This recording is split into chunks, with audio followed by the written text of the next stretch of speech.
Hey, you're pretty mature than I thought. Good going. Thanks, but you're still bigger than your normal size. You're right. Make me small again.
Everything burns. Light it up, let's go. Light it up, let's go. Everything burns. Light it up, let's go. Light it up, let's go.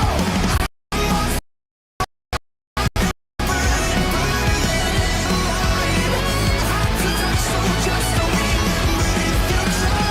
Everything burns. Everything burns.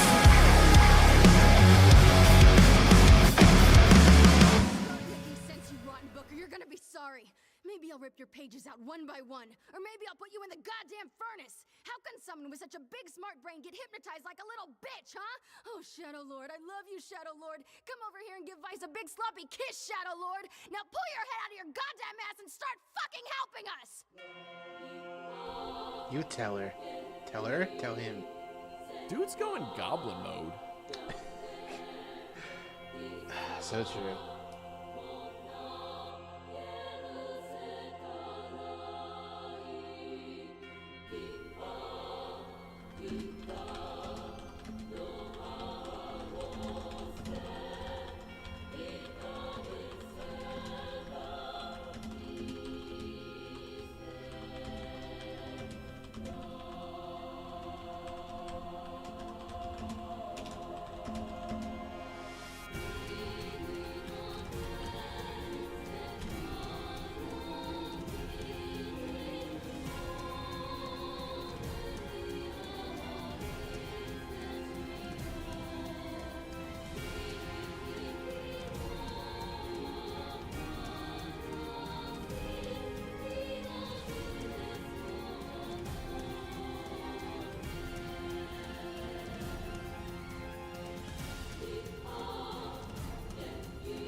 Was I doing anything else?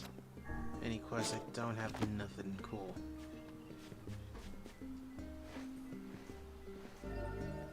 You know what I'll do? You know what I'll do? You know what I'll do? I'll do the... That's the wrong direction.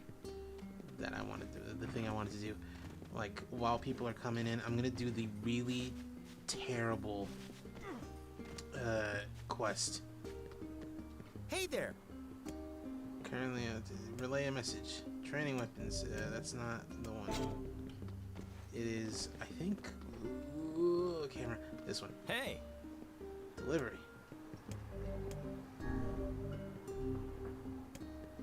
Reasonably fragile. Don't go jumping around getting knocked over. Take it to the chief's house.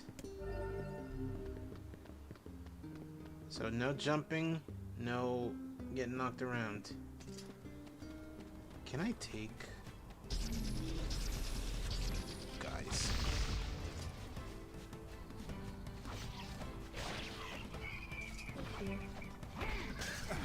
God damn it. Oh, crap. That did not sound good. I think we broke something. Well, there is little point in finishing the delivery now. We had best go back and apologize. Yes, let's apologize. Yeah, I guess. Yeah, I guess. Hey, Wait, does that count? Oh, it doesn't. Cool. I can just, like, roll around at the speed of sound.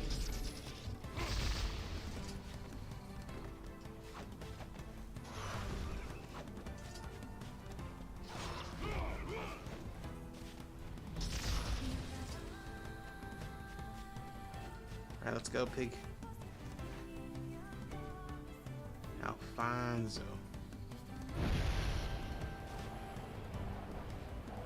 I don't want to run into like a wall, because I feel like if I get hit, get smacked by something, by a wall, I feel like that will count as me getting knocked around, or even jumping.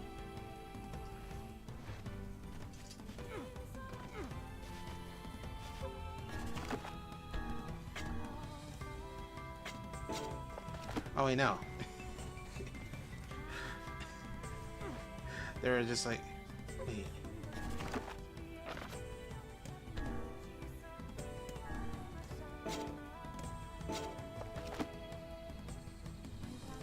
Pretty sure I got it again.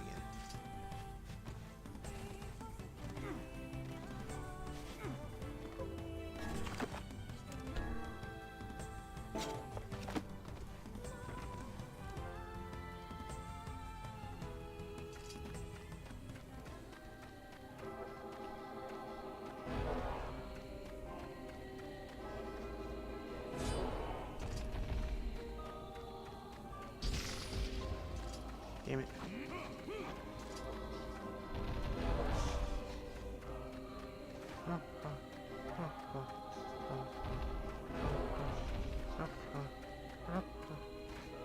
Give me these. Cool.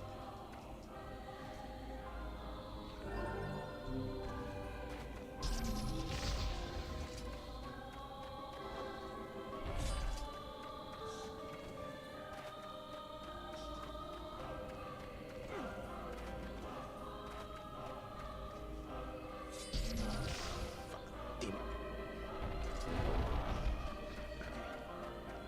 Cool. Hard part over.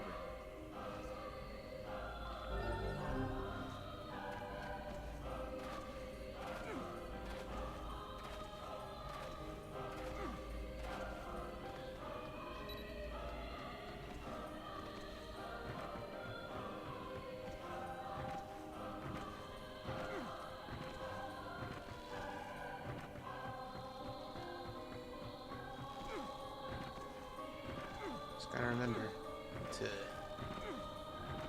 just go up.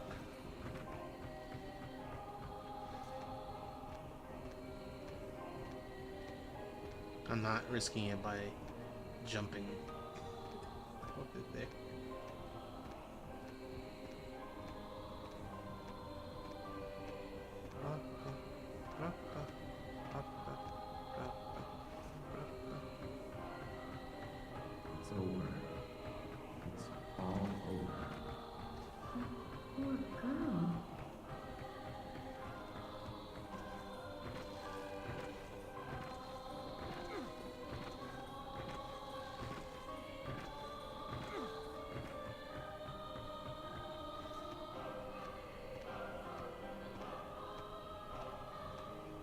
Excuse me.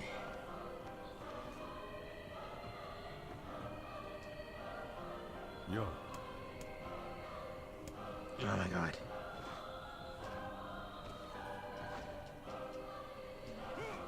Okay. See, replicants in NIER could totally like make it to the center bridge thing without much issue.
What's it called? Fragile delivery.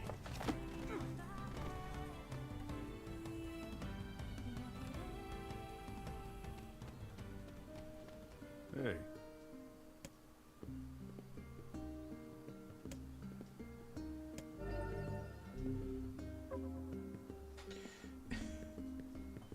So I'm not allowed to roll.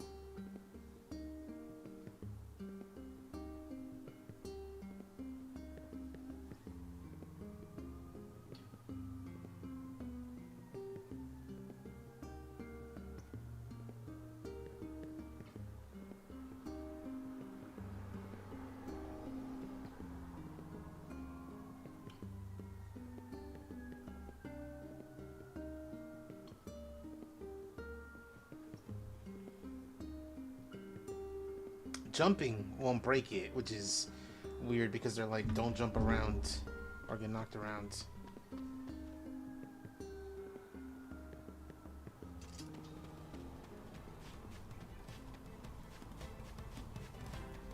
Oh, cool. No enemies around.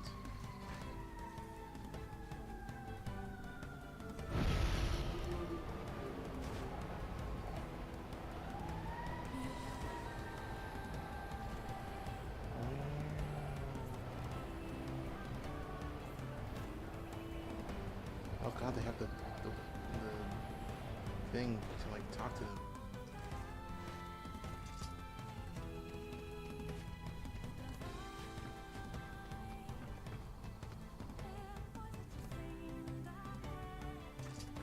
I might actually close the window because I thought it was going to be warmer than it actually is. Is not.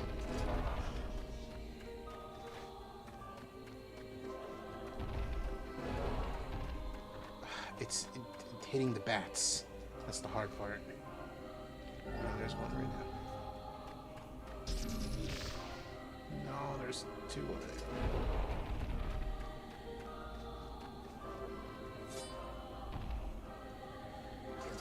Fucking bats.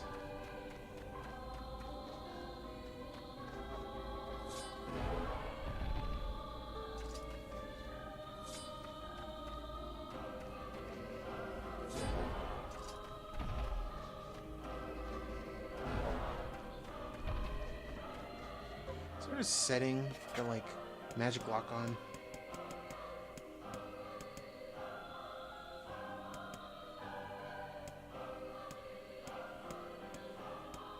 There is none. So that's cool.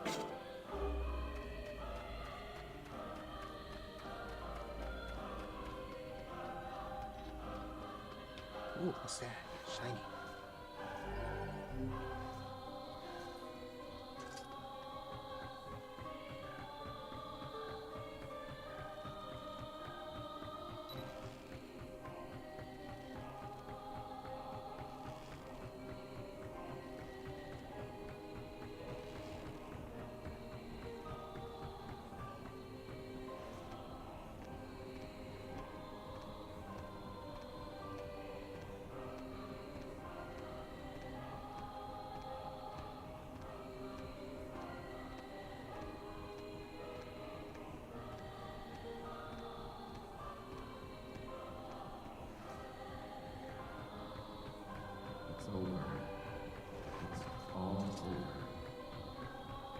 jump is okay.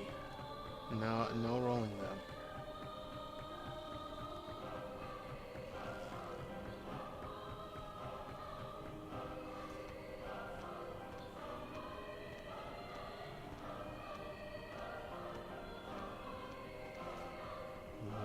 Only jump. Yo. Try your shit. Cool. Okay, that was 2. According to the thing, the value of the reward decreases by 50 golds every time you fail. I only failed twice.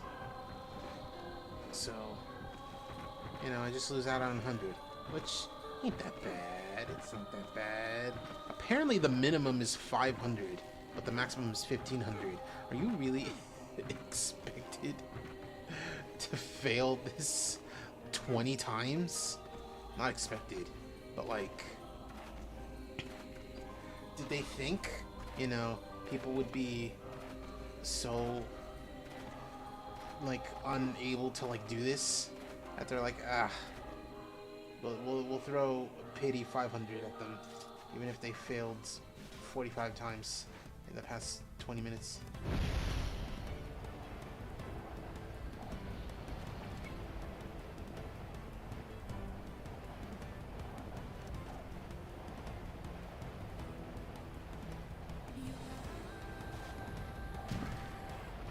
Excuse me.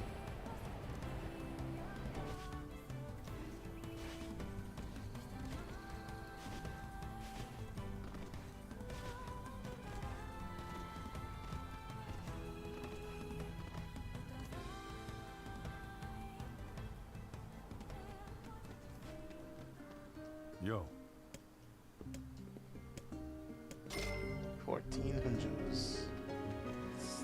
Thank you. I'm a village handyman. I am gonna close the window actually. Oh, winter.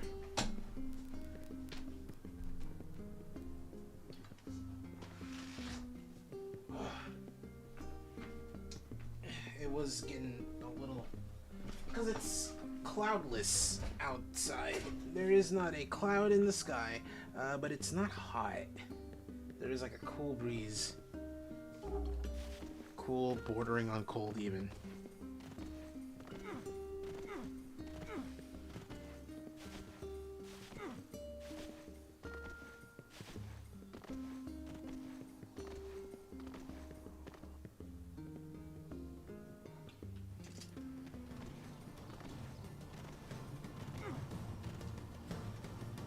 Yoink.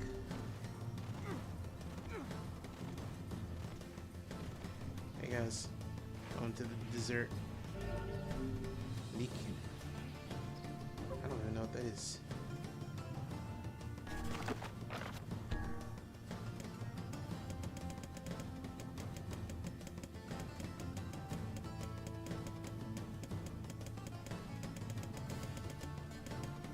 Water retaining plant used for fertilizer and as decoration.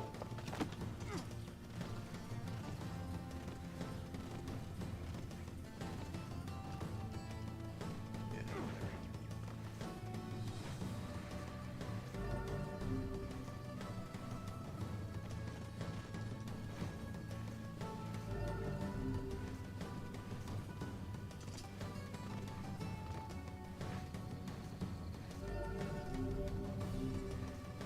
Well, at least I got a lot.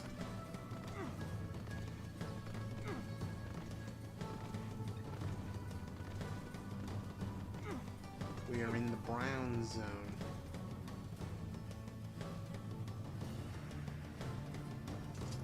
So what's facade like? It's strange. Let's just leave it at that. Stranger than a boorish young woman who battles monsters in her undergarments.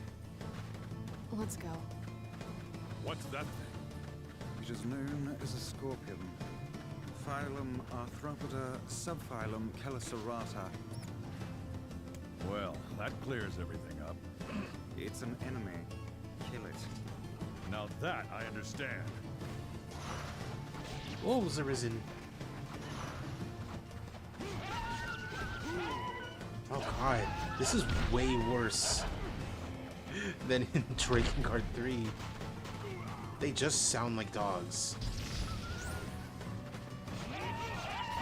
Oh god. Oh, they really make you feel bad. Like wolves, for real.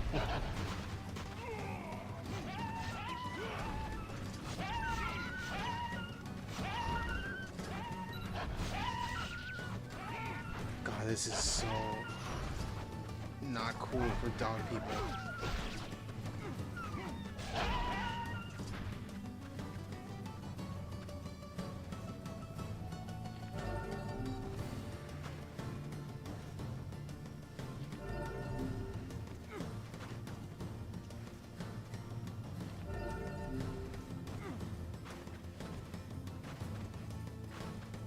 Some bodies have disappeared. They get raptured to dog heaven. Those dogs went to heaven.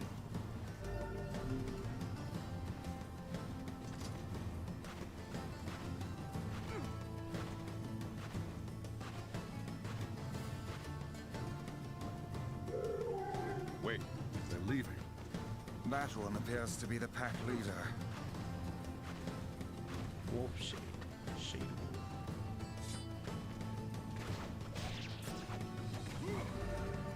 Fishing tip 2.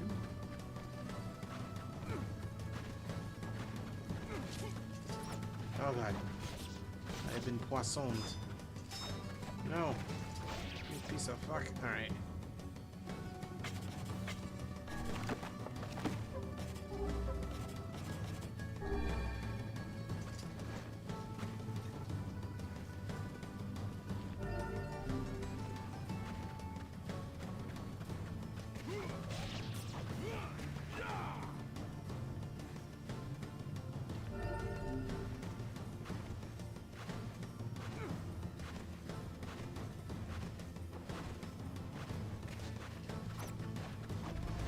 I am encountering way more scorpions this summer in Replicant. Are they're maybe a more common mob to come across.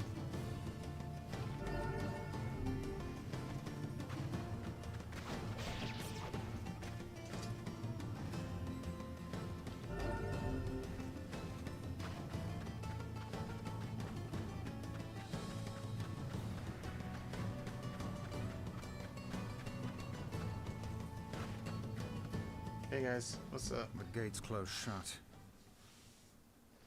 Doesn't look like we'll be getting in very easily. Now see here.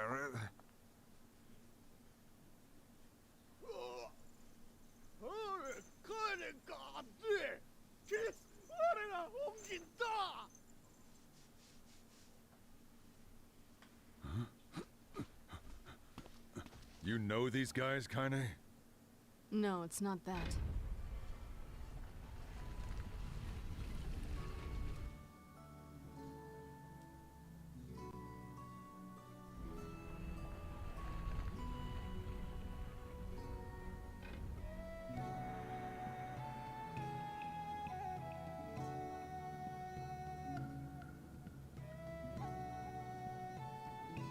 It's more Eastern sounding this time around. A while back, The song. I saved one of their kids from a pack of wolves. Ever since, this town's welcomed me with open arms. It's gotta be a pretty screwed up place if they let me in, huh? Anyway, I don't know the language or anything, so don't get too excited.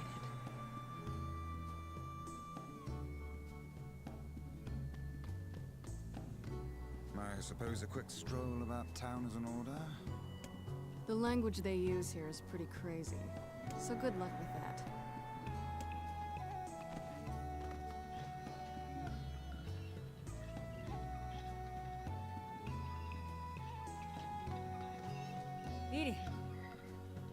I can't understand a thing these people are saying. They speak a language I have never before encountered.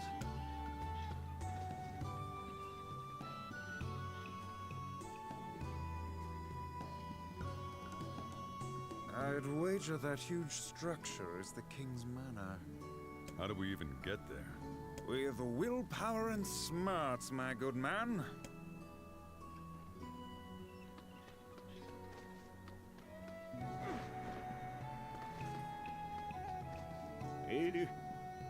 Maybe I should have studied languages when I was a kid. You could speak 1,000 tongues and still fail if you lack knowledge of another's culture.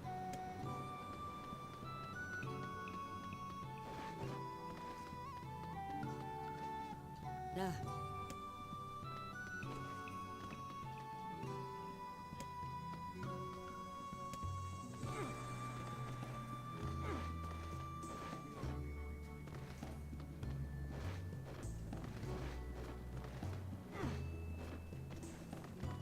Come on, Vice. Help me out here. I am a brilliant book of unspeakable value, not some dog-eared travel guide. Travel guide specifically.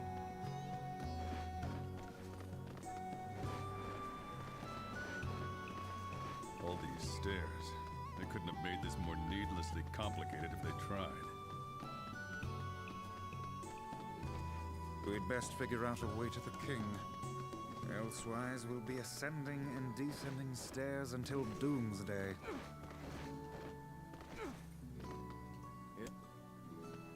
No entry. I sure wish I understood this language of theirs. This is pointless.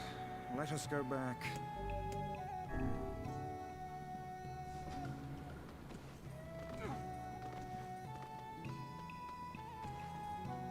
Oh, the child. Oh no.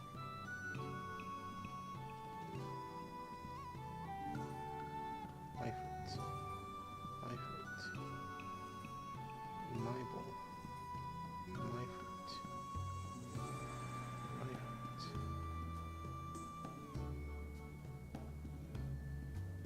Oh, look. This one lacks the power of speech. Perhaps she can communicate through gesture. Let me see. Thank you. You're welcome. I am Fira. Are you in trouble? No, we just need to ask your leaders about something. But I can't do that unless I can understand them.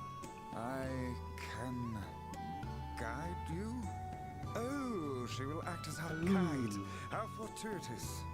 But first, I must explain this town. I'm not here for a tour.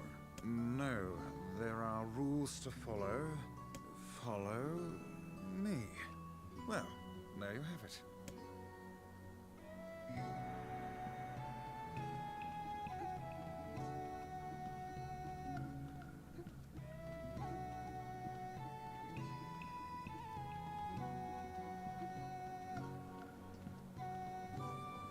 Item shop. They must abide by the rule.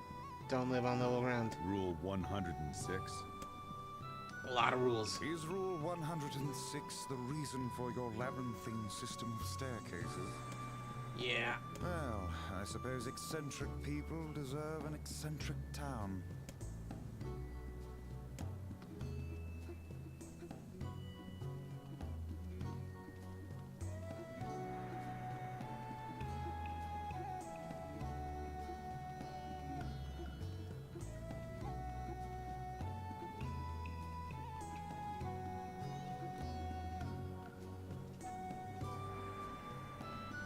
Sand skiff.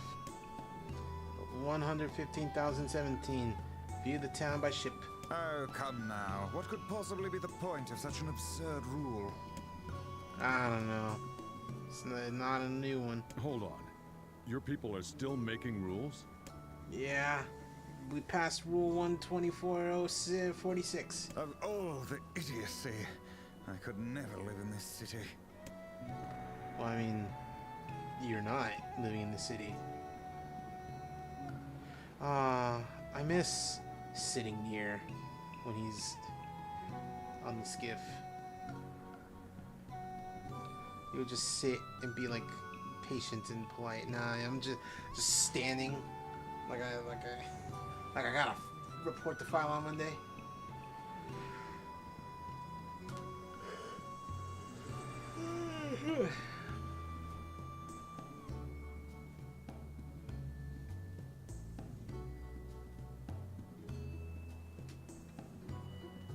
OG facade.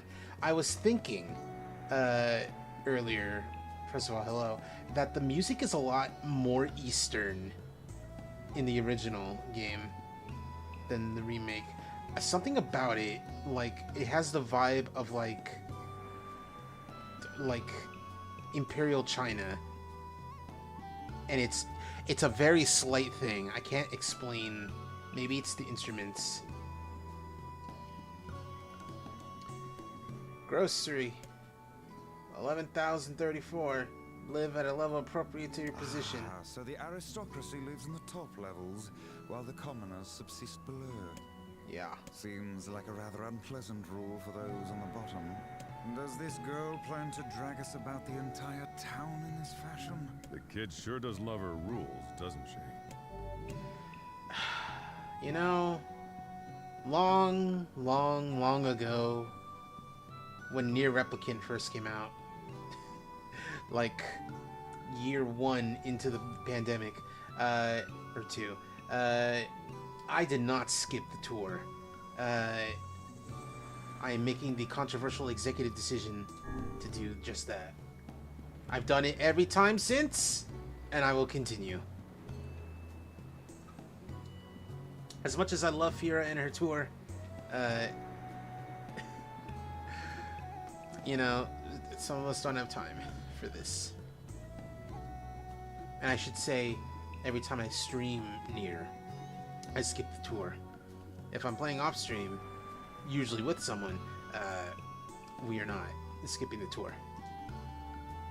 It's the manor. We don't got a king though. You have no king? Yeah, you know, he's sick. And he died. His son, the prince, is here. The Black Scroll. There's the prince's royal...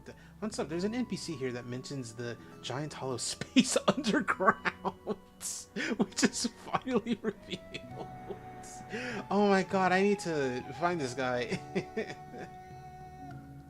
Oh my god, it's so funny. It's just a plot point that was forgotten about by fans for 11 years. By fans, I should say. Or forgotten about by people who didn't read Grimoire NIER. Anyway, Royal Advisor. Thank you. All of this touring has been helpful for understanding your language. They're on the upper levels on the left side of the entrance examining a sandfall. Okay. Wow, I'm surprised you remember. I believe I will be able to speak with this advisor myself. I will. Fine, whatever. Wanted to see the guy. So, We need to talk to the prince. I am severely mentally unwell about these games. Hey man, hey. At least you're severely mentally unwell about games that are good. Prince ain't here. It's not taking visitors. You know, come back later. My patience for this kind of thing has long ago evaporated. Sorry. It's not your fault, Vera. Let's go back to Kaine for now.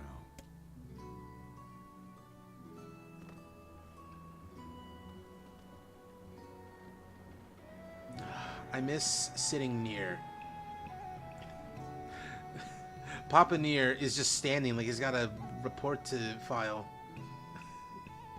Also, I think, vaguely remember, I don't actually remember, if Guide Fira is like, is with me as younger, older brother NIER, 16-year-old NIER.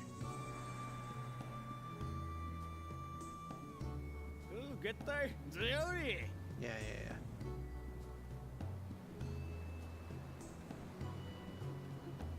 Okay, hold on. Left side of the entrance. You're not examining the sandfall, you're over there. Oh, they're like over there. Ugh.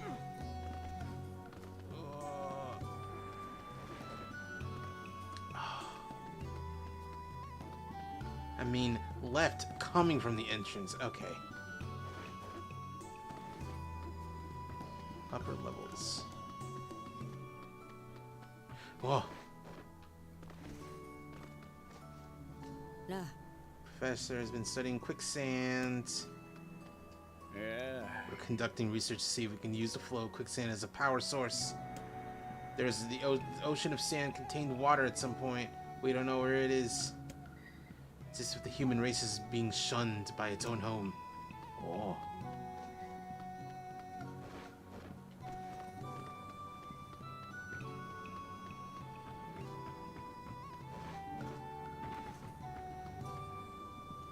Teach, what are we gonna play? Watching over the children, they pull pranks, call me names. I'm not cut out for this. I believe the dialogue changes as... Oh! Okay, so... after time skip, when I'm 45-year-old Papa NIER, rather than 40-year-old, that's when... Okay. I see.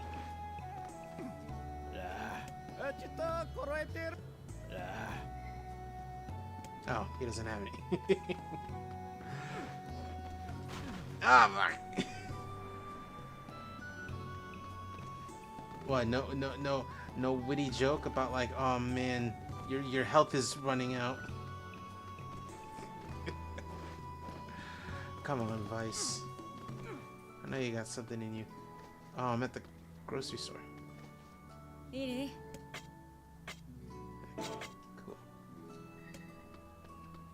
In the name of the rules. Back at the manor. You live in a house. This is a manor, so why don't you mind yours? Crafting things.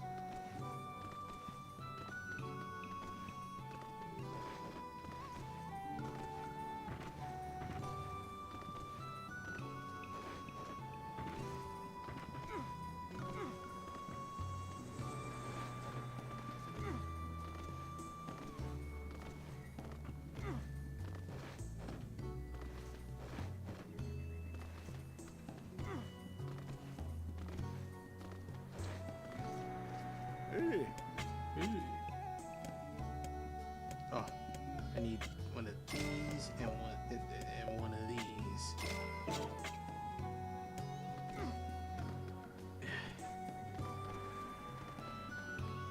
Let's save.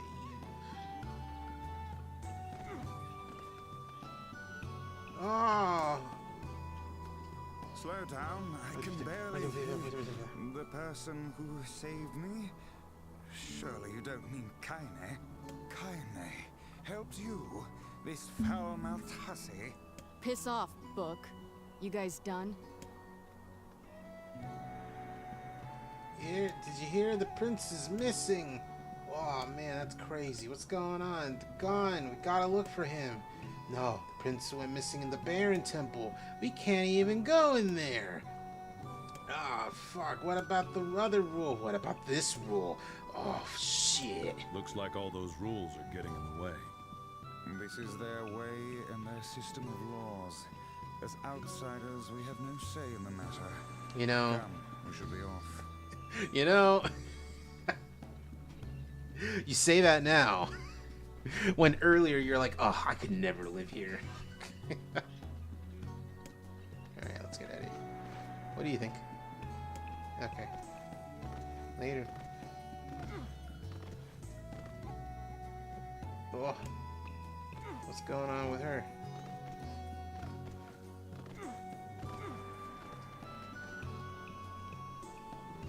I'm gonna save the prince. You can't. Have you forgotten the rule? Ah, oh, screw the rules. I have no money. You could just ask an outsider to go save him. Then no one violates a rule. You know, an outsider, like me.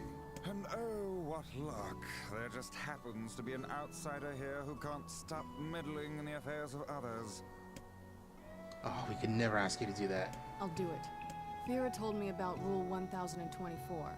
You know that one, right? Rule 1024. You must honor the request of any outsider owed a debt. That's how it goes, right, Fira? Why did I ever agree to travel with such a pack of do-gooders? What are you talking about? Are you busy? Do you have plans? Are we getting in the way of like a hot date? Let's go. Like, why do you care? I know I got like a new word.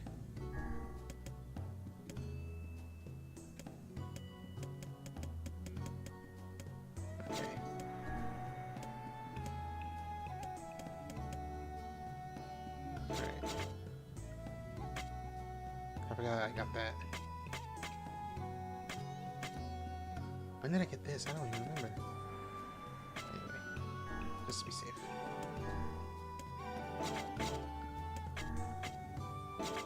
Oh, I forgot about you.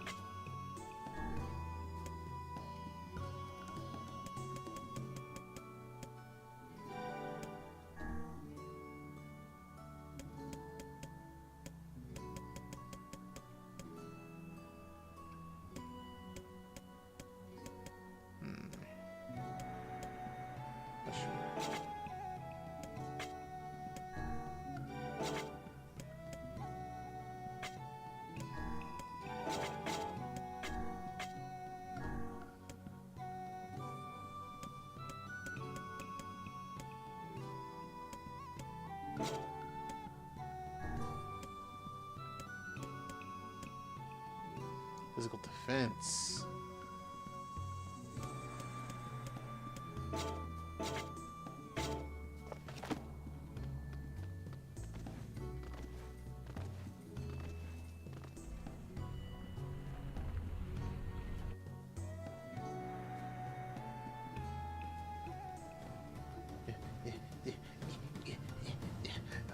Let me show you the way.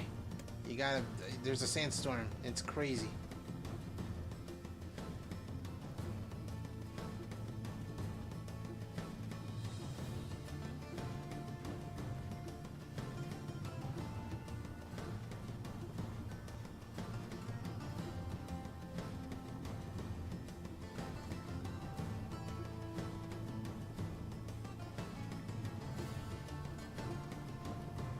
Finally did it.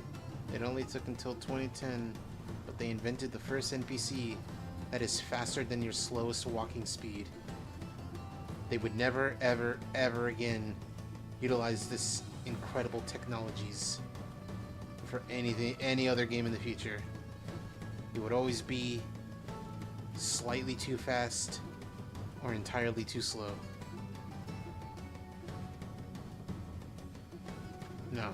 What?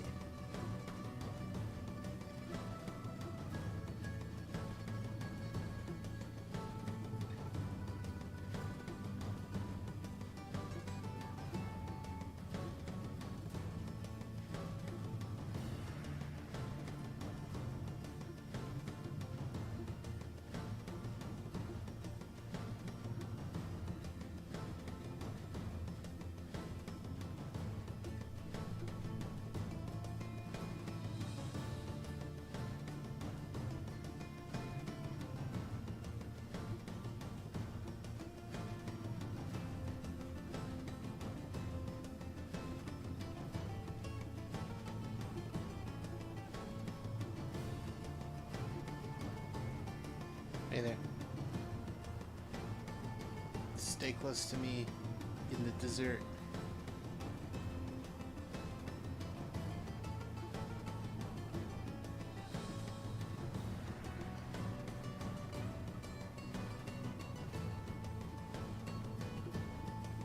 Just stay close to me. Man, I gotta stream Bayonetta at some point in the future again. Beware the wolves! Wolves arisen! People really thought this shit was serious and not a joke, making fun of escort missions by having you participate in one. Yokotaro, you were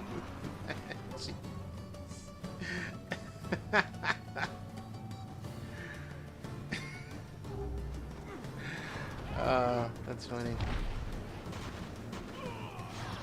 This sand is just too much. Like, The moment I open my mouth, the sand rushes inside. Vice, you don't even have a mouth. How does Vera deal with this? Perhaps there is some kind of filter inside that mask of hers.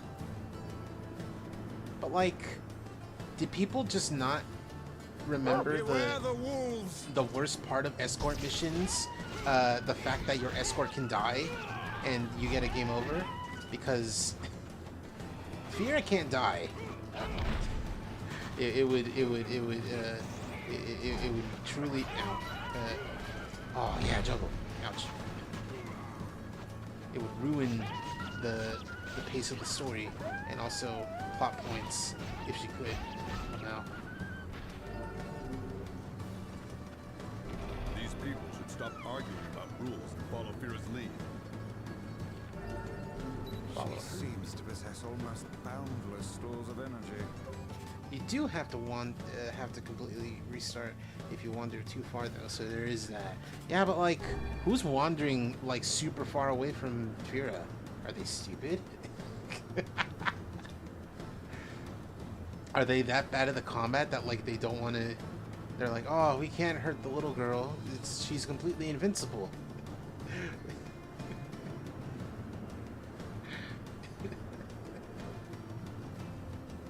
I've done it before because wolf pelts. Okay. Well, I mean, you can just do it later. You can do it like, because I remember you can get like the goggles to like navigate through the desert, so that way you don't need Fira. The goggles themselves are like part of like a different side quest. I know that. Oh. Okay, so Beware the wolves! Oh, jeez. Wolves are a rare drop, and wolves are also a rare spawn in the second half of the game. Okay. So, okay, after I'm done beating up on these wolves, Jesus. After I'm done beating up on these wolves, I have a strange, like, a thing that like plays into the whole like game inspired by 9/11 type thing, the theme of the feature video, and it is very much like a Cheese. I think you're taking this subject way too seriously.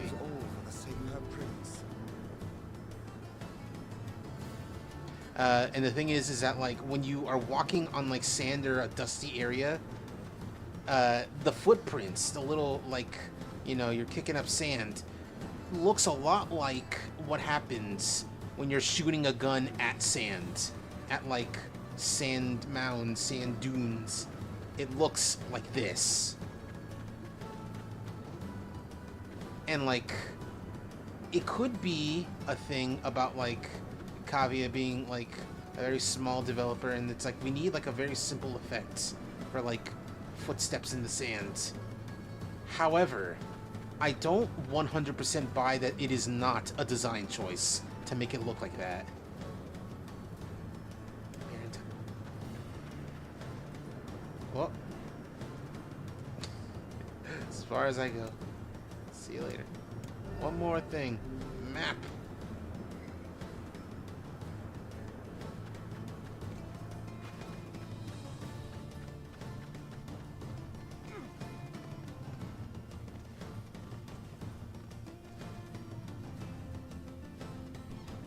Can't wait for people to hear about my various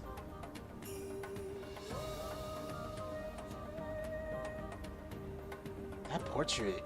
I don't remember the portrait over there. Also, this song is much different than the Barren Temple of Replicant. Let me hear this.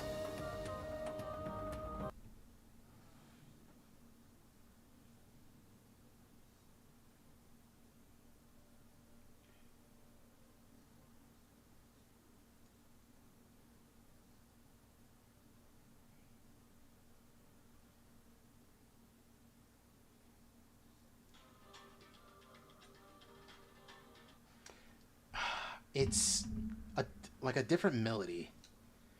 So fun thing, butterflies are massively important to NIER, and it's not really known why. We've not come across the thing that makes them important, I guess. Not yet, anyway.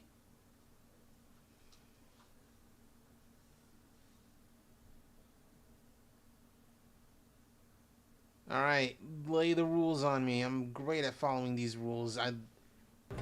I just realized I didn't unmute the game. No jumping. What was that supposed to mean?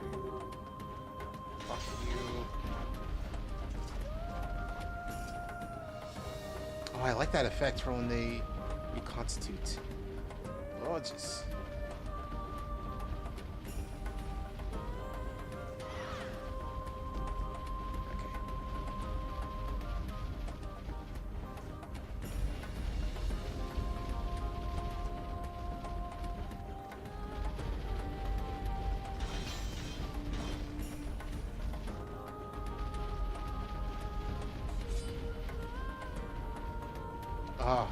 Different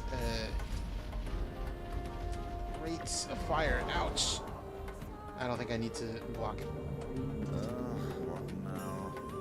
I guess we'll have to play by the rules. Mayhaps I overthink.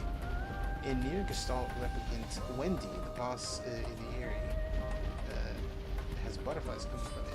In a reincarnation, there's a magical character that has an entire theme around butterflies. So far, the theory is that it has to do with pacts.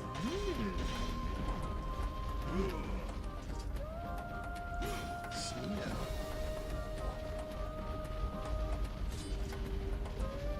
Wait. I don't need to break it. I just gotta... Oh, it's close.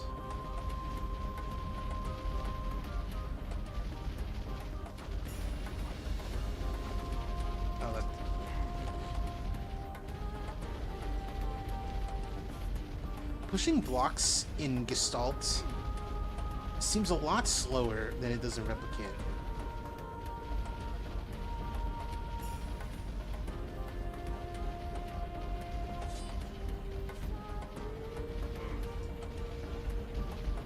Oh, it blocks both. Sick. See you later, nerd.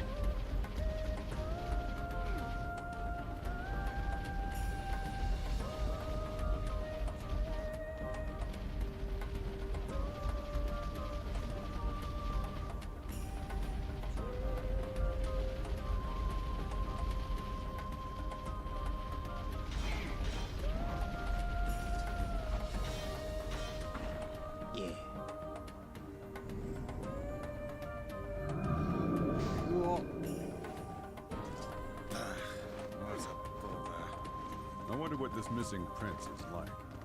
The man is tasked to protect his people, and yet they toil to save him. I think that tells us everything we need to know. Okay, now. Just a foolhardy band of rescuers, don't mind us. Someone's here? Okay, now it's unlocked. Just needed us to talk to him for a sec.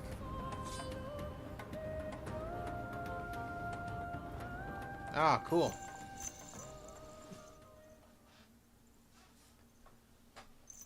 Late? Stone! Where did you come from, boy?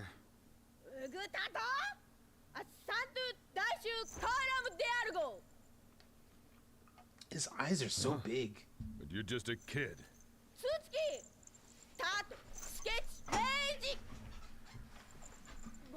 Hey, don't point. Ah, you broke the rule. Later, nerd.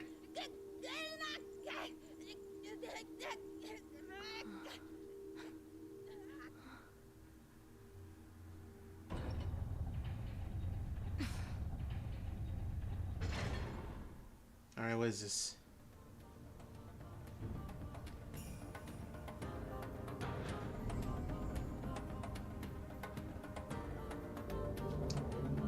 Keep moving. Well, that was unusual. Come on, let's go save him. By all means, let us go save the rude little ankle biter.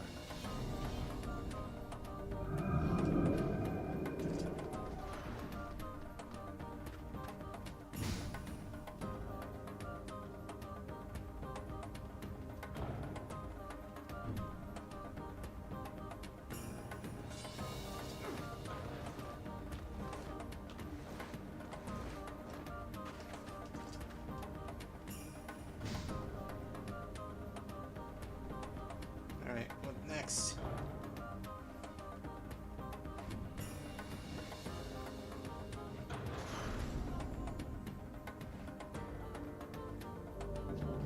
Don't run. Don't use magic. God damn it! This shit's starting to piss me off! Kinda. Magic.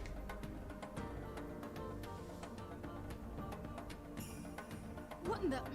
Oh, are you fucking kidding me? Let me go! Let me...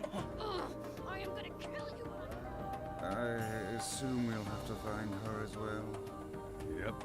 Yeah, she can handle herself. Anyway. Oh, that counts! That counts as racing. Because I'm going at a sprinting speed.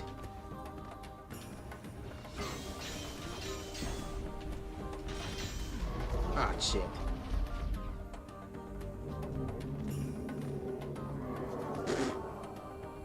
Just for a brief moment. Dude! Oh my god. What if I just go forward? What if I just go... If I just hit the button? Okay. I can't just hit the button. I need to pick a direction.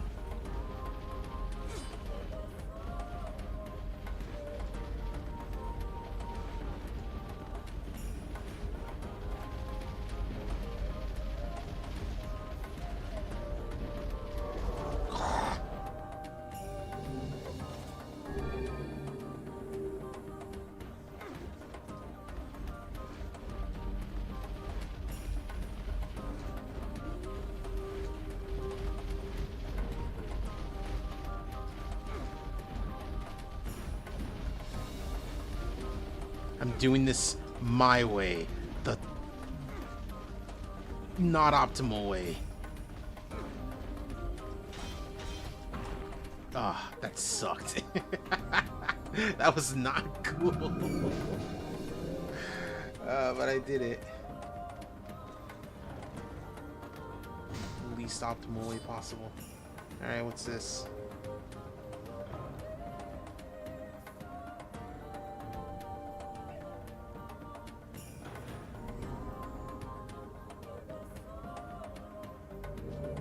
Don't block. You ain't gotta tell me 3 times.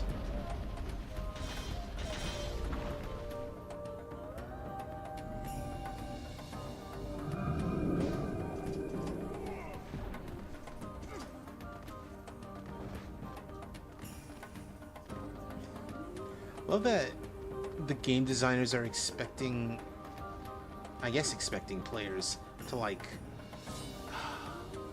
That looks nice. It looks a little pixelated, but I think that's the emulator. Not projecting that at a higher resolution.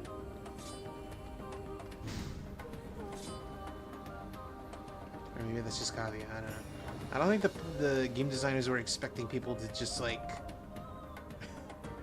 go in brazenly, rush recklessly the Yu-Gi-Oh card. No magic. Whatever, man. Oh shit. Oh, they spin. Oh shit. Probably should have broken that guy. Oh yo.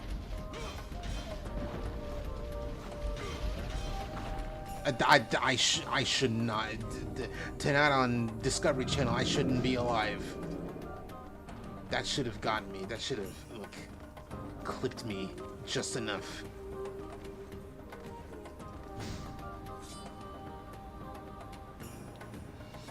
No sword, I think, is what the job is asking for.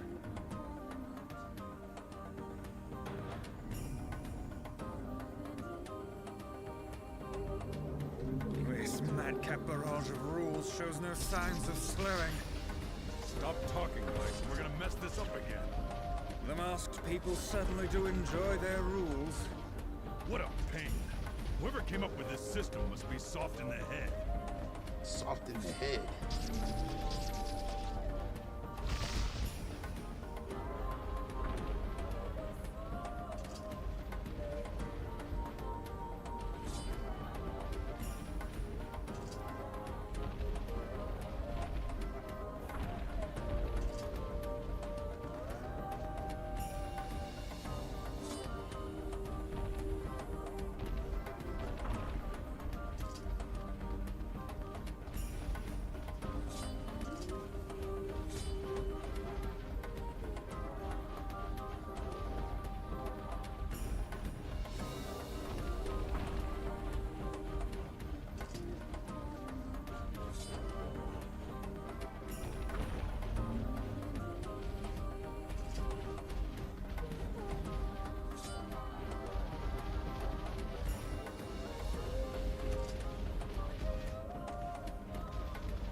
surprised that doesn't count as getting hit. Then again, I don't really take damage from that.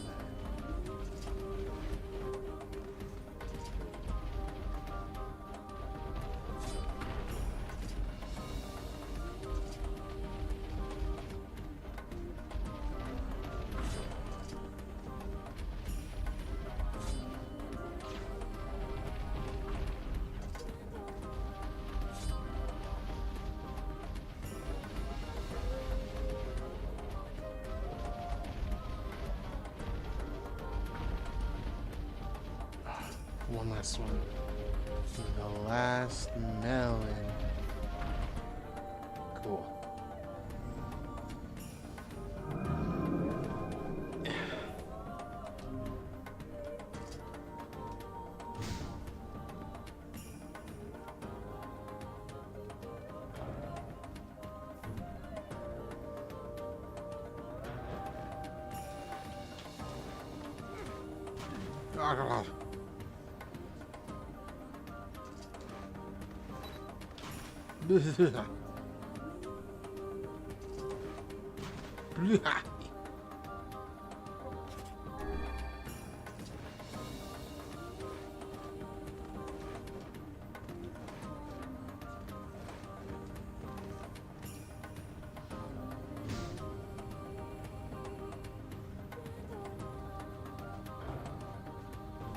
Outside world.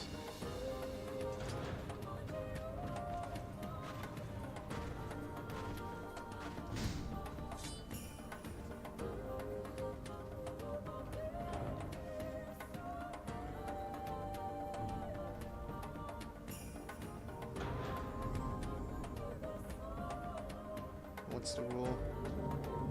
Don't dodge. Whatever, it's fine.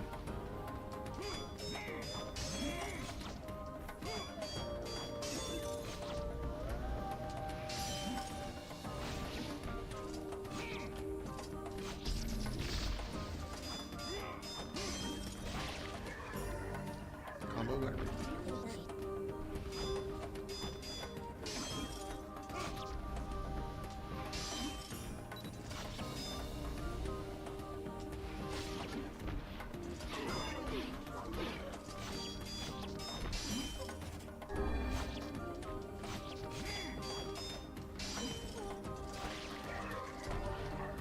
Air cancel.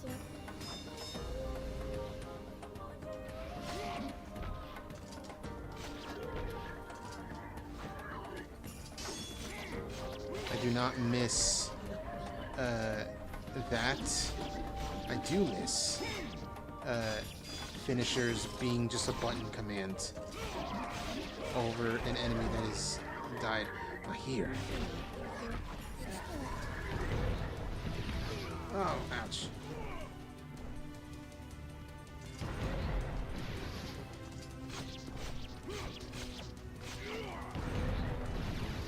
Whoa.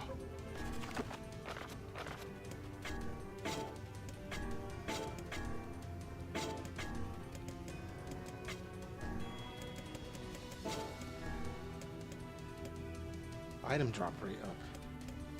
Yes, please.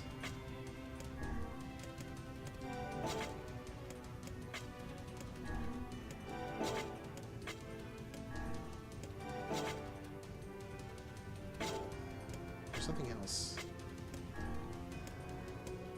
Oh, it's only item drop rate. But is it not anywhere? Okay, it doesn't look cool.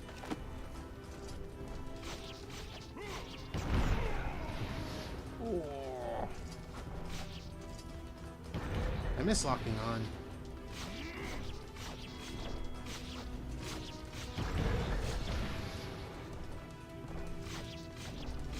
I miss my vibrator. Oh, no one knows what I'm referencing. Mostly because it is an era of television that is come and gone so long ago.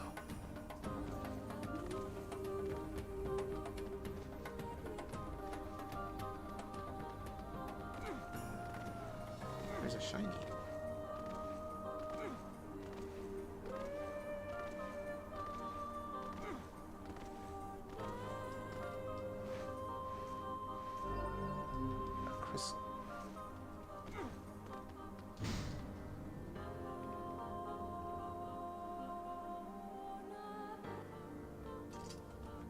please, and thank you. I always struggle with this every time I do a new playthrough on Replicant. I wonder if Gestalt will be any easier. Where are we? It's an odd place, to be sure.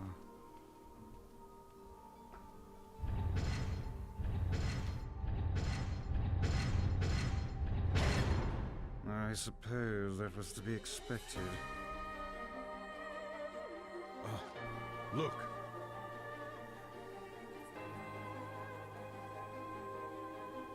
It's these guys, the dudes who are explained only in that they were created.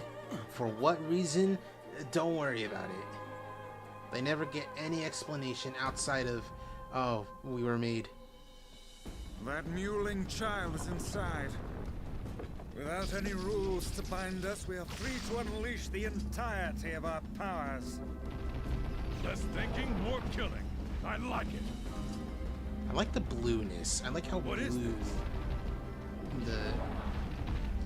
those cubes are.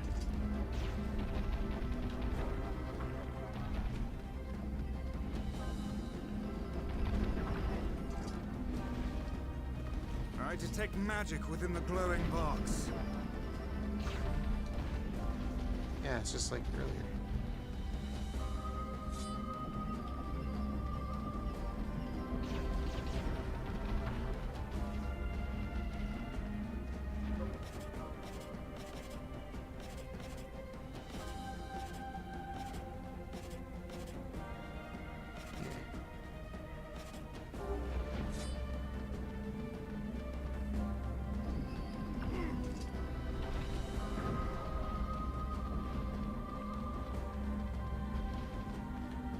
Ah, shit.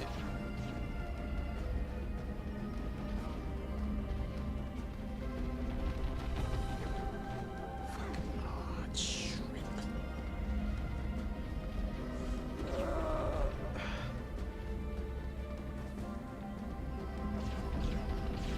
Bob, there's shrimp on sale at the next exit. How convenient.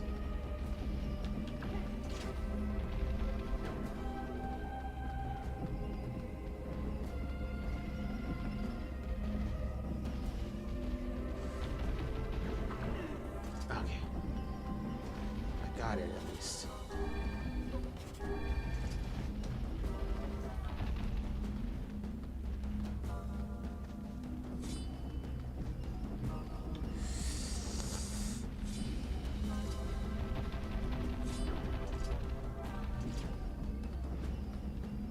I wonder if Phantasm would be helpful. Maybe even hands. Let's actually try this. Just gotta wait for it to like come around really close. I want to be close.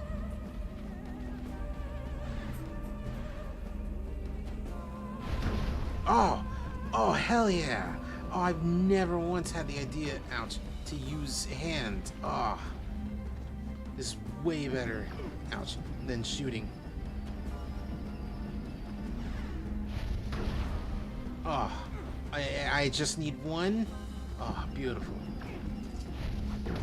Ow. Well, no, ow, as in like ow, I miss. No, pain. Okay. Alright, this is way easier. I don't know why I never bothered.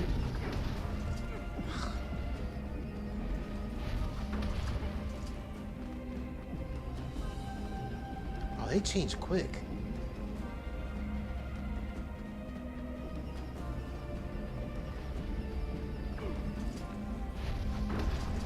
Oh, timed.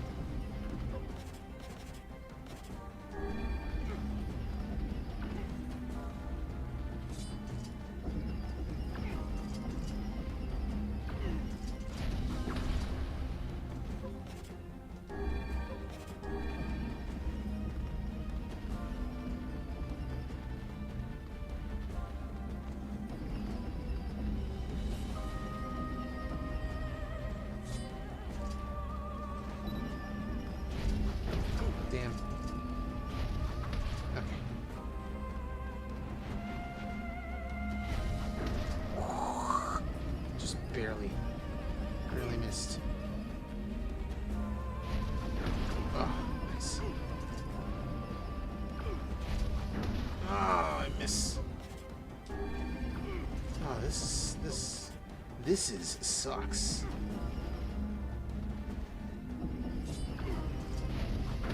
Okay.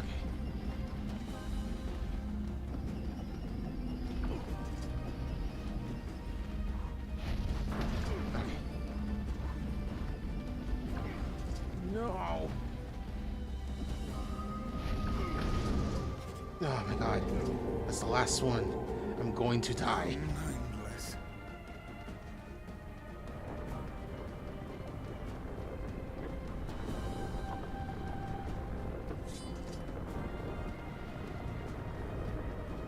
The guardian of this temple is a curious sight indeed. Says the talking book.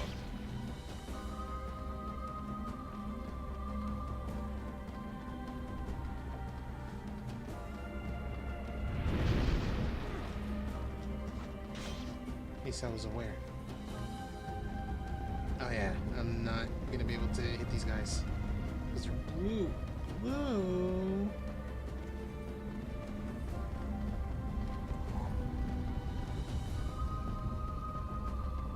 Literally, they're just one sneeze away from getting demolished, annihilated. This is a powerful foe. How'd you bastards get here? Kaine? Stay there. I'll take care of this loser.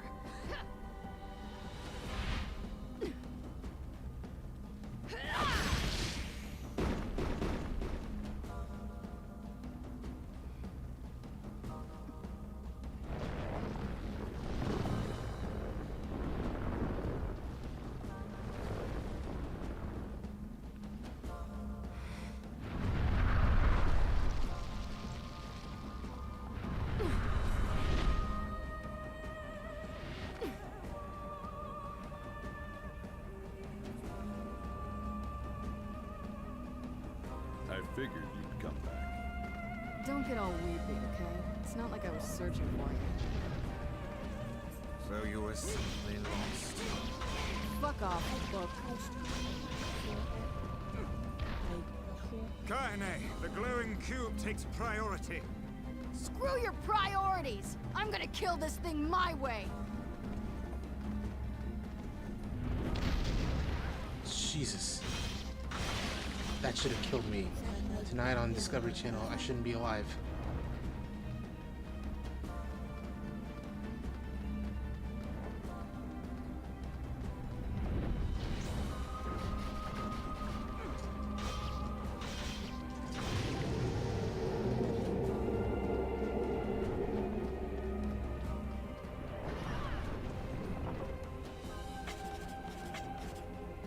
Alright, let's get blast.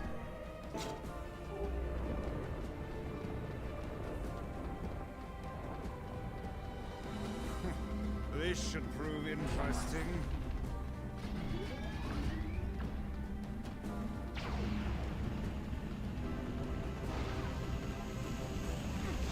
What the fuck? Whoa. The effects on those look cool, but they freaked me out. Oh my god, are you kidding me? I have to do this part over and over until I win? This should prove interesting.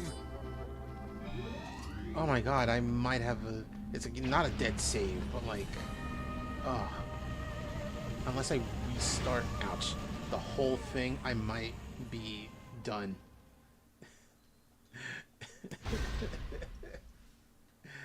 Oh my god. Unless... What if I would purchase fast food and disguise it as my own cooking? Fuck, I'm not close enough.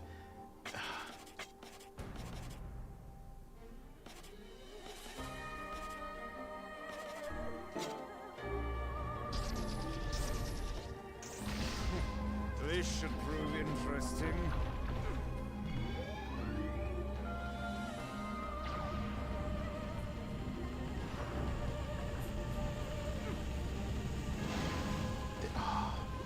I might have to. I might have to start it all over again. Okay, then one more go. This is fucked up. This is the most fucked situations ever. This should prove interesting.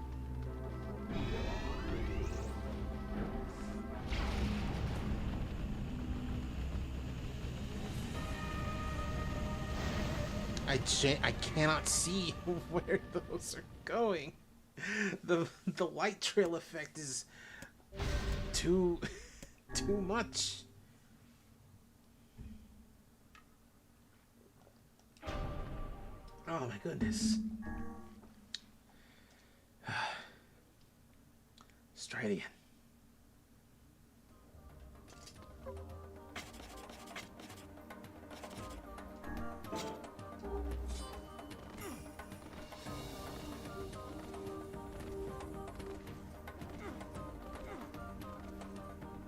Where are we? That mewling child is inside. Without any rules to bind us, we are free to unleash the entirety of our powers. Less thinking, more killing. I like it. What is this? Okay, there we go.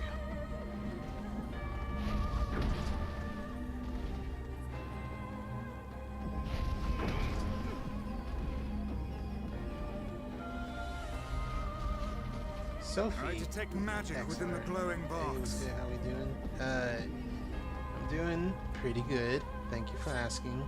I realized that I was stuck at a difficult part of this boss without any heals, so I just restarted it. Okay.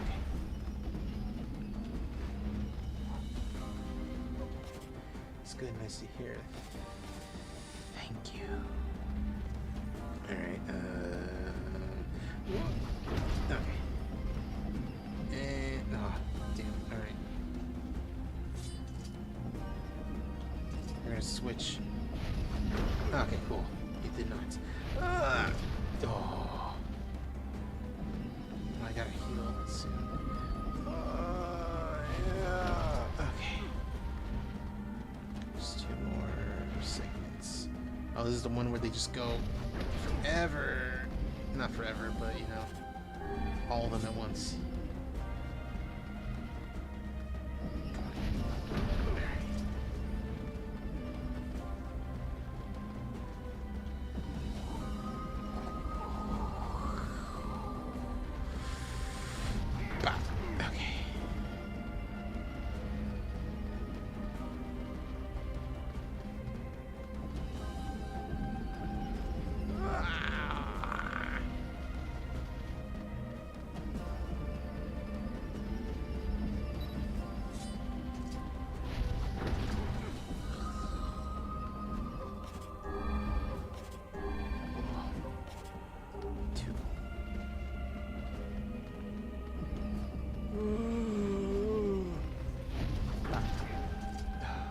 What is hitting me? Is it like a counter-attack thing? Might be. Oh, this is the bad one. Ah, fuck. Stream looks gorgeous. Thank you. This is a 2010 game, so I'm glad that it actually looks good to look at. Oh my god. Oh man. Oh, I am struggling. You know what? You know what? You know what? You know what? You know what? You know what?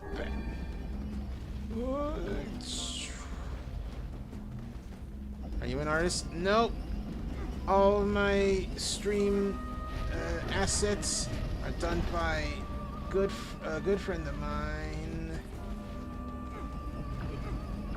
But I also am not desperate enough for art that like I resort to using AI. Because I believe in arts made by artists. Oh. Okay, just calm down. Relax a little. Oh, I miss. Are you freaking kidding me? Okay. Alright, this is the last one. I need to not get hit a bunch! No! No! Back to where I started. Oh, it might actually be worse. I might be dead.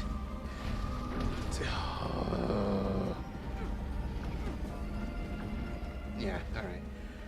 Okay, let's just try it again.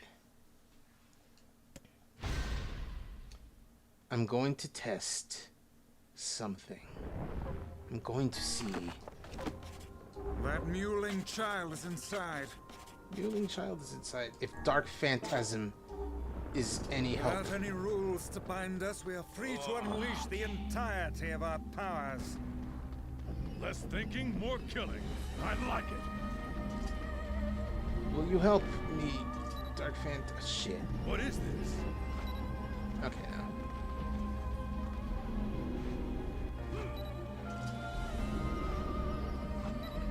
That's awesome that you support real artists. I am also respect for you. Cool, thank you for I detect telling me magic this. within the glowing box.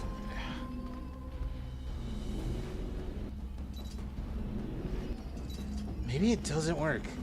Oh, this stinks. Oh, nice, even. Oh, wow, it just does not work. You know what? I don't even care. Just get me. Just let me start over.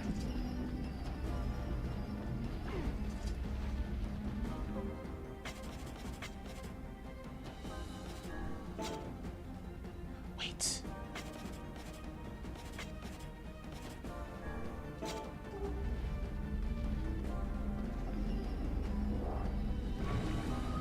Is that what it does? It just gives me more magic in my meter.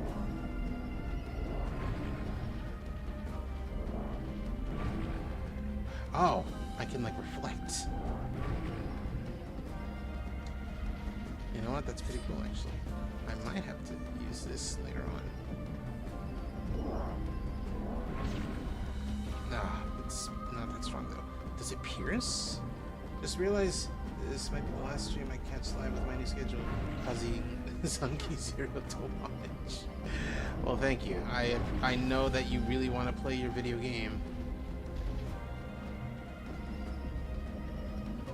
Whatever. If I'm starting this over, I'm at least starting it over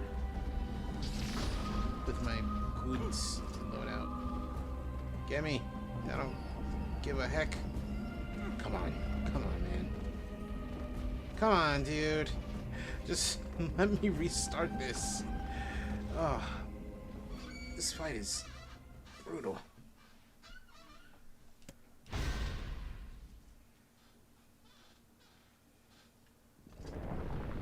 That mewling child is inside. Mewling child. Without any rules to bind us, we are free to unleash the entirety of our powers. Less thinking, more killing. I like it.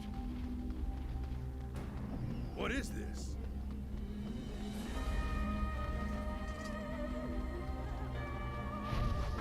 Okay.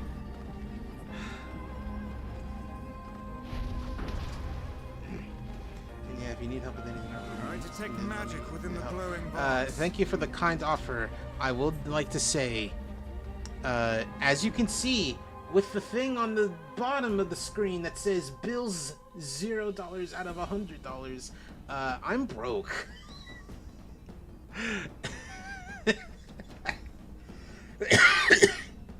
So, if you're one of those magical fantasy artists that's like, hey man, you know, all I ask for you is your companionship and you get free art, you know, living in a fantasy land type of artists, unless you're one of those people, I can't pay you for anything.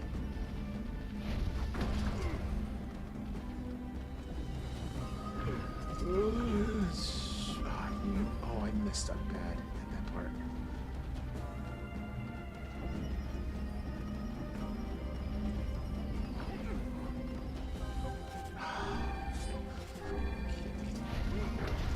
Okay.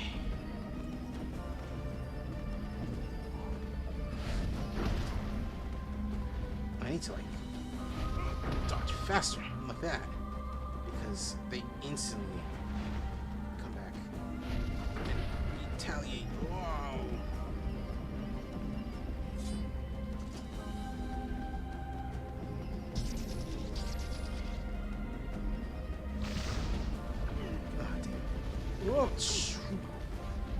can understand. But yeah, one day for sure. One day.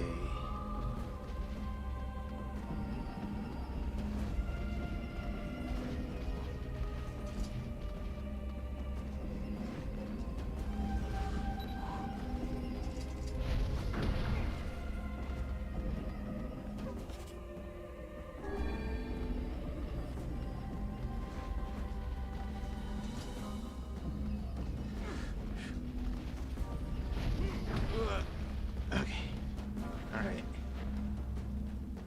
Now comes the hard part. Okay. Shh. Okay. Okay. Damn. Okay. Okay. Alright. Okay. Cool. Nah. I think. How mindless. Man. Oh, that was rough. Alright. Now for the easier parts. You know. After a cutscene plays. The guardian of this temple is a curious sight indeed. Says the talking book.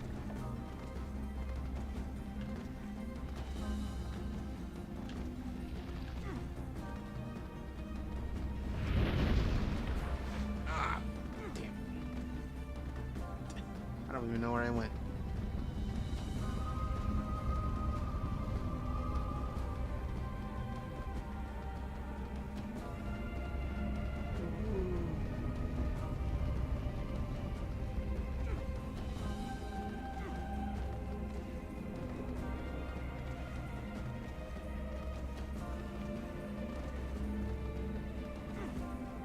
This is a powerful foe. Alright.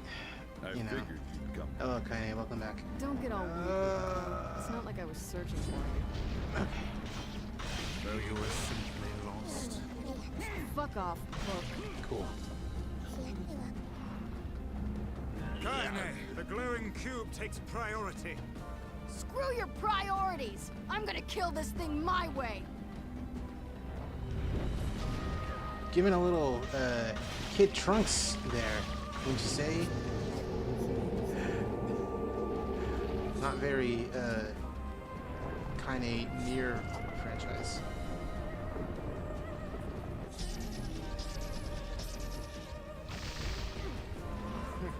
This should prove Oh, I interesting. am gonna need the blast. Oh man. Oh, this stinks.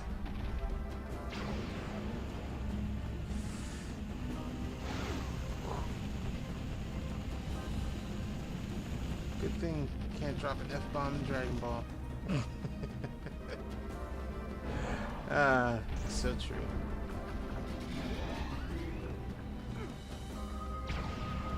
Oh, getting close. No, I thought they were. It's turning and getting closer, but it is not.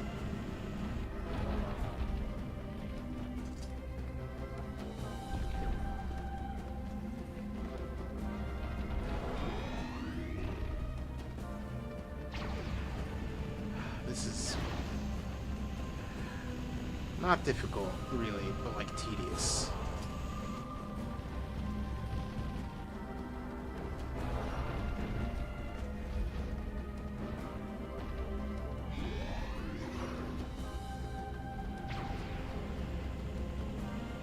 What if I am able? I don't think I am. But what if I was able? What then? No one would be able to stop me from doing a magic punch. Oh, finally, it's one. Oh no, it's two. I didn't even realize. I got one before.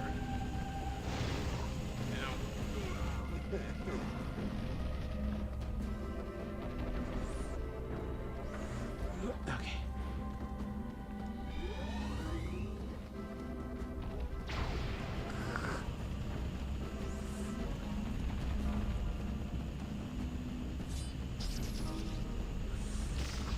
Ah, cool.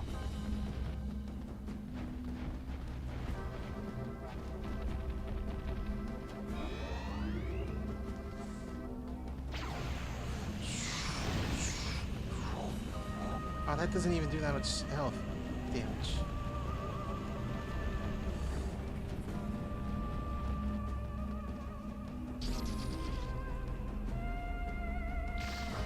Oh, cool.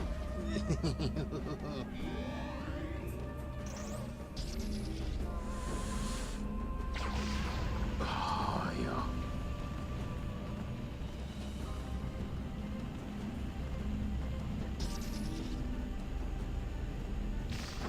Okay, wow.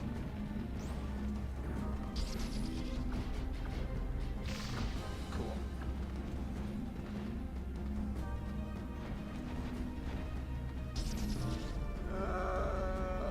Yeah. That's a lot of them. No, you don't. At least it's not like, ow, fuck, Bayonetta, where you can only dodge, I think 3 times in a row, like successfully one after another, before you're like, no, you're stuck in a recovery state.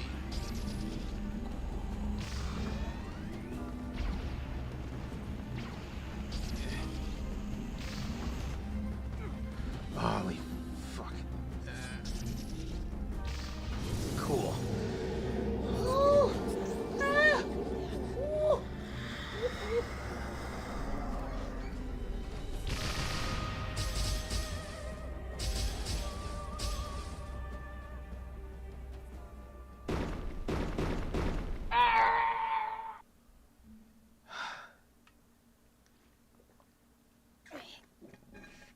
What was that sound?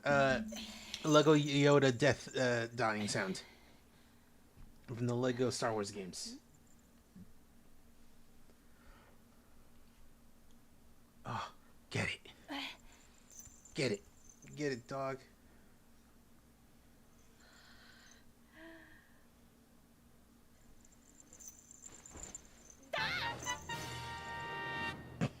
I love that it's the same sound effects as it is later on. カイラン、ユリ、ズサラとオタチ。カイザムセとベルア。カイザム、デサラとユウト。シーヤ、トトンサとチー。ウシレグ、エシタラタラタイ。ツーグ、コスキ、サオサラ。エオ、シエテキッタ。ベルア。カイザンアサキ。カエ、サラト、ア、ヤーリアト。ルールー。タタ、ユーリタサチ、ヨーリョ。カイラン。押してキルタチ。エクグギリス、アーガイ。ウカ、ヤーリ。カイザム、アーチ、エテスレタだ。それでカイザムチ足れる？チロンデク、カイラン。カイザムヨーリ。Thanks for the help, buddy. ウラ、コトサラタインタ。ゾスローであった。ペルアとカイザンセテ。鉄砂漠。モレ、トリオーリ。I appreciate the offer, but I'll have to pass. My wish, well, it kind of has to take care of itself. コーサー。アンダラレル。ソデーより。I think he just gave us an order. A new wish. Fine. I want you to make rule 0. And it's gonna say that if people don't like a rule, they can vote to change it. A splendid idea. ヨーリサロー。エルパチスチタ。ペルアトルトシオンジワクレタイペルアトタトだアンダサンキトチチチテトエオカイザムサラトアシエテキッタコスキウカア Ribas. Thanks, but I think you're forgetting someone. ケワタ Oh no, don't worry about it. Hey, Hey, so something about the black scroll. Yeah, that thing. You were looking for a cure. Did you find anything? No. Yeah, there's no way around it. You gotta do the thing. Yeah, okay, there's not that many left. What are the sealed verses? We can maybe save my daughter. You don't know what they are? Don't. Whatever, it's fine. Run around collecting a bunch of crystal. I'll run around collecting a bunch of crystal horse manure. That's what it takes. I don't remember what Teenage NIER said. That's of a similar variety. One moment. Can you visit as friends? sure. Why not? Just try not to get yourself kidnapped again, Okay, don't worry. I'll do my best. Bad you are. Would have been helpful if I had it during the boss. I'm worried about Yona. Let's go back. Lots of materials.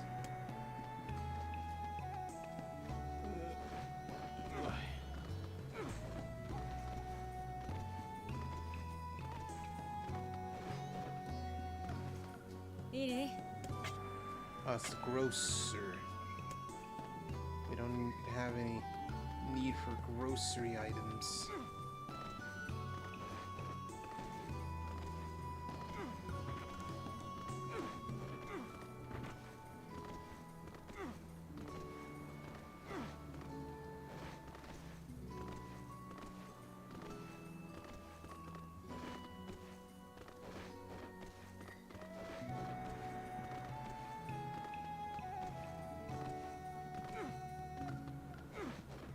What are you down here?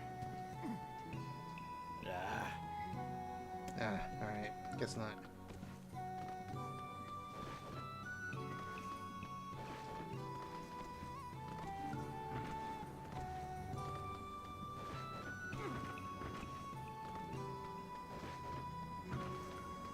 Where's the weapon store? Where can I buy weapon? Anytime I say the word weapon, I'm making a reference to Half-Life Full Life Consequences, which is funny because I've never actually seen it, but I've seen parodies of it.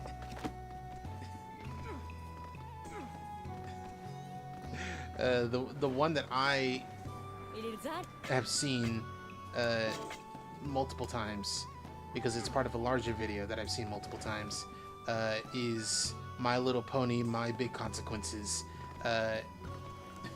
where instead of John Freeman, it's John Dash.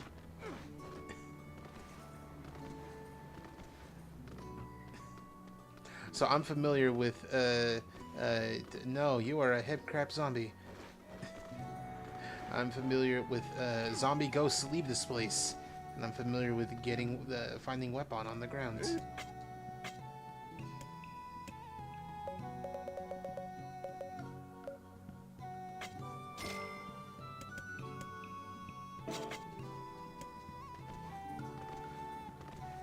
Familiar with quite a number of things that are integral to the lore. Man.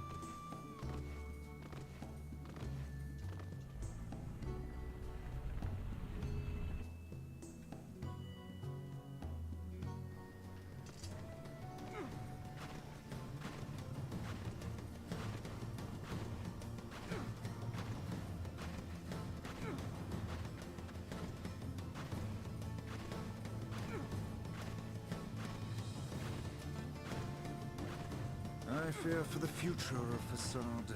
No matter how good his intentions, with the king so young. The people will make up for whatever the king lacks. I imagine we'll come back to a whole new slew of rules. The rules seem to work for them, so who are we to say otherwise?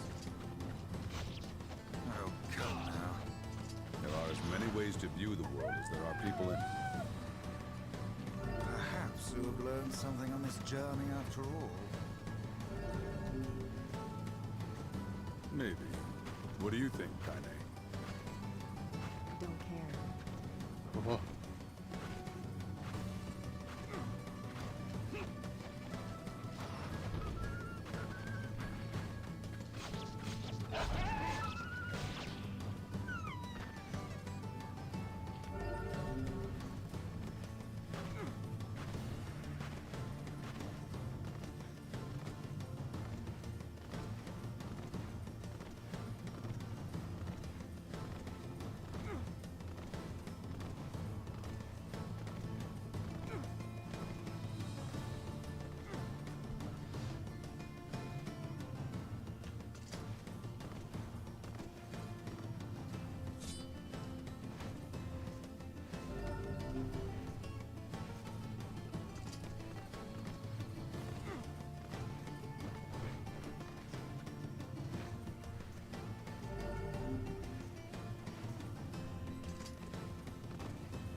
Hello, Fred.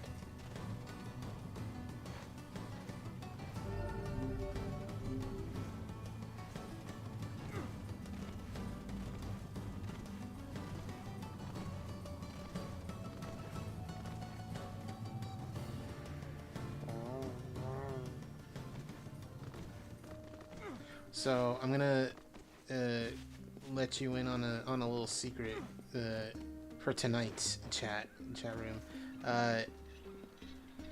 At some point in about an hour or so, I'm going to stop playing the video game, but instead, what we're going to do is watch a like world exclusive premiere, even though it'll be uploaded tomorrow. The new video that I have been working on, the one that I've been showing previews of on Discord and on social medias, where I rank every single Megas XLR video episode because no one else has, and I was able to get it done. I blasted through this. I was like, when I make a video, long form video, I am always like, all right, I got time, let's get to work on it. This one, I was so excited to work on it that I forsook playing video games off stream. I have not touched Final Fantasy XIV, Hello Kitty Island Adventure, or Marvel Rivals for more than maybe like an hour in the past like almost 2 weeks since I started working on this. I was real nose to the grindstone with this, and because of that, I would like to show off the fruits of my want more of Hello Kitty Island Adventures. I've been playing so much before working on the video that like whatever. Maybe I'll start. I say start the DLC. I accidentally started the DLC, but maybe I'll do that on stream. Like, it's like, hey, we're playing Hello Kitty Island Adventure, but it's the DLC type thing. Get to explore the city.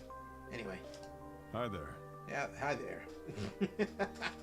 Anyway, in like an hour or so, I will stop the game, and we will watch a nearly 1 hour video that I have made with my own blood, sweat, tears, and jizz.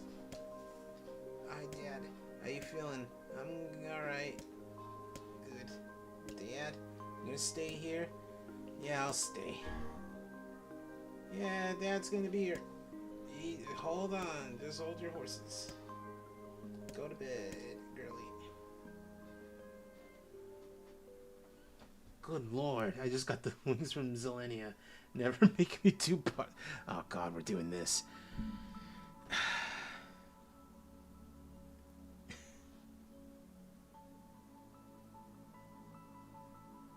It's funny because like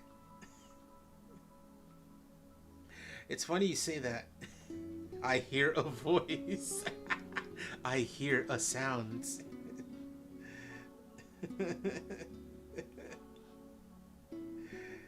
Oh man. What's wrong with Zelenia, huh? Why? Why? I would think, you know, she's like in the middle of the extremes. You would think she wouldn't be that difficult. Anyway, I hear a voice. I squint and see a boy standing before me. His hair is silver, his skin is pale, and he stares up at me with hard, glassy eyes. Soon his lips begin to move, but no sound comes out. What's he saying? I can't hear him. I can't hear him.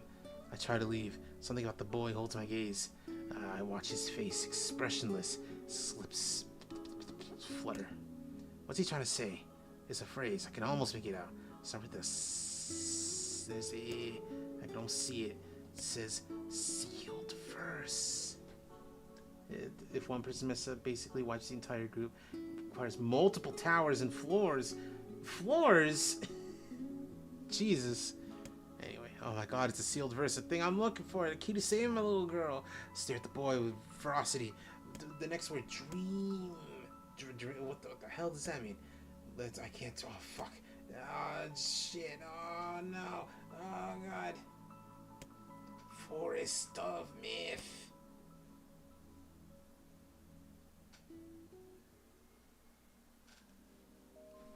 It's the next day.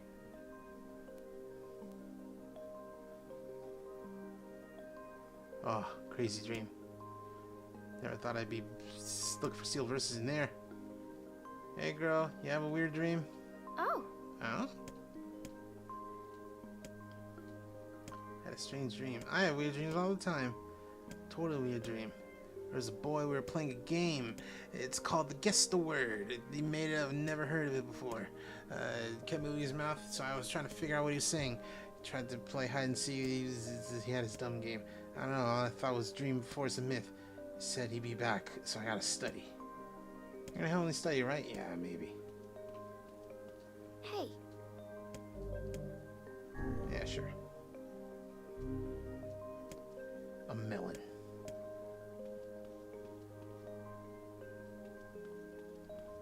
I'm pretty sure Seafront has a melon. Don't worry about it. Gotta ask Poplar about where to find a melon.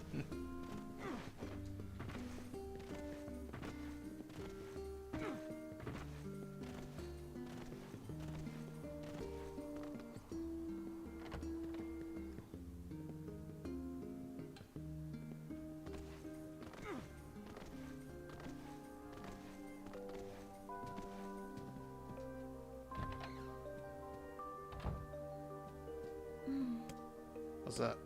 Oh, I got a letter. It is the dream. It's from the mayor and the Force of Myth. You should go check it out. I'm actually gonna stop by Seafront real quick because I would like to see if they have melons.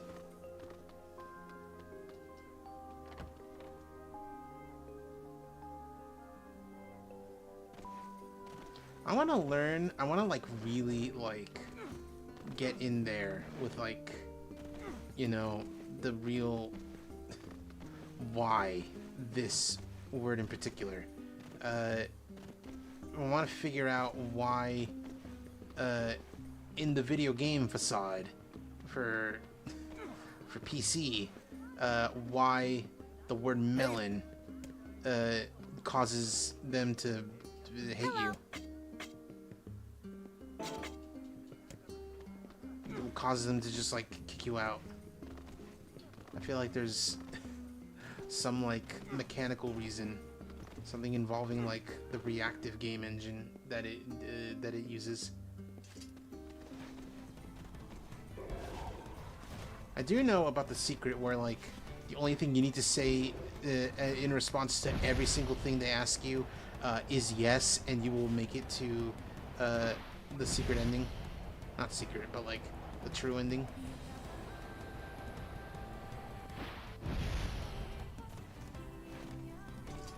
That was pretty clean. Might that have something to do with melons as a reference to Grace's boobs and he can't differentiate the meanings? Maybe? Maybe.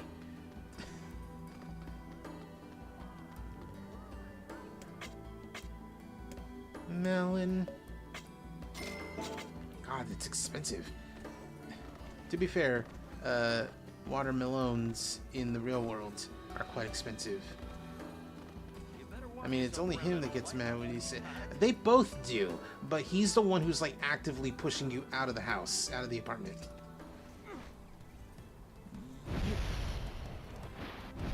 Oh, just, ooh, slid across that wall. Ah, damn. Oh, I almost made it.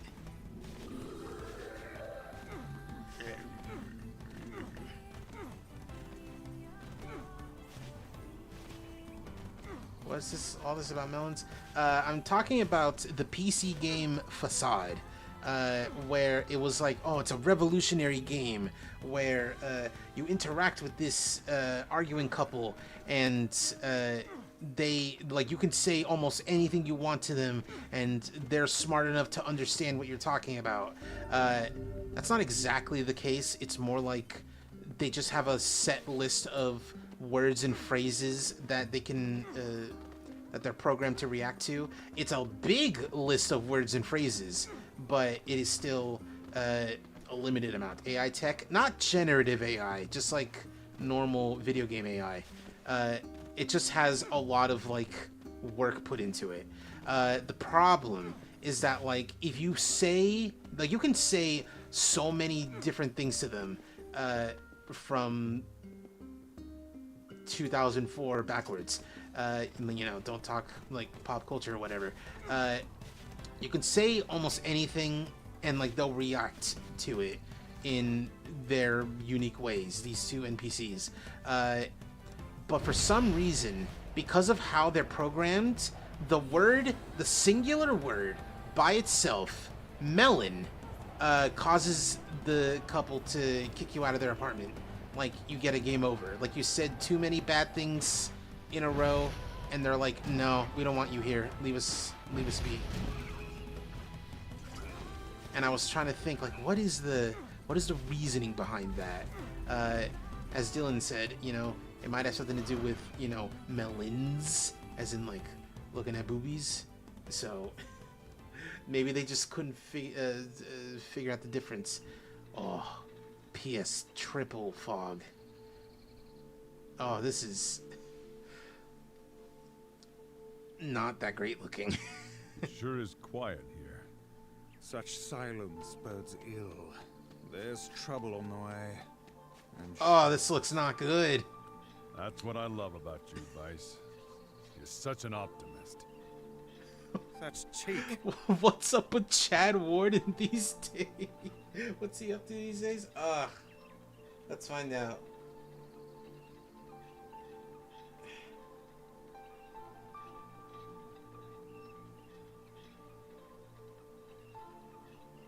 I don't know. But man, this fog does not look good. What's wrong with the mist here? Well, first of all, this is an emulated PS3 game and not a normal PS3 game. So it's the PS3 is already difficult, one, to emulate, and two, to even make games for. So graphics and frame rates on PS3 are usually suffering because the technology was just too difficult to program for.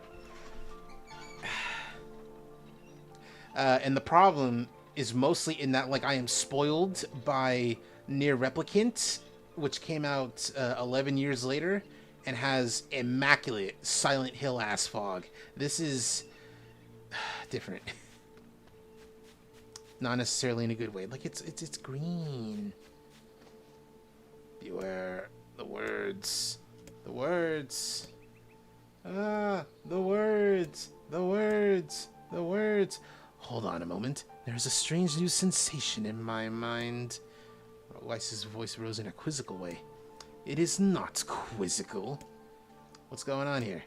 The villager's body shuddered as it slowly opened his eyes. Perhaps we should start by asking this man. Who are you?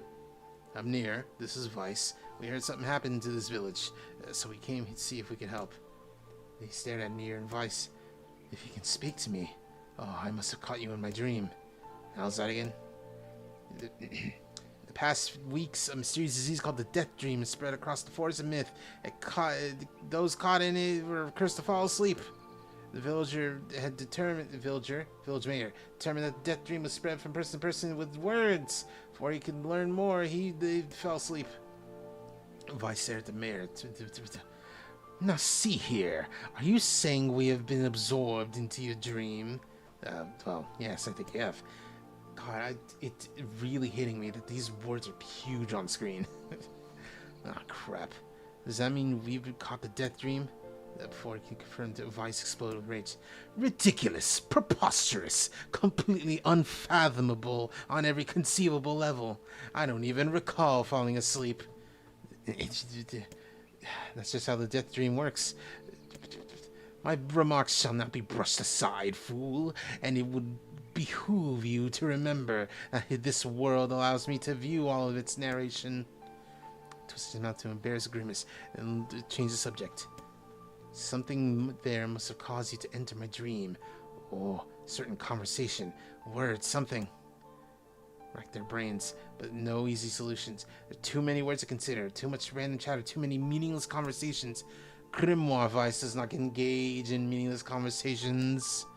The mere suggestion that Vice chose his words carelessly seemed to sting his pride. It does not seem to sting my pride, you bloody gasbag of a narrator.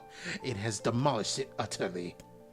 Irritated Vice looked skyward as if searching for answers in the heavens. I was doing no such thing. Just leave me alone already. Anger created by this harsh word bled over to NIER like a contagion. Wait. Oh, someone just say a contagion.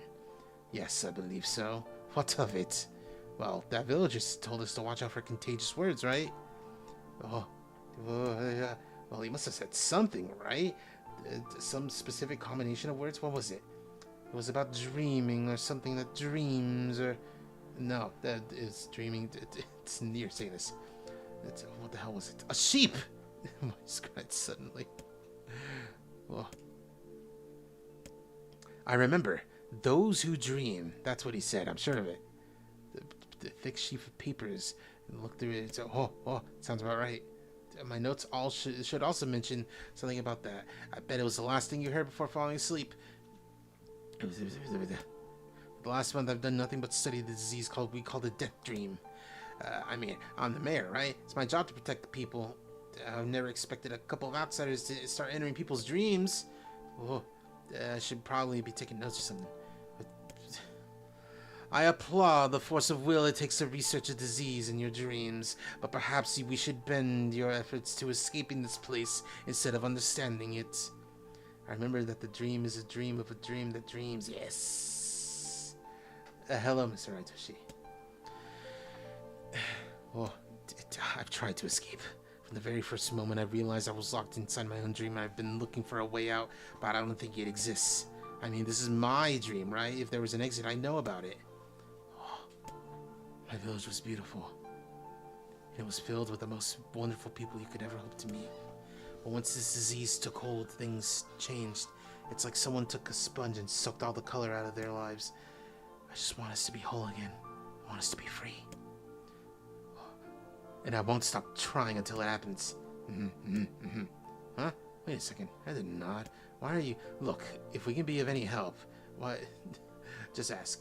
Watch Game Oververse? Not yet. And unfortunately, I'm not watching it on stream because I have a different thing to show you people. A world premiere sneak preview of the video that's going up tomorrow that I've been working on over the past 2 weeks almost. Hold on, I didn't say that. Silence.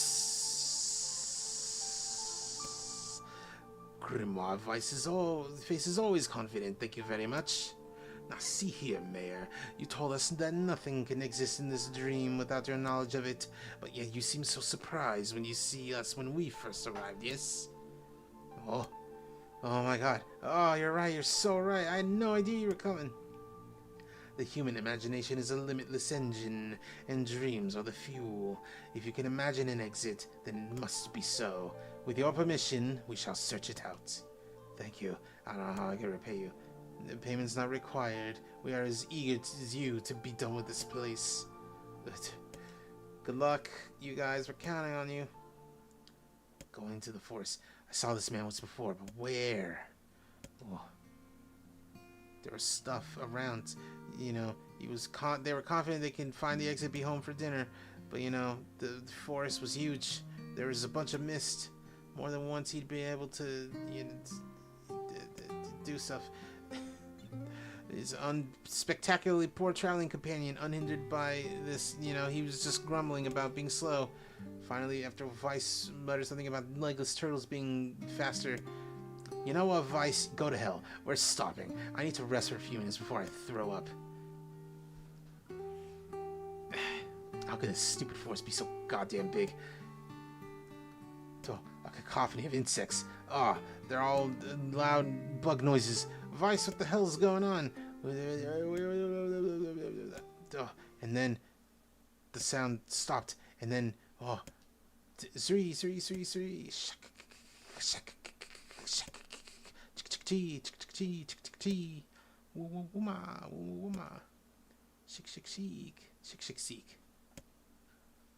The bug symphony dimmed another decibel.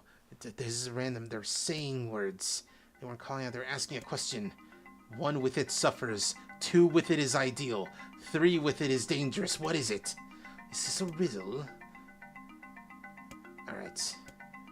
1 with it suffers. 2 with it is ideal. 3 with it is dangerous. A secret?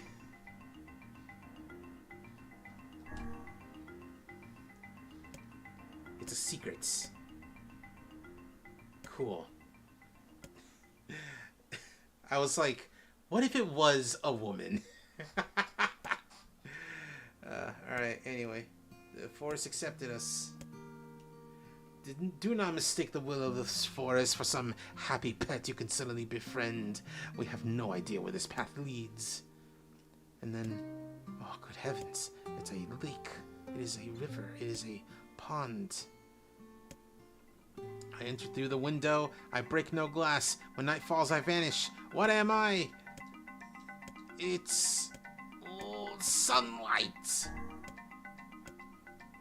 In all my years, never seen such a sight. Hey, look, there's a house or something. That's weird. Who would build a house? Don't worry about it.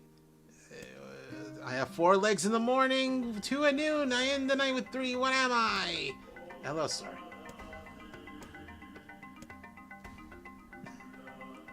I have combined the DNA of all the most dangerous animals in the world. It turns out it's man. Correct. You're the mayor. No, I'm not the mayor. Listen to me.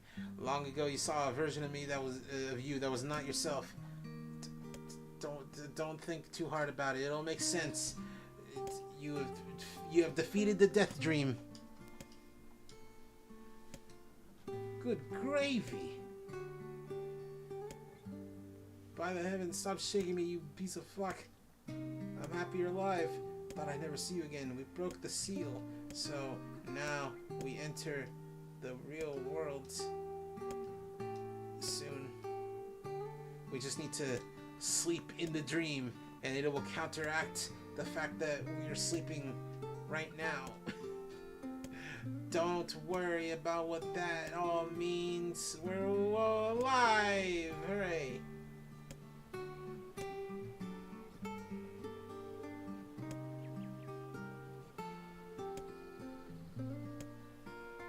If you sleep in the dream, you sleep for real. Does anyone know the actual, like, the movie where if you die in the game, you die for real? Like, where it's from?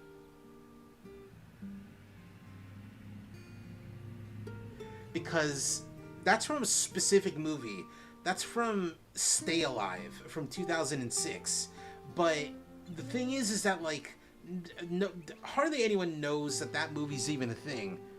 What people no even less.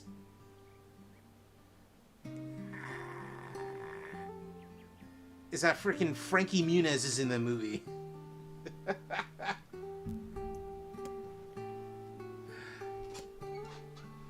I definitely remember the trailers for it where they said it, but I remember nothing else. I thought it was more of Tron. Oh, no. No. They do not say if you die in the game, you die for real in Tron. At least, probably not in as eloquent as if you die in the game, you die for real. This is a holy tree. Don't ask why it's a holy tree.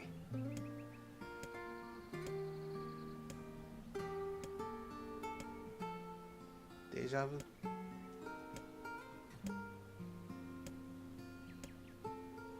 Ah, good job. We can leave now. Dark execution. That didn't take much effort. It seems a little too easy. Someone was guiding us here. Alright, enough of this bullshit. Now we gotta hang out with the best boy, the goodest boy, eventually. And then we will call it a stream afterwards. Not a stream, a game. How's the village? Oh, crazy.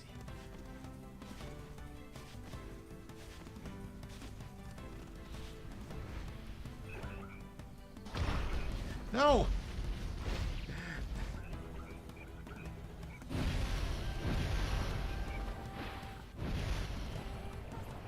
I like that big rock. I like that boulder. That is a nice boulder. I wonder who... very funny thing I'm saying. I wonder whose job it was at DreamWorks on the Shrek team. Whose job it was to design that boulder that Donkey likes.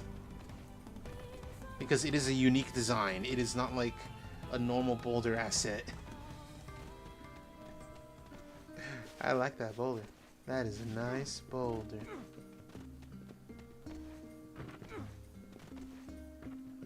Love the quests where people are dying from eating berries. Then here comes Iron Stomach Kaine talking like, fuck, these are good. I can munch these forever.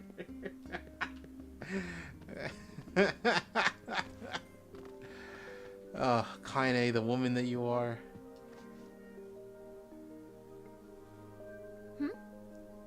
Hmm? First film was rescreening in a cinema I went to recently. Oh yeah, talking about Tron. Yona was looking for you. Look for Yona now. Go to Yona. Go to your beloved daughter.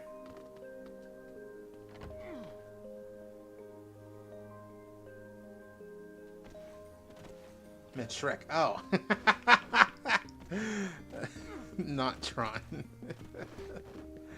Oh man, anyway.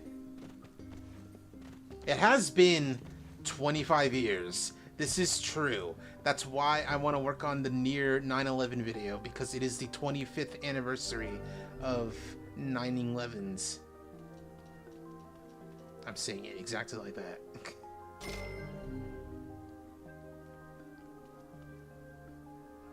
2001 was a very unique year, apart from those two things. Good luck. Yeah, I think the thing that really, the thing that I really am like hoping I can like, title of this video should be NIER 11. NIER 11 parentheses, or how NIER was inspired by 9/11. It needs to be clear that that's what the video's about. Like, in like a year, I would love to, okay, no, in a year, I would love to change it to just NIER 11. But I need to brainstorm this with you, even if it's for a little bit right now. For this hypothetical thumbnail, what do I do? Because there are no landmarks that are big and tall that can be like copy pasted as like, oh, it's the Twin Towers. My only thought is like the Tokyo Tower from Drakengard 1. Angelus over, like, that's if it's just Angelus overlooking the towers might seem a little easy, but oh, that's a better idea than just putting 2 Tokyo Towers.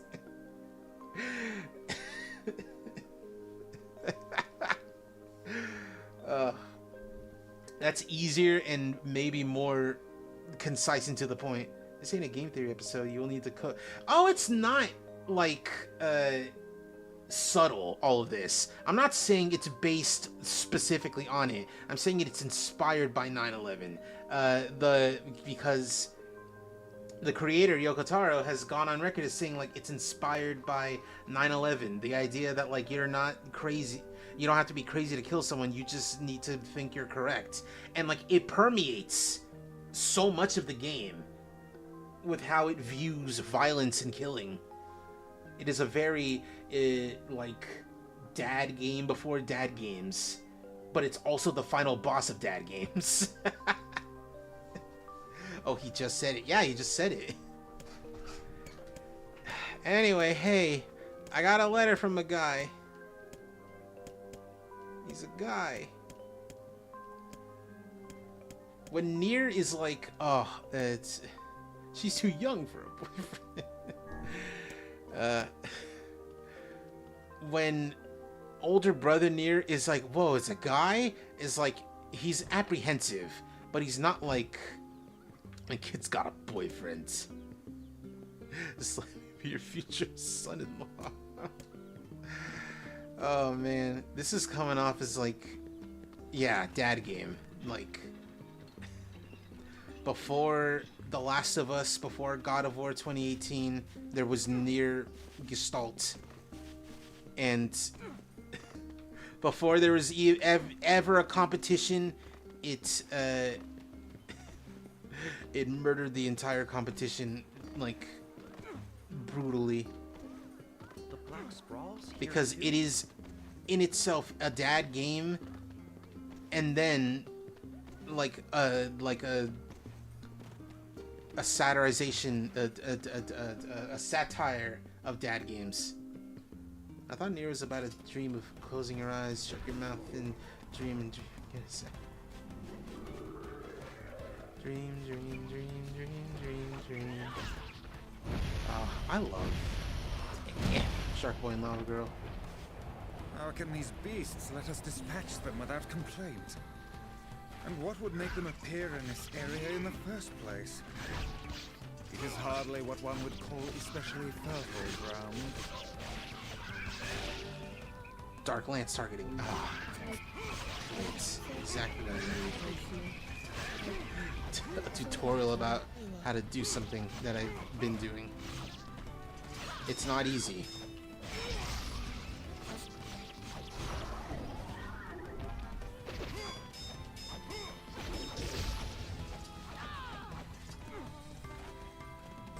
Hey, you fuck. Whatever. I just want to talk to him. I just want to talk to him. I just want to shoot him. I just want to talk to him.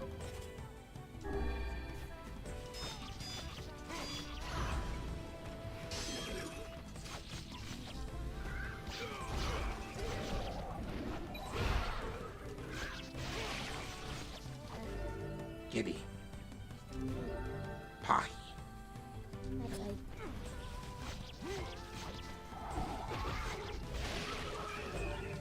Howdy.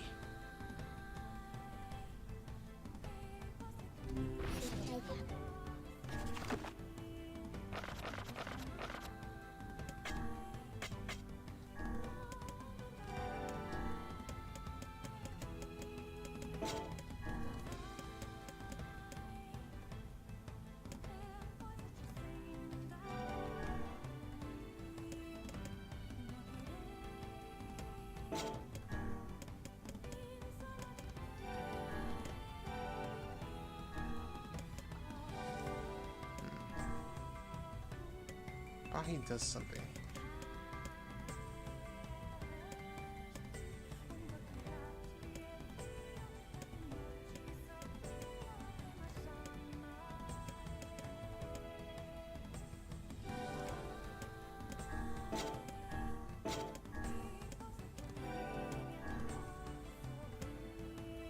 Hodi levels up something. Okay. What is it? Gib. So Gibby.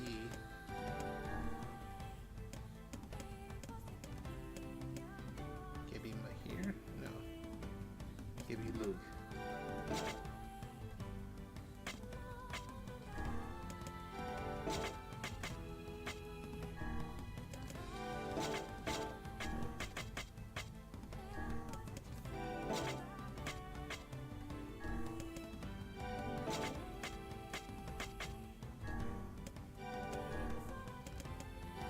So, Cheese, what do you think of the theories of NIER?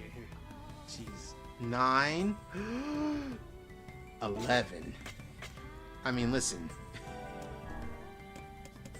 I'm not the one who said it's inspired by the things of 9/11. I'm not the one who said it.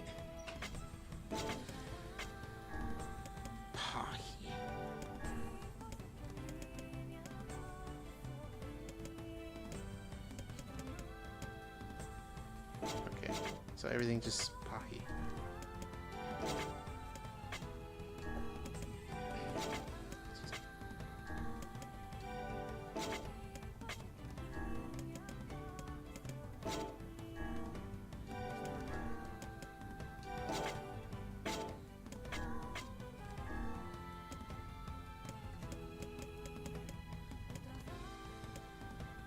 Knockback resistance.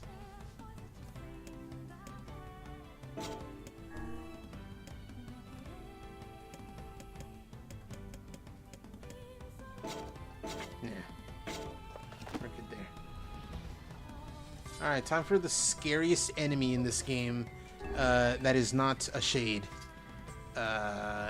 Big Tarantula! Oh, there's shades here, Bill.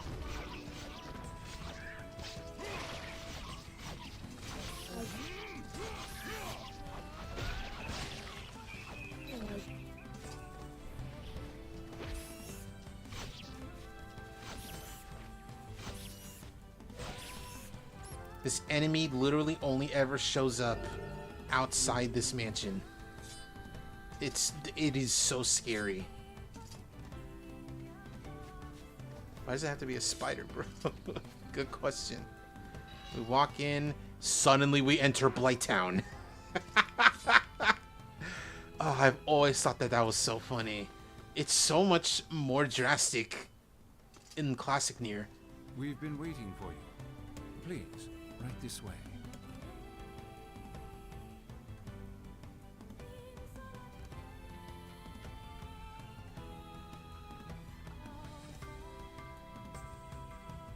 Really? Arachnophobia? I don't have arachnophobia, but I know the idea of, hey, what are the monsters you fight? Big shadow creatures, and sometimes animals. Cool. Here is a big spider for no reason. Suddenly there's poison everywhere. There is poison in other places, specifically scorpions can give you poison effect. Poison damage. Now we're in. Whoa! This camera control is weird. Anyway, now we're in Silent Hill, where it's not that you can't control the cameras, that you shouldn't.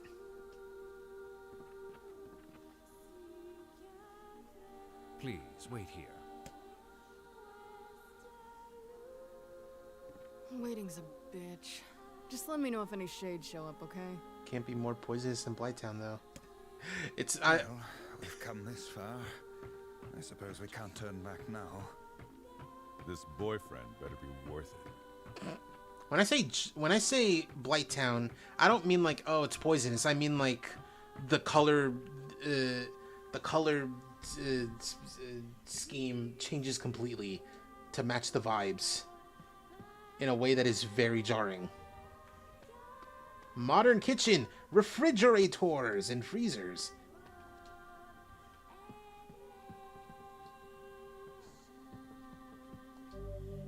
Darkness. I don't like this one bit. You sound scared, Vice. And then there's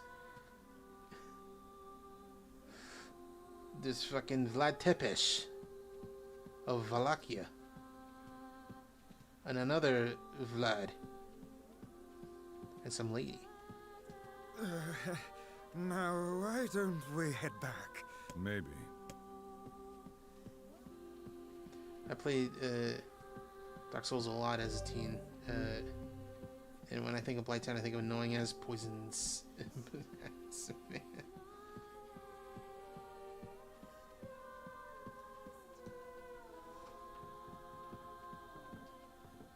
That's the kitchen. She's gone. Hey, where'd Kaine go?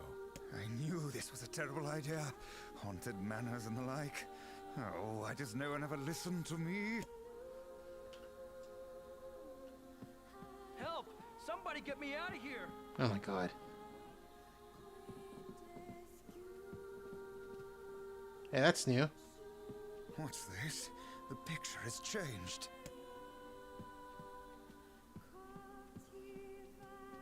Oh.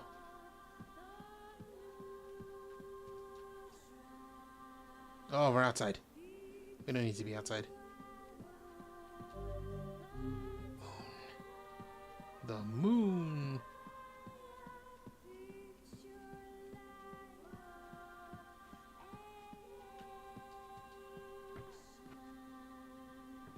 Okay, we're gonna need to like really look. Oh, okay, we can't continue. We're gonna need to like go through this door.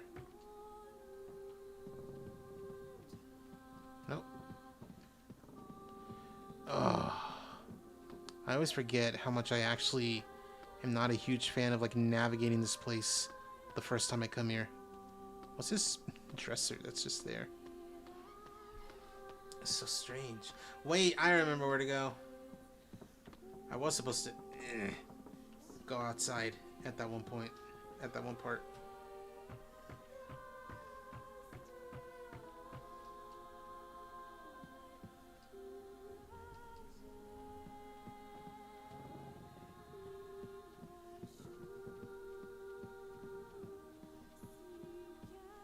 This drawing is so silly, stupid.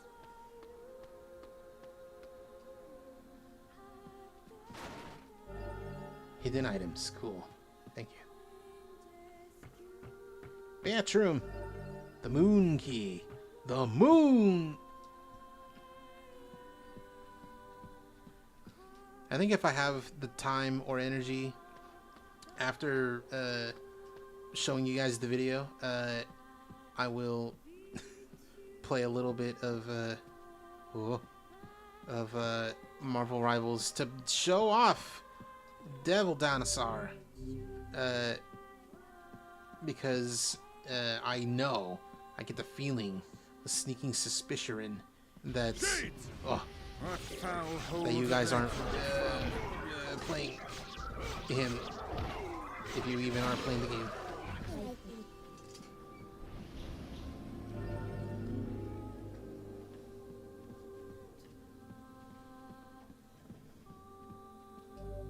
Star key. If you would like to fax me, press the star key. Oh, no! Second spider ever. I forgot that there's one in the house. In the manor.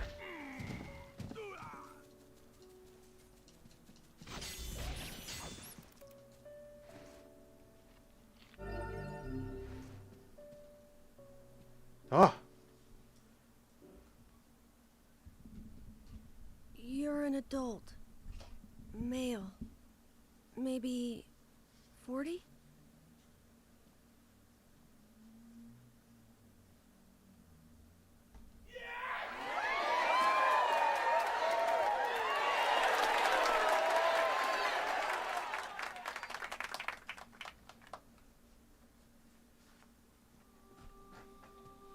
You got all that from my footsteps?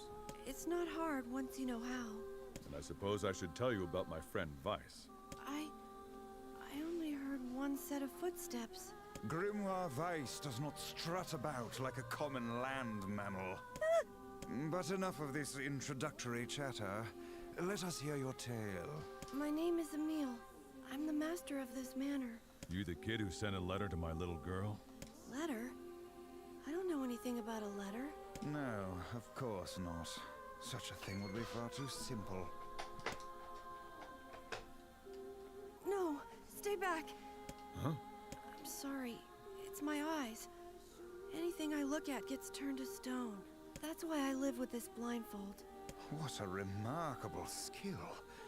I've never heard of such a thing. Anyway, my butler might know more about the letter you received. My key can unlock any door in the manor. So, if you want to follow me... That's all right. We can get around on our own. Oh. Well, okay. Here's the key. The butler's quarters are at the far end of the manor. Let me give you a map. It's a big place, and I don't want you to get lost.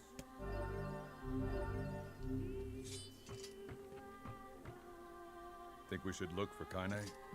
Leave her. That woman is capable enough on her own. True enough.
Aha, I knew this was a trap.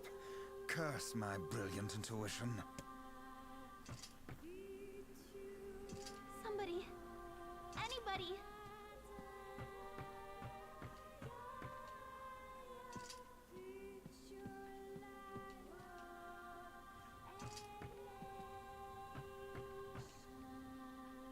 Whoa! Shades!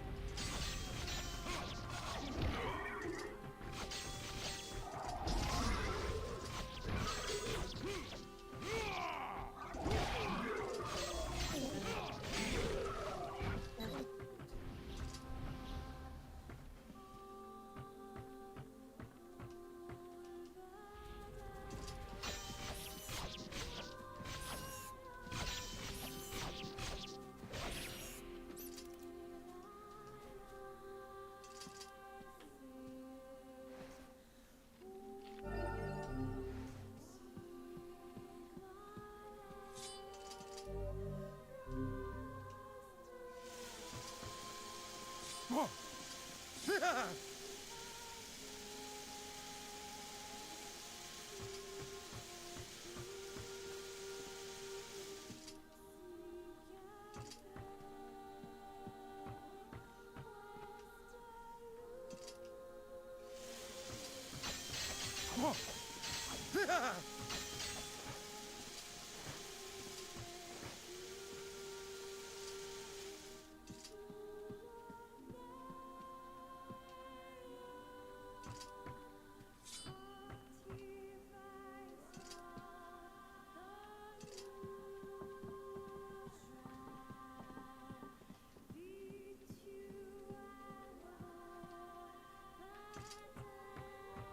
The butler's quarters...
Shut in!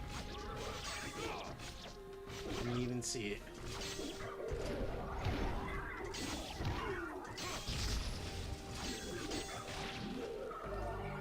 Oh dear.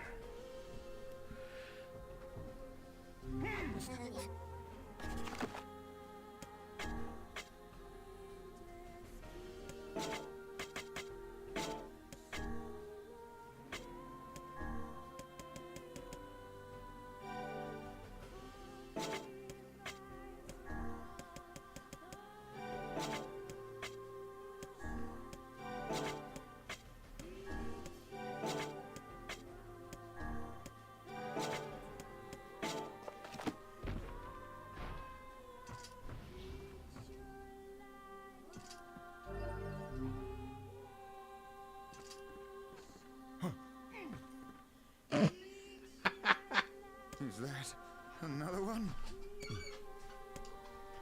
Whoa! It moves! What's the matter? Sir? This? Yes, this is my butler. He helps me out around the manor. He's a good man at heart, but a bit inflexible. Almost like a statue. Yes, and I do apologize for that, Master Emile. I doubt he's even human. Look, someone sent a letter to my daughter. Yes, I wrote the letter. Please forgive my impertinence in sending it. As you may know, Master Emile, deeply pained by his eyes, has shut himself away from the world. He suffers greatly behind that blindfold, and I feel it is my duty to help however I can. I heard tale of your courageous exploits, and so I sent a letter under Master Emile's name. But I received a response from one Miss Yona instead. So you wrote the letter? I did, sir. My letter merely requested that you come to the manor. I meant no ill intent. I believe Yona saw the exchange somewhat differently. She's just a kid. She probably didn't understand what was going on. Regardless, I am quite pleased to see you here. Long have I dreamed of the day when we could cure Master Emile's eyes. I think you want a doctor. I'm just a big guy who kills things. Couldn't have said it any better myself. Well, off we go then. Please, we're so close. The cure for Master Emile's condition is located in this very manor. So, like, he's right. He just doesn't know how he's right, though. So why don't you just go get it?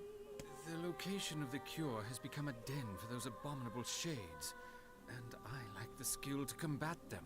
I beg of you, defeat these shades and restore Master Emile's sight. You know this is an impossible task. Why would you ask it of our guests? Well, we've no more time to waste. We'll do it. We will. The more shades we kill, the better Yona's chances. Plus, we have to find Kaine anyway. 1,000 thank yous. I owe you a debt that can never be repaid. I know it's a lot to ask. I'm sorry. At least I can petrify your enemies. That's gotta be some help, right? I'm sorry. My butler thinks so much of me. But for him to make such outlandish requests... I'm coming with you. It's unfair to let you go on your own. And besides, it might be fun to put my eyes to good use for once.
Ooh, weapon.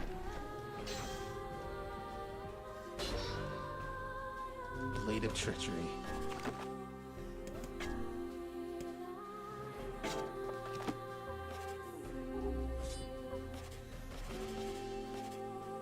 It's heavy.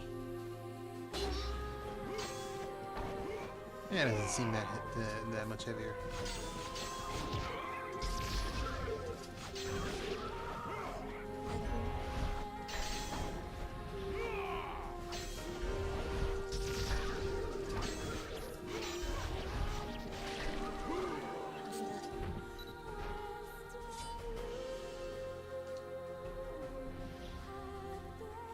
Let's go.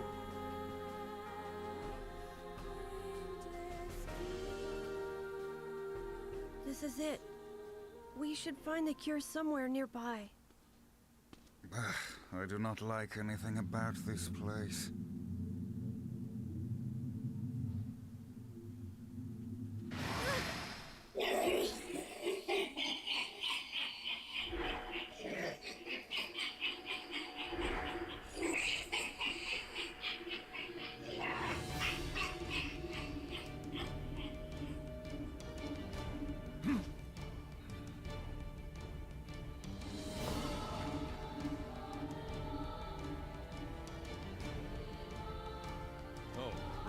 Why does every book I meet have a bad attitude?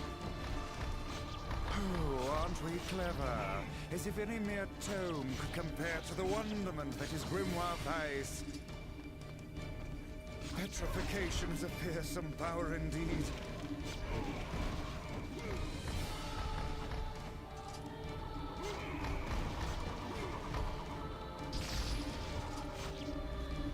Is this bastard ever gonna stop?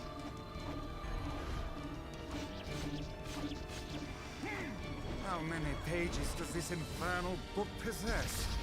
He's gotta be running low by now.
Can't petrify it.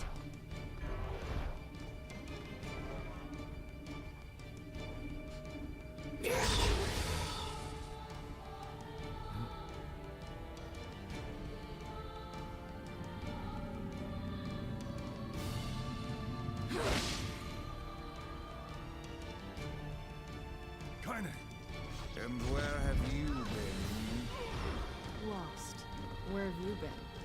Getting our asses handed to us by a floating dictionary.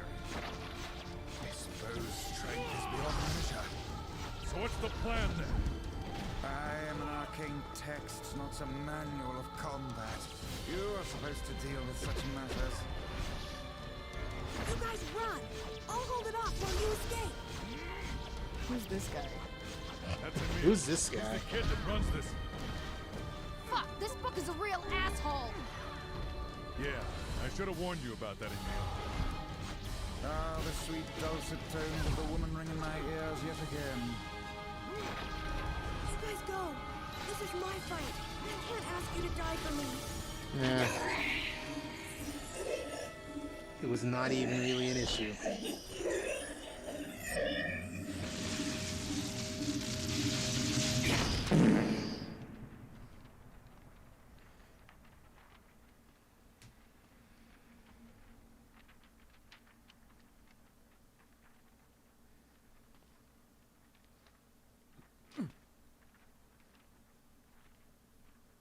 God, he's Vice, so ugly. This is it. Annulling a petrification curse.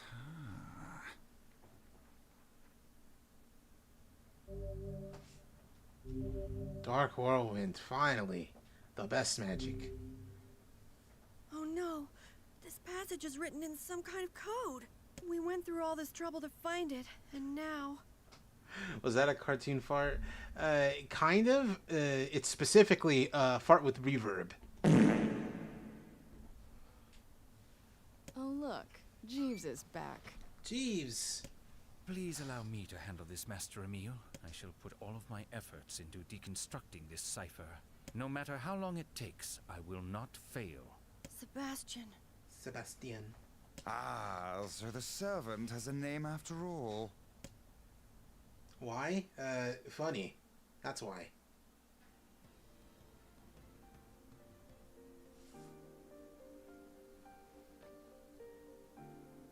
Emil, listen to me. Yes? What is it? Your eyes are not a sin. Don't ever be ashamed of them.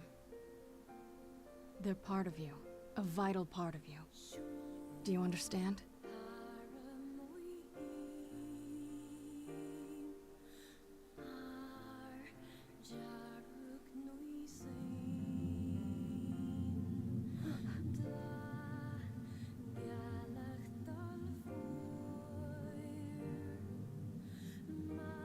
What? A shade? How did you... This arm, this creature, it's me. I thought I'd need it only until I found my vengeance. And once that happened, I figured it was all over. But there's a reason I'm alive, that my arm is alive. And there's a reason for your eyes, too. Kaine. But listen, if this shade should ever...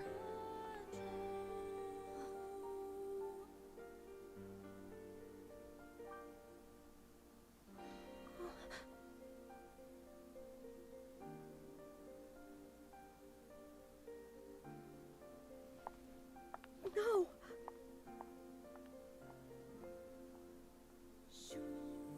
Kaine. Kaine, I promise I'll never give up. But you can't give up either. Well, we're off. Bye! Listen, Yona's sick, and she doesn't have a lot of friends. If you could send more letters, I'm sure she'd appreciate it. I would be delighted, sir. Bye, everyone. Thank you. Hang in there. Next time we meet, perhaps I'll be able to look you in the eye. Got all the I services. saw you exchange Match some me. words with that Emil lad earlier. Hopefully it was nothing inappropriate for a young man of his age. Speak the truth, hussy! Book? Shut up. Yeah, cram it, Vice. We've got our hands on all the You're sealed ruining verses. this nice moment. And now all that remains is to find this grimoire noir. Oh, we'll find him. I know we will. I like your funny ways, Magic Man. Alright, so, like I was saying earlier, I will call it for the video game, mostly because we're about to approach the beginning of Act 2. So if we stop in now, we can begin the end of Act 1 and the beginning of Act 2 next week. But also, we're going to world premiere the new video in a few minutes.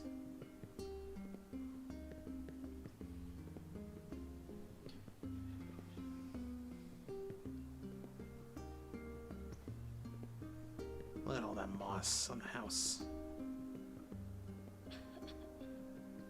Yona, come. You need your rest. I'm sorry.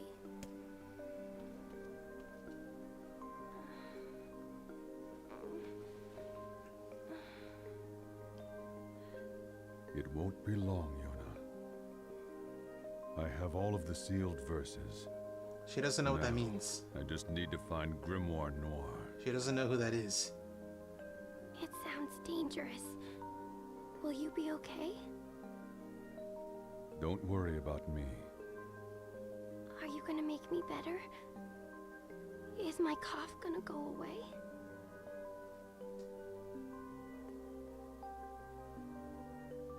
Yona? Dad, don't hate me for this. Okay? What are you talking about? It's just... I don't want you to hate me because of this disease. A father could never hate his daughter. I don't know about that. I'll see if Popola has more medicine.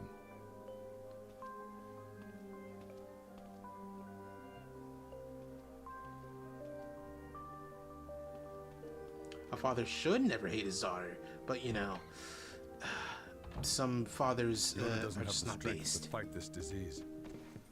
We must find Grimoire Noir at once. Only this can save her. How much money do I have? Not that much actually. So let's save once, twice, and thrice. I don't know about that. I've seen too many Reddit stories that have the concepts.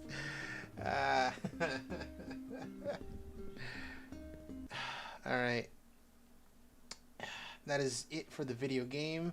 The reason why I'm ending the video game so early is because this video is an hour long-ish, and I plan on giving like behind the scenes discussions and things about it, about various jokes and such. Plus also it's going to be like a legit like watch through to see if I missed any like crucial edits or anything. Now before we do this, and before I even tell people on the server, hey, we're doing this, let me get some water. Water time.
I am back. I am putting the crystal light in my water. Because what's better than water? Strawberry Kool-Aid, pretty much. Yeah, that's a little fun fact that some people might not know. Crystal Light and Kool-Aid are basically the same product, but repackaged. Crystal Light is considered the healthy alternative. It's the same thing.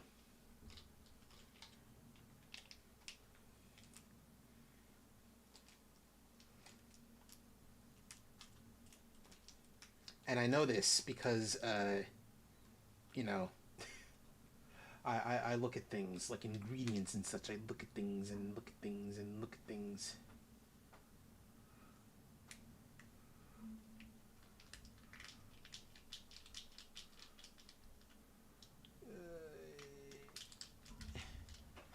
Okay. Cool. Now to tell people there's a world exclusive, world premiere.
Okay.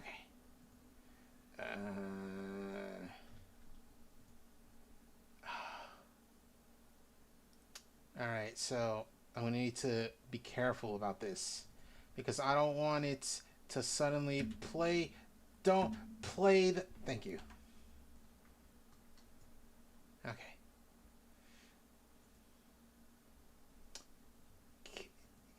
Do we have? We don't have a thing. Wait, do I have a source? A source that is this thing in particular? Let's find out. Window. Wall. I think it's just called thing. Is it? Oh, no. Oh, wow. I just... Okay. Oh! Wait, why is it not there?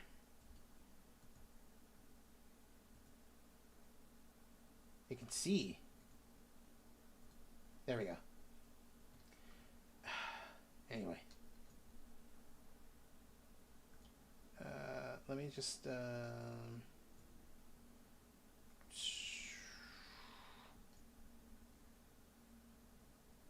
then... and then...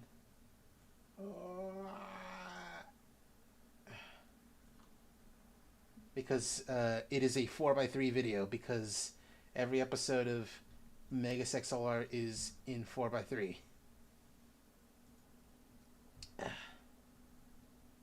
I'm gonna move this sauce way down so that way it does not get blocked by anything. But while we're waiting, we can also just hang out, watch videos.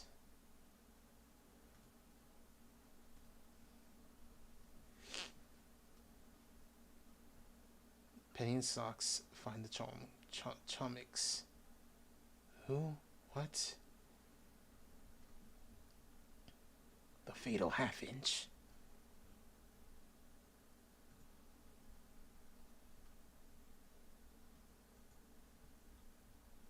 You know what? Sure, let's rate it. Every Season 8 Battle Pass skin.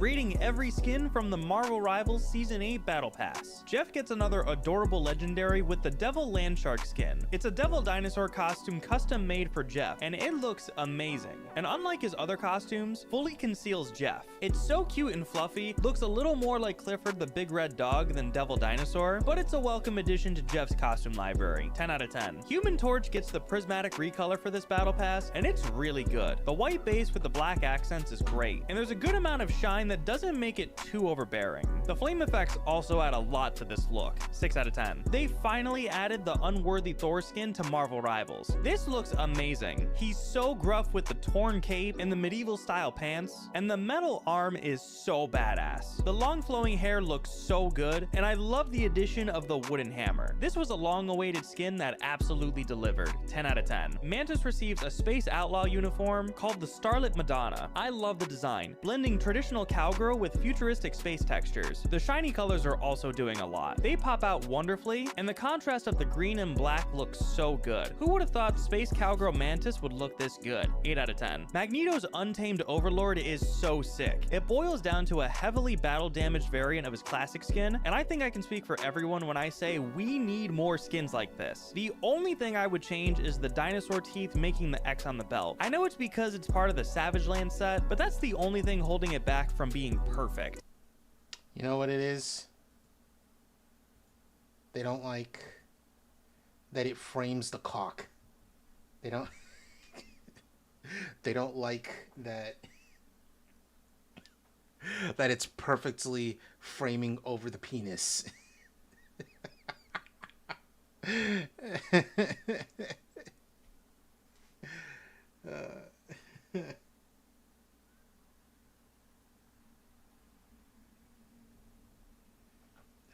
Oh man.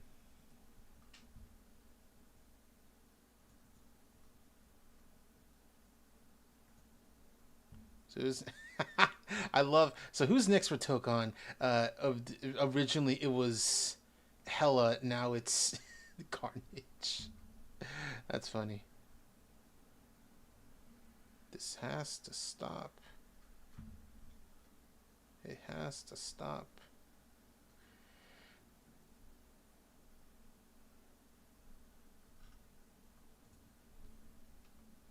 Carpet, carpet, carpet, carpet, carpet, carpet, carpet, carpet, carpet, carpet. Check it out, I'm in the house like carpet, carpet, carpet. Check it out, I'm in the house, I'm in the house like carpet. Check it out, I'm in the house like carpet, carpet, carpet. Check it out, I'm in the house, I'm in the house like carpet. Check it out, I'm house like carpet, house like carpet, carpet. And if you can believe it, that was the only thing we've had before chapter 3 and 4 came out. Like, we had to just suffer with that. Alright, I don't know if anyone's like coming to join to watch the video, but you know, doesn't hurt to wait just a little bit more, at least for one more video.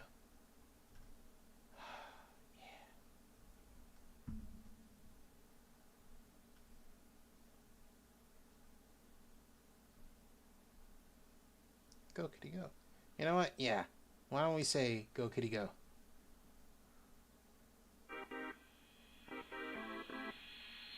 Pump it up, kitty.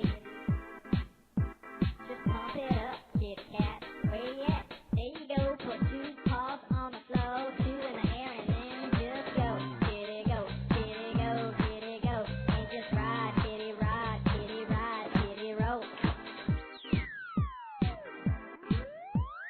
Pump it up, kitty. Hey DJ, play that funky beat. All the kids taste move your feet, 'cause the music's bumping, party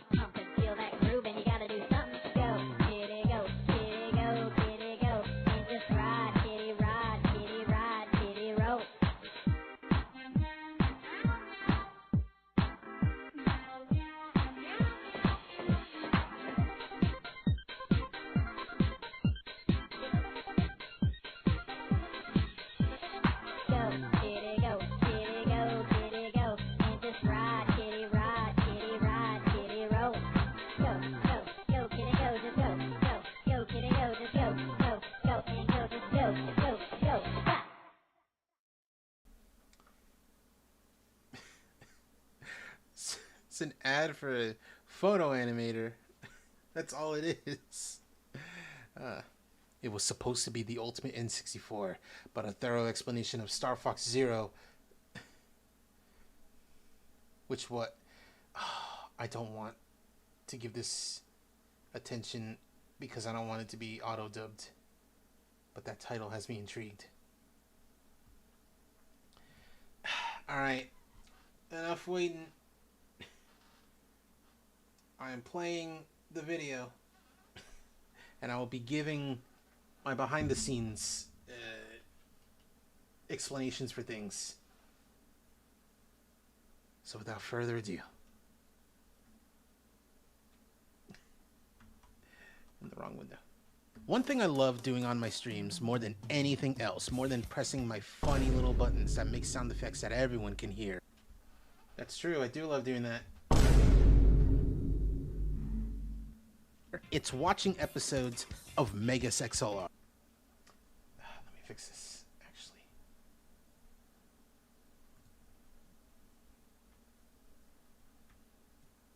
Nope.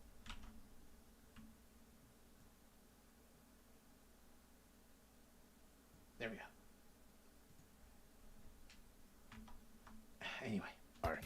For those who somehow don't know, because they were born 5 years ago, Megas XLR is an animated show from 2004 that had a pilot in 2002 and lasted a grand total of 2 seasons with 26 episodes, not counting the pilot. It's got a ton of robot action and aliens and rock music and video games and other stuff little boys loved before they stopped being little boys. Okay, I need to re-render this because I completely forgot. I was gonna have a visual joke of like what little boys liked before they stopped being little boys, and I was gonna very much imply a trans thing, like I would put a blahage or maybe a bionicle. I think I'm just gonna put a blahage there. All right, that's one thing I've completely forgotten about that I have to fix. It features Harold Kuplowski, a huge, fat, kind of a loser of a guy from New Jersey that loves nothing but cars and eating and monster movies and video games, and this giant robot he found in the junkyard and bought for $2. What's that? No idea. $2, huh? I'll take it. Oh, man. He's got his friend, Jamie, no last name, who is an even bigger loser and only hangs out with Coop because they actually like each other's presents and they have the same taste in stuff. But personality-wise, they don't got much in common. Coop, what are you doing? I bet everything! I got digits from green-skin girls! Green-skin girls! They're accompanied by Kiva Andrew, a warrior from the distant future fighting in a war against the Glorft, an alien race bent on the subjugation, destruction, or both of all life in the galaxy, mostly humans, led by War Master Gorak. All Kiva wants to do is eventually go back in time, but deep in her heart of hearts, she understands that she's not going anywhere. All right, you! Arrogant, overblown thief. You tried to break up our team. You almost killed Coop and Jamie. And you made me listen to your endless cheesy pickup lines. Nice. Nice. Something it always tickles me. War Master Gorak. Jeez. You tried to break up. Why does it not show up our team? You in time, but deep in her heart of hearts, she understands that she's not going anywhere. I've always thought it was very funny how, you know, very big anime eyes Coop looks in this. Fitting considering it's a it's an episode that is an extended parody of Captain Harlock, a very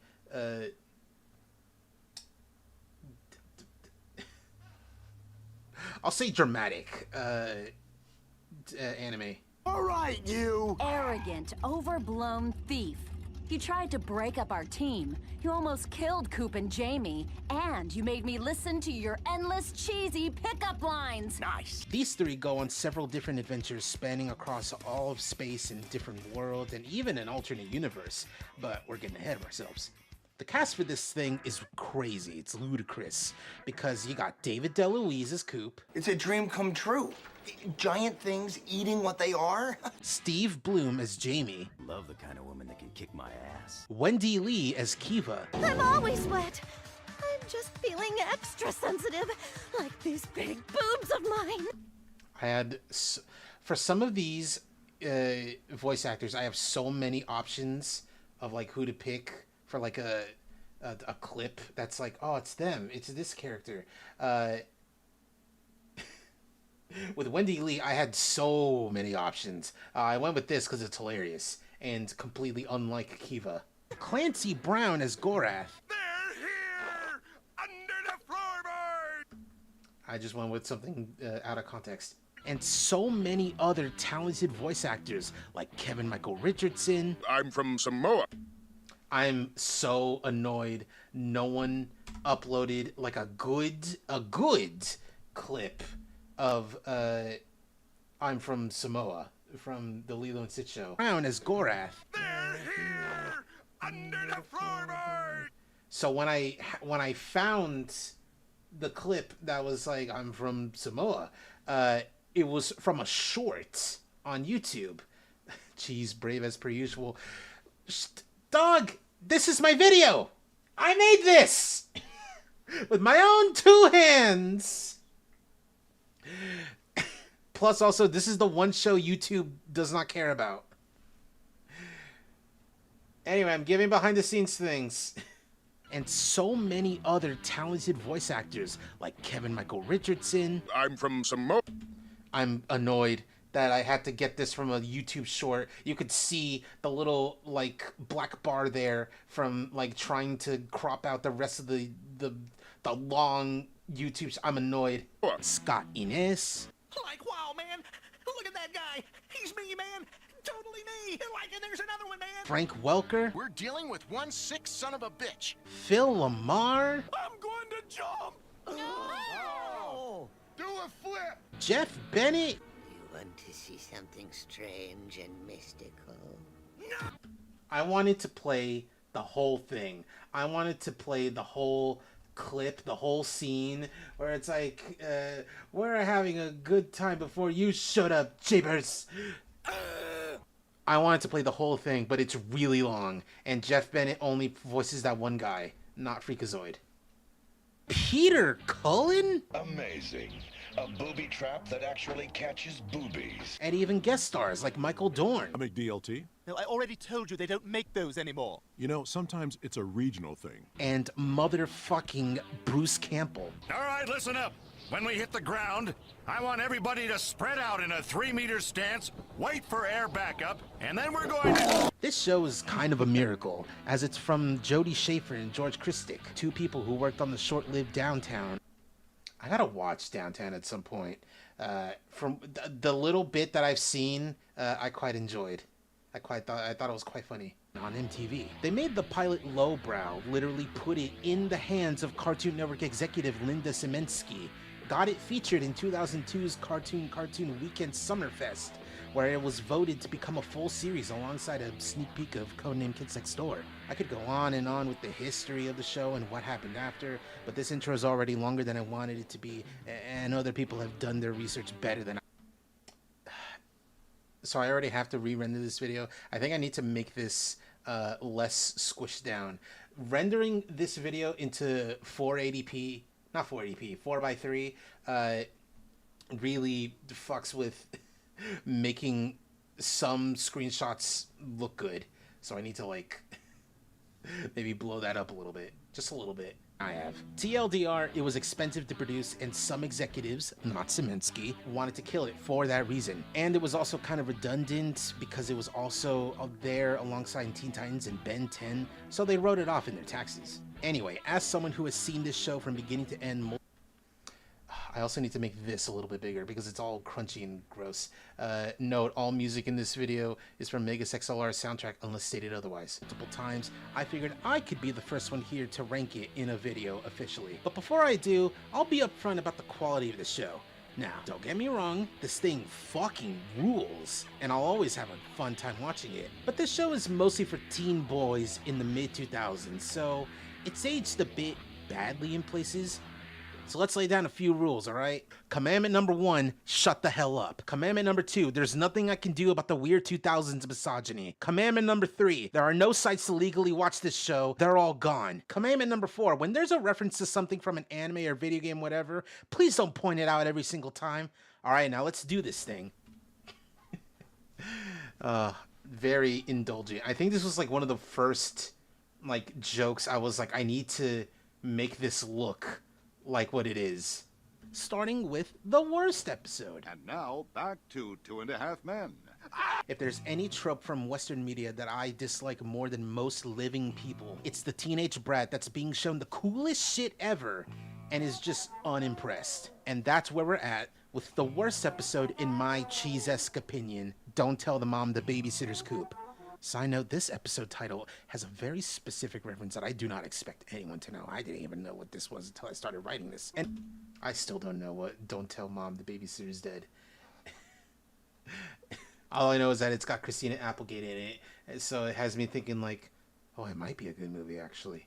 Anyway, this episode has Coop accidentally extracted the Glorft from a pocket in null space that they hid in whilst the gang thought they died. Long story. And they plan on Majora's masking the planet with a big engine on the moon. Meanwhile, Coop is stuck babysitting Skippy, this snot-nosed twerp that spends nearly the entire time he's got on this earth, and we've only got one life, so once it's over, that's it. Just sandbagging everything Coop does, whether it's playing video games, smashing stuff in space, or even just sitting there existing. Dude, my pizza. You're not missing anything. The pizza near my house is way better. You what? He's a glorified plot device because he's the size of a 13-year-old and fits into some tight spaces. Every time I watch season 2 of Megas, I reach this episode and I think, was there a drop-off in quality? It's just that bad. Probably the only legitimately bad episode in the whole thing, but everything else is better than this, so it's only downhill from here. Well, I got your trigger right here.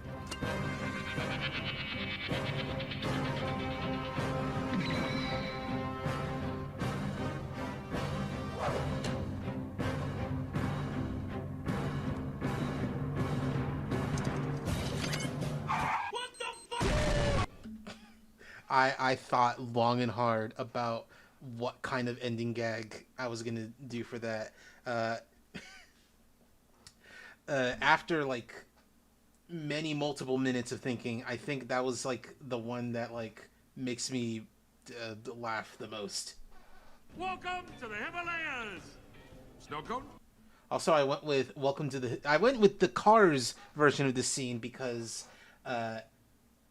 Welcome to the Himalayas, ellipses, snow cone, is much funnier to me than just Welcome to the Himalayas. Unironically, I forget this episode is a thing almost every single time I rewatch the show. Truly, I do. It's like, I hope that this video cements it in my mind. Oh yeah, there's a Space Yeti episode in season 2. Knowing me, I'm gonna forget regardless. In Ice Ice Megas, Coop and the crew end up on this ice planet with a race of Yeti aliens, and they owe them a debt of protection after accidentally destroying this other big robot that was supposed to protect them from a Jeff Bennett alien robot overlord. Mama warned me about women like you.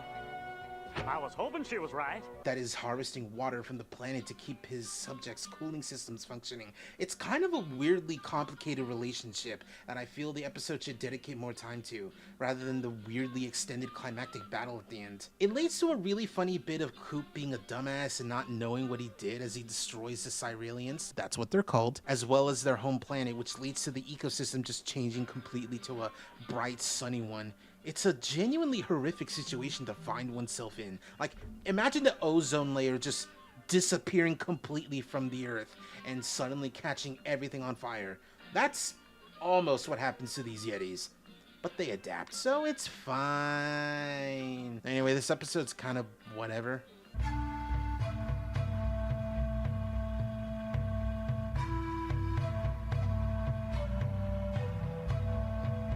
It's so exceedingly whatever. I don't know how to end this segment, so it's just like, oh, the post-credit scene or the mid-credits thing, where it's like, oh, they're lady yetis that are looking sexy. And why is she called Aunt Fanny? Couldn't call her Aunt Booty. Junk in the trunk. That's the only reason why that clip was used.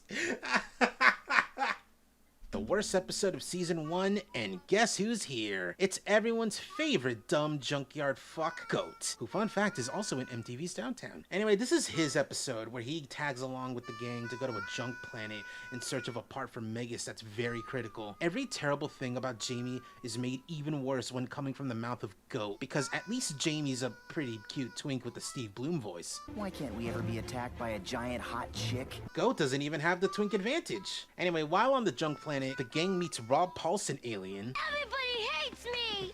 No, little dude. Honest. Hold on. I hate him. That's the only... That's where Rob Paulson is. He's only at the very end. But, like, if you know what he sounds like, you know that that's him. Who's willing to help Kiva with finding a time drive, solely for the excuse of traveling back in time to find another junk planet to have, and I quote, 2 of everything. My collection will be legendary. I'll have 2 of everything. Huh? And like, this episode's entertaining. There's a runner involving duct tape fixing everything. Megas gets into a fight, but not being able to do much because of the missing part is interesting. But I'm being for freaking real when I say Goat sucks. Hey, Coop, what about that place we found a few weeks back?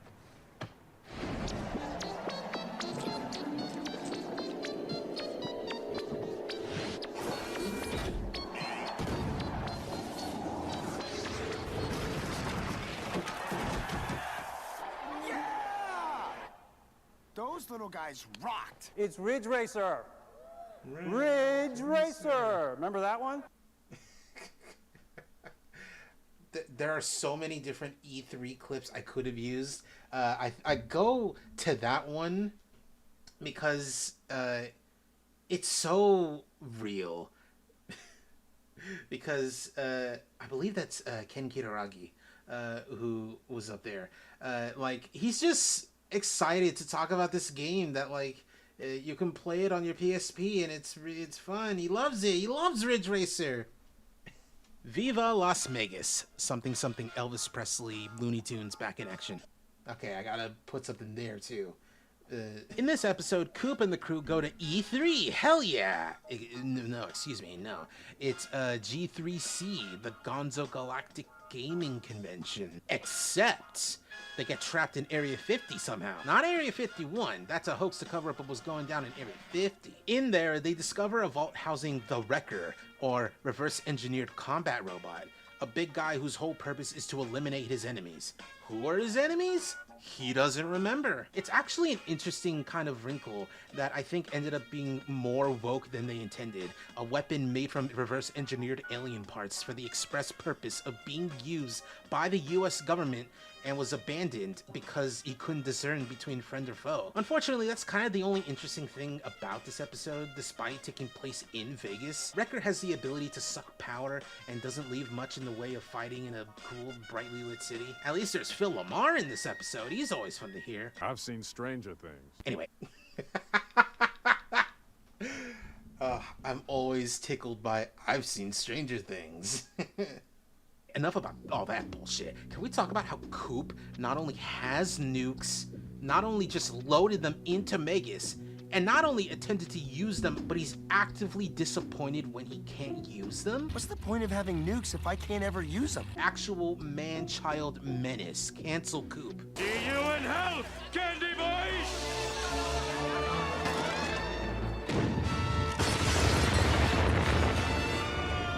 TV dinner is so exceedingly whatever, but the ultimate punchline is so worth it. Coop wants to watch the Millennium Mash Wrestling pay-per-view, and he just can't see anything.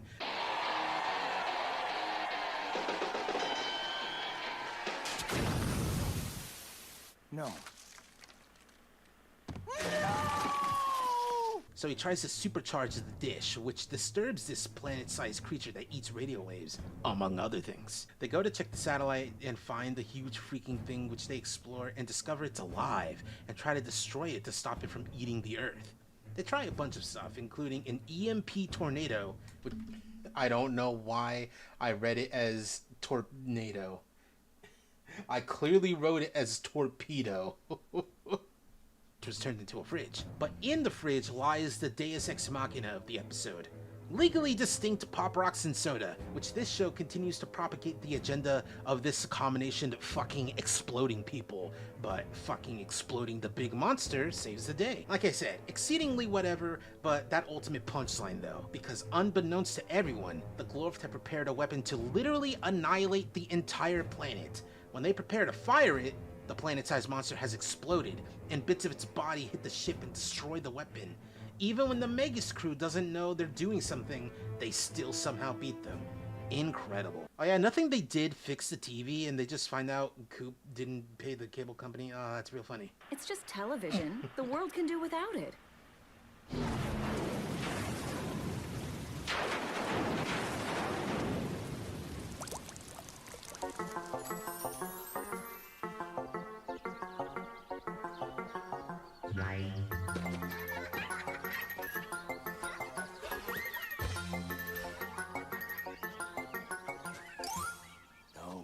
No, I won't let that happen. Forgive me, Father, for I have slayed. May she without tea throw the first shade.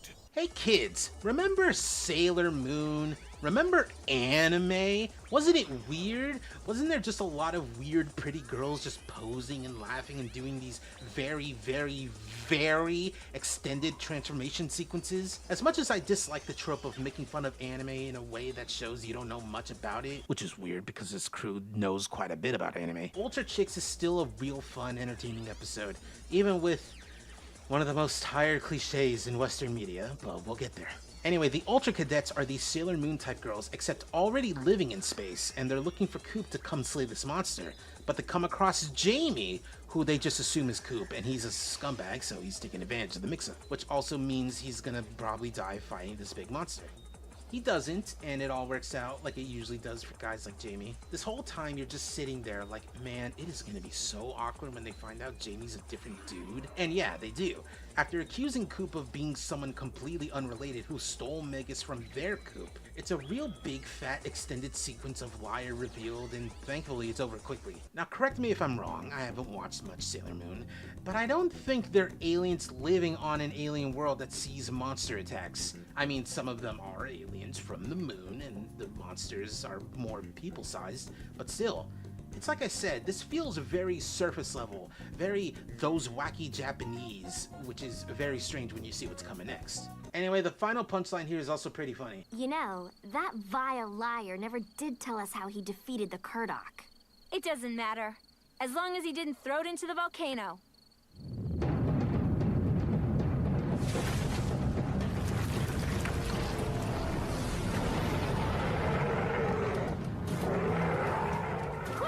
To the dome!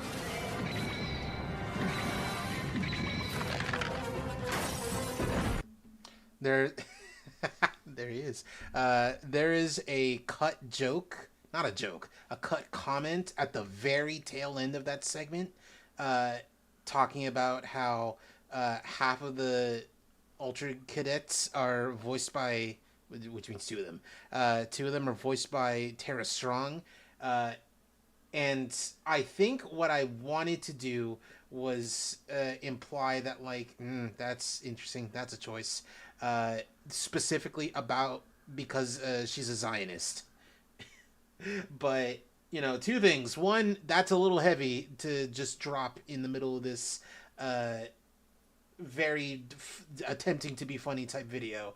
And two, very much would have broken the pace. It would have just been very, like, not great to have immediately after the joke, after the funny the thing at the end. Ah! The worms!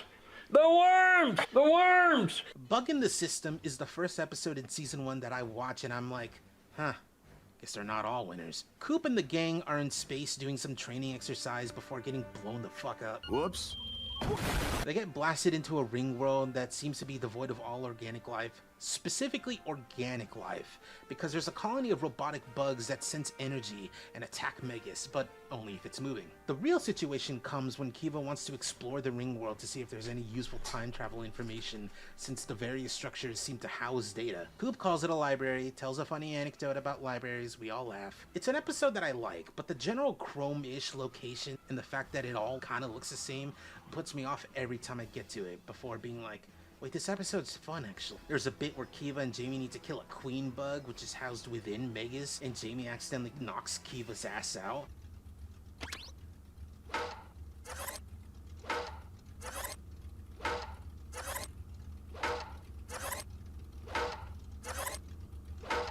And the Deus Ex Machina is especially egregious, but it looks cool, so who cares? Overall, it turns out to be a pretty good episode. It just has to get to the good parts eventually. All that knowledge, infinite amounts of wisdom that could have served the entire universe. Gone forever. Oh well, if we haul butt, we might get back in time for Mighty Monster Trucks in Mud. This time, see if you can avoid the minefield. Minefield? What minefield?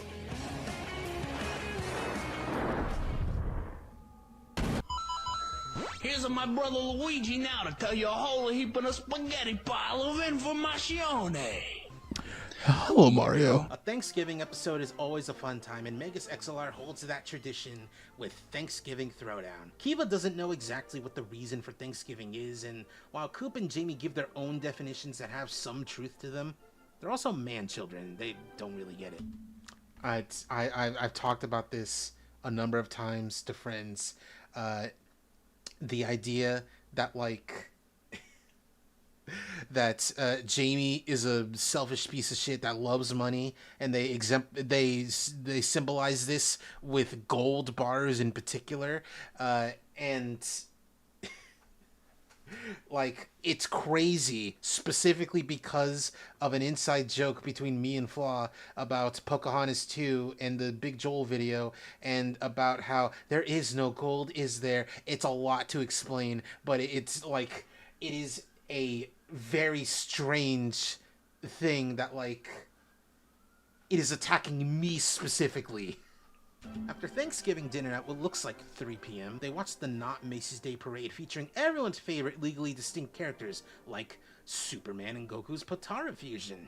He's got his own TV show, and it's awesome. Neither Donald Duck nor Maui Mallard. Look him up. And the Fabio brothers. Let me guess, from the Fabio Brothers show. No, from the video game. And let's not forget Augie, the adorable aardvark. That's Augie, the adorable aardvark.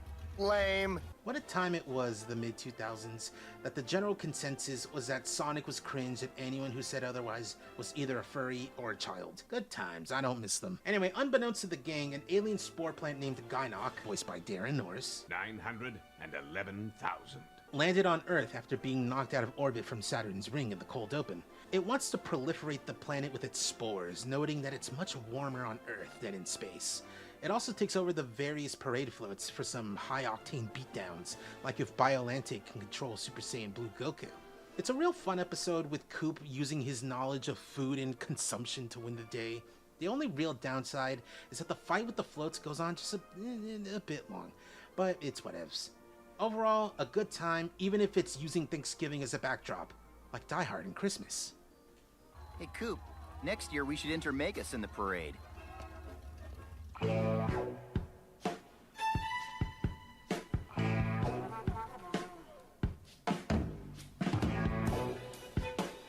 hubba, hubba, who do you trust? Remember, it's called Thanksgiving. So everybody open up your hearts and wallets and give cash for Jamie.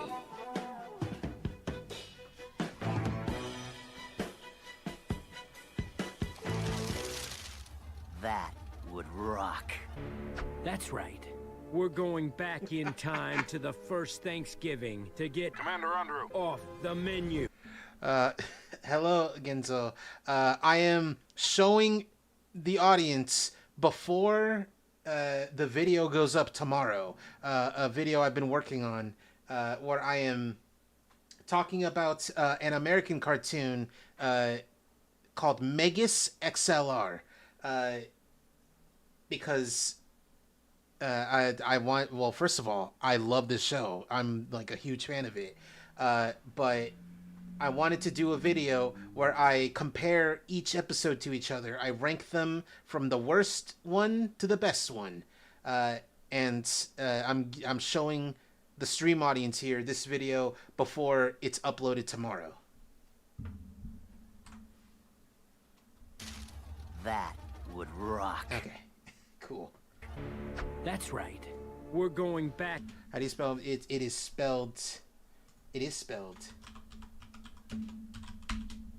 like that.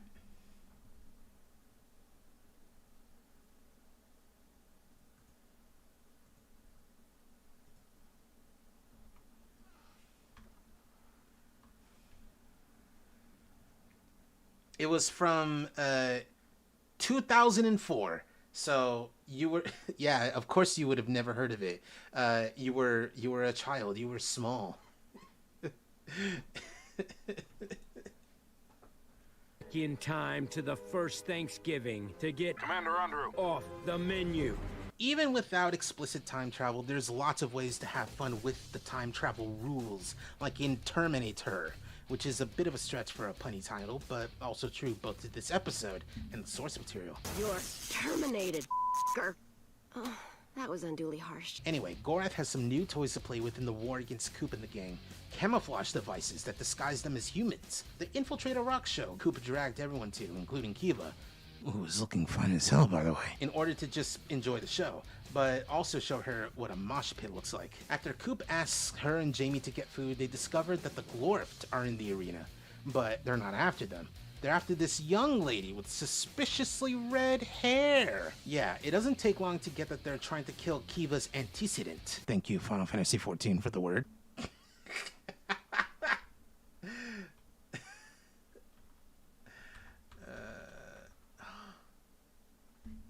Hold on. They're after this young lady with suspiciously red hair. Yeah, it doesn't take long to get that they're trying to kill Kiva's antecedent.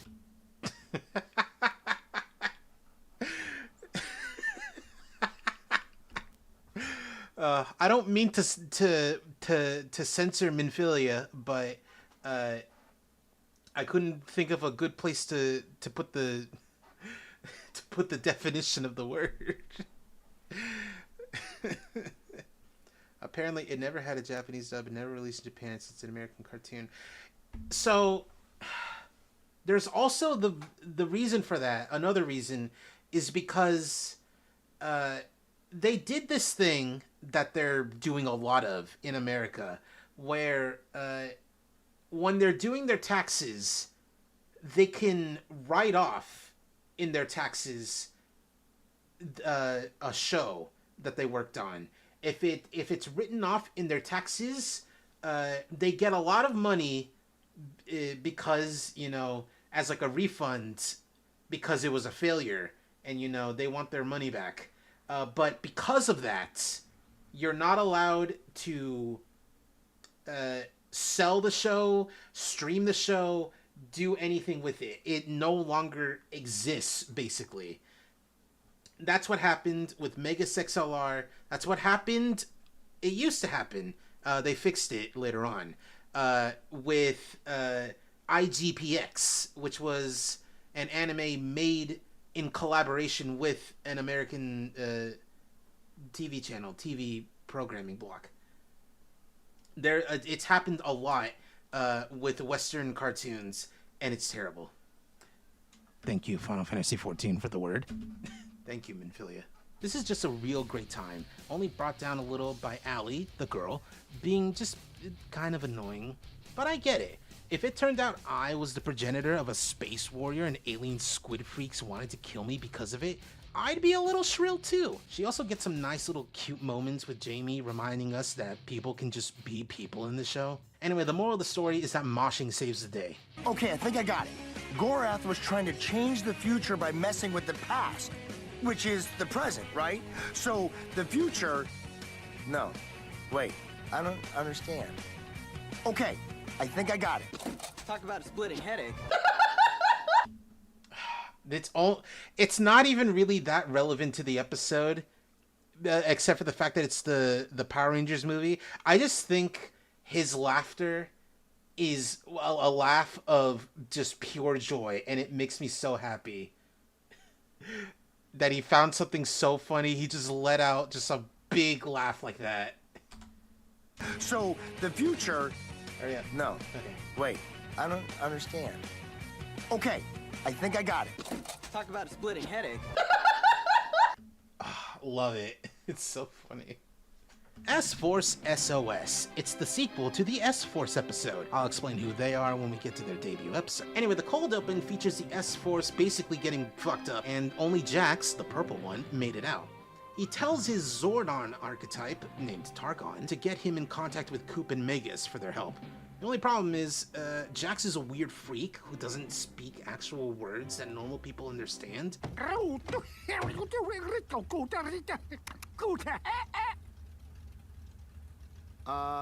So it takes a while to get to the rest of the S-Force. It turns out they were defeated and captured by Zarek, longtime nemesis of the S-Force. It's up to Coop to save them before they get executed live on their home planet, even if he doesn't exactly know how to get them to their Zorps.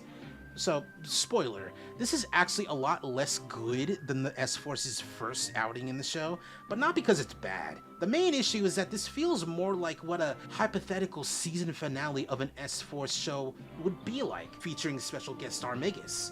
Like, it's got all the hallmarks of a Megas XLR episode, but it feels like Coop isn't the focus.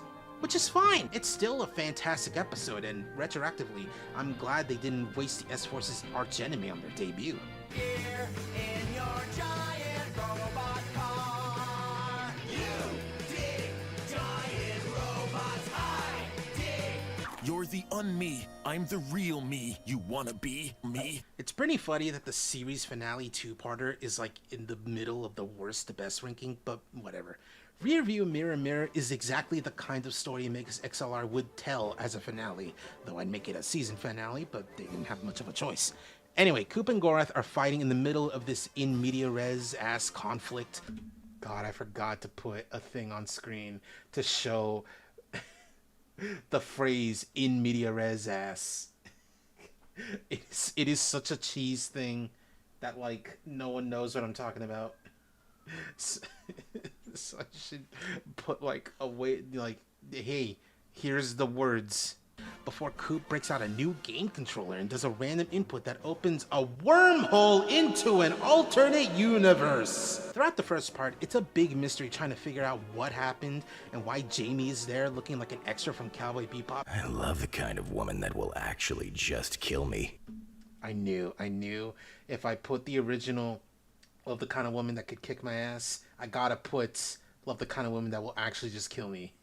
And why he wants to fuck up Coop? It's later revealed that this alternate Earth is ruled by a tyrannical, despotic, war criminal type Coop. I only remember Okubyo na Courage-kun and Puffy Amiyumi. So, first of all, Courage-kun, great show. Love it. I love Courage so much. Puffy Amiyumi, very funny that, like, it is a Western cartoon based on a Japanese band, and it specifically only exists because a man working at Cartoon Network really likes Puffy Amiyumi and wanted to make a cartoon based on them. Zaku's that are not Zaku's, hell yeah. Oh yeah, totally. That's just a walking, talking Char parody, complete with slimmer physique. It turns out that this Coop defeated the Glorft, but something awoke within him, and he thirsts for nothing but conquest and destruction. This bloodlust was so pure that even Kiva was caught up in it, switching to Coop's side, leaving Jamie to lead a resistance. But with the revelation that other dimensions exist and dimensional travel is possible, evil Coop plans on walking into Earth Prime and taking it over all over again, which normal Coop and Gorath take exception with. This truly is just a bomb-ass epic final storyline complete with a drag-out brawl between two evenly matched foes and enemies becoming allies before becoming enemies again. It even does the thing where it plays the opening during the final battle like all the cool anime do. It's kind of ruined by happening a few times in the latter half of season 2, but shh.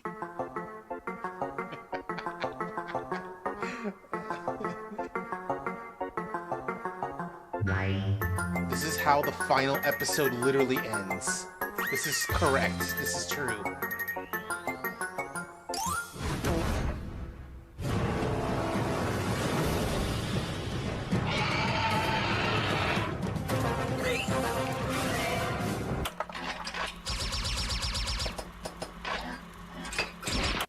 That's just how the show ends. Those are the final, like, that's the final minute of the television show of Megas XLR. What happens to us in the future, Doc? It's your kids, Marty. Something's got to be done about your kids. What do you mean? Your daughter marries a black man. That's actually not a big deal for me. Yeah, me neither. Imagine, if you will, being a small child in 2004. Maybe you've seen this pilot. Maybe the commercials for this new Megas XLR caught your interest because you love big robots. Whatever your situation is, you tune in. You're greeted by this super serious space opera style conflict in the distant future where humanity is on its last legs in this war against an overwhelming intergalactic force of ugly space squid dudes. You see this woman try to get into this big robot and fail, getting thrust back in time alongside the robot and the space squids. You wonder what this has to do with the cool big robot show.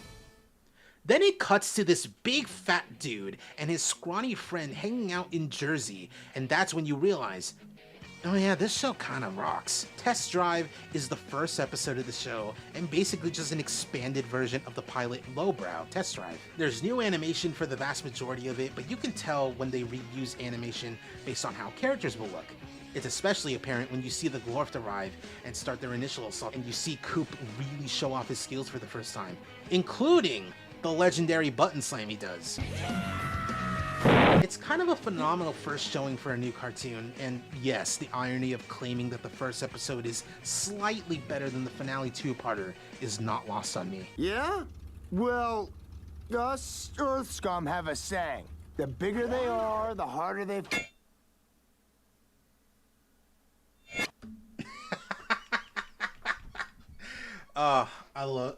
This is like one of my favorite jokes. I had to make my own. This is like a Gundam, but a ripoff. It's like Gundam with zero politics. Let's watch that again. Yeah?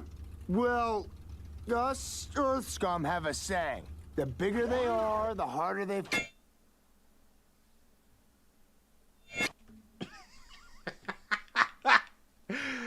Learning how to do that, oh, was so worth it. Alright, halfway through the show, and I feel like it's time to take a break for ads. Is what I would say if I liked capitalism in any way, shape, or form. Instead, all I'm gonna do is remind you guys that I have, quote, merch. I gotta make the merch thing look a little bit better. It's all crunchy and crusty. I gotta maybe make the screenshot a little bit bigger.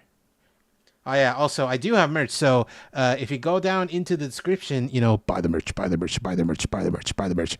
For sale?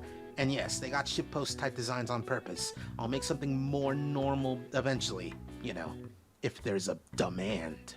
Nah, but something I want to talk about briefly is the idea that it's impossible to make media like this, and usually when people say you can't make shows or movies or games like this anymore, they're usually talking about rampant misogyny or homophobia or racism that was seen as the style at the time, and they're talking out their ass. But with this show, it'd be hard to make this nowadays. Now sure, there's some weird sexism and lol women moments, but that's whatever. You can do something with that and like show that those people are in the wrong or they're losers. Kind of like how Jamie never gets what he wants with all his objectifying of hot ladies. But when I say it'd be hard to make a show like this nowadays, it's the fact that it's super episodic. There's no space for purely episodic Western cartoons unless it's meant to teach a moral at the end, like your Blueies or your MLPs. I completely forgot to put like visuals that's like, oh, these are the shows I'm talking about. It turns out I forgot a number of things. Or If it's episodic, then it only starts out that way and then builds a narrative from those little pieces in the first season or two, like Steven Universe or Adventure Time. Just a normal, regular Monster of the Week show doesn't really have a place nowadays. Please, feel free to prove me wrong, whoever, because I'd love to believe a show like this could happen again. There is no greater narrative, it is just random storylines every other episode. But I don't know. I think the fact that it'd be hard to make this kind of show again is a testament to show just how much lightning was stored in that bottle.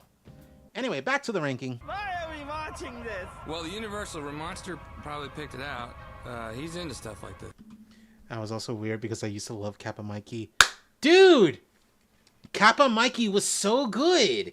And people, like, who said, like, oh, Kappa Mikey, it used to be good, and then we grew up, and then we realized, oh, it's offensive. Like, I don't know if it's offensive considering the people who made Kappa Mikey love anime, and they know enough about anime to properly make fun of it. Who is it offensive to? Because we have a Japanese American here, grew up in Japan, who used to love Kappa Mikey.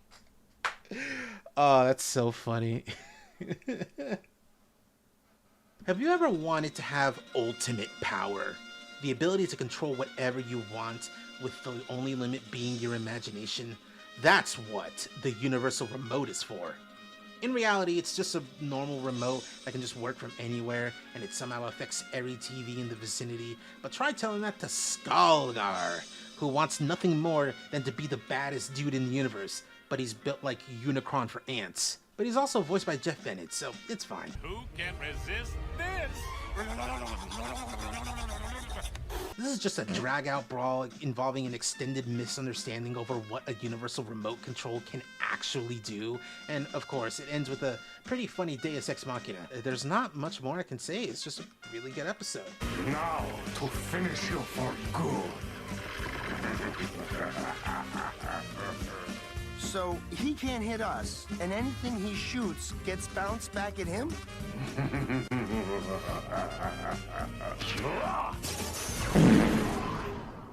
it out, It's the Fat and the Furious! The Fat and the Furious starts the... I love that. Check it out, it's the Fat and the Furious. The Fat and the Furious. I feel like if I watched this, I would totally like the chubby dude. He looks cool. Yeah, Coop, that's his name. Coop is actually quite cool because he likes video games, robots, monster movies, kaiju movies, cartoons, wrestling, cars even. Like so many like cool things that like if you knew someone like that in the real world, they would be one of the coolest people you knew. The only thing is that, like, you know, he's a big dude. So in the 2000s in America, if you were fat like that, you were not very popular. Oh, he is talking with taste. That's funny. Check it out, It's the Fat and the Furious! The Fat and the Furious That's so funny. Starts the way any normal Megas XLR episode starts, with a giant monster that's only tangentially related to what happens later on. So, how did this happen again?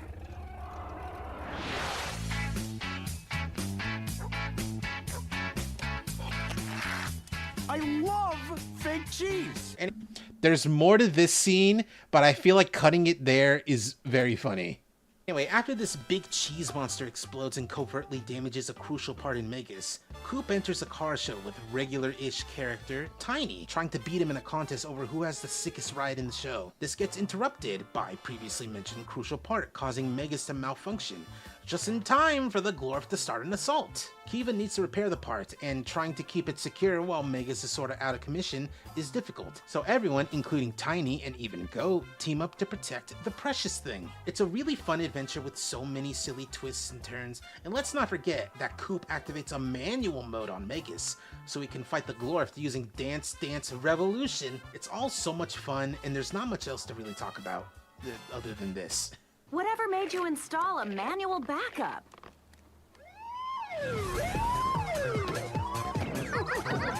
He's so fat. He's big. Look at him jiggle. It's complicated.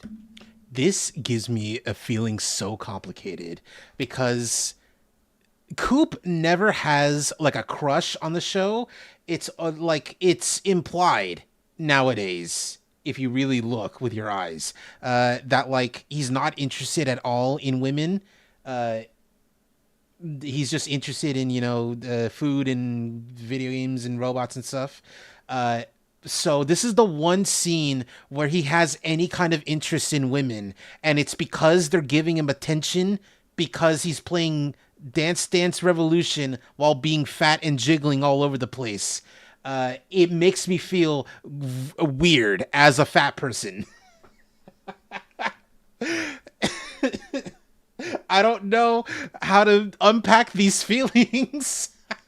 I don't know what this feeling is supposed to be. But I'm aware enough at least to know that that's what the feeling is about. Anyway. Oh my god. Okay. This joke for this number transition. This is for me and 3 other people. No one knows what this joke is about. No one knows what this is about. I'm back. I play Pokemon Go. A better sequel episode than S-Force SOS, IMHO, The Return sees the... Yeah, you know, I'm back, and it's The Return. But I play Pokemon Go every day. No one remembers this, except for me and a handful of people. Well, you know. Of Magnanimous, who I will explain later. And he's back to challenge Coop to defend his honor as champion of the Galactic Combat Championship Federation, and pointing out that literally Mr. T, but a robot, is gunning for the title. By the way, T-Bot here is voiced by Phil Lamar doing his Dracula voice. Dracula scrape with his fangs and lick up the blood. Like this. This episode is basically structured as a WWE Royal Rumble, with many different opponents trying to get the title belt one after the other. None of them can really handle Megas and Coop, which is the point, as Magnanimous wants to take Coop out himself as revenge for the brutal defeat he suffered last time.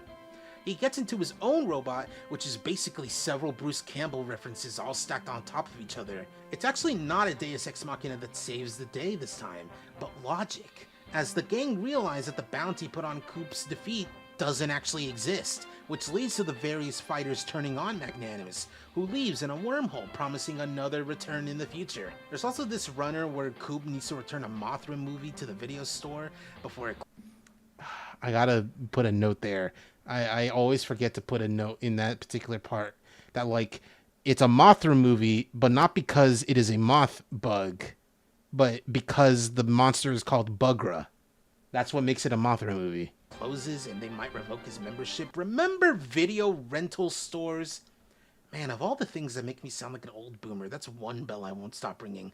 Alongside physical media as a whole, CD drives and computers, and headphone jacks and smartphones. You got Monster Assault? No. Robot Riot? No. Radioactive Roaches Raid Again? No, we only carry family titles.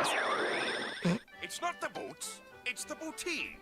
Top 10, and we're coming out swinging hard and fast with one of my favorite extended parodies, Space Booty.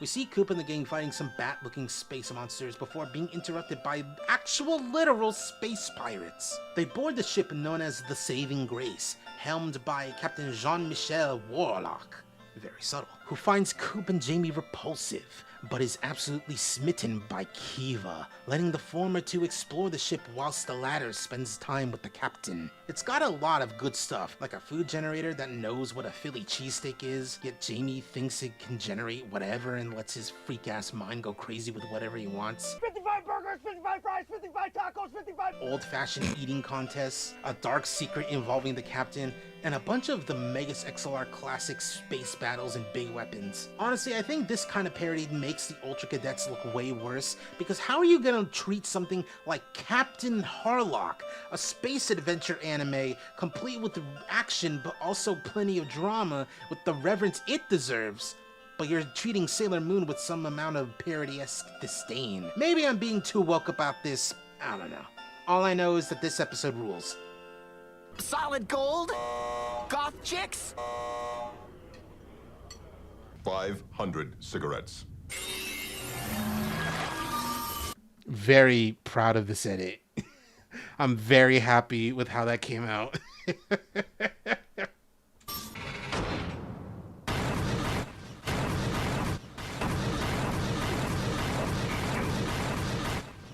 In Dude, Where's My Head, the unthinkable happens.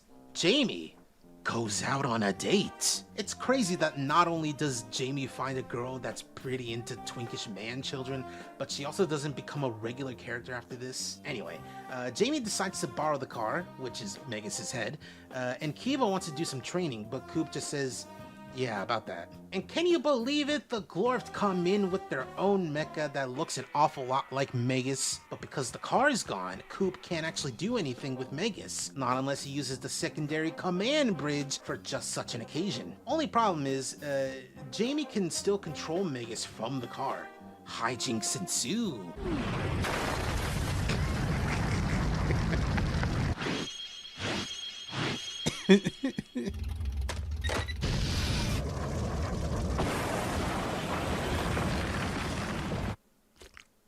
This is genuinely an exciting episode where you don't actually know how things could possibly resolve. Like, there's gonna be some ass pull near the end to save the day, but you're never actually able to guess how it'll go down, especially with how it's Jamie that's the linchpin and everything. Oh yeah, the girl's also named Gina, and she's played by Rachel McFarlane. Didn't mention that. Gucci Mane, I'm a straight up murder you. I was here before you, I'll be here long after you, Gucci Mane. I wonder what Gucci Mane's up to. Also, the fake Megas is very clearly Mecha Godzilla, but not a kaiju. Anyway!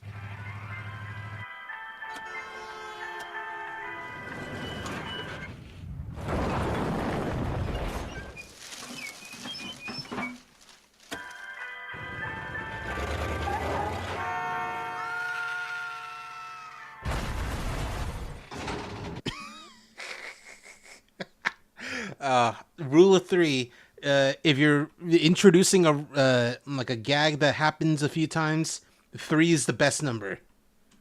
Well, watch this.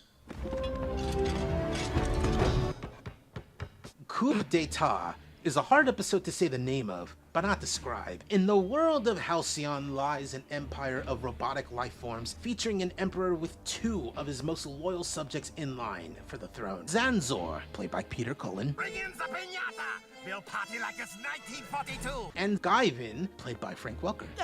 Well, it's funny you should... see, George, they're onto us! Megas teleports in and ruins the brazier with an eternal flame before immediately teleporting out. The Emperor declares that whosoever can kill Megas and avenge the eternal flame of Azeroth will be the new Emperor. One thing I've discovered is that my favorite episodes are either hilarious pretty much all the way through. It'll be just like that time in band camp when they brought in the piñata.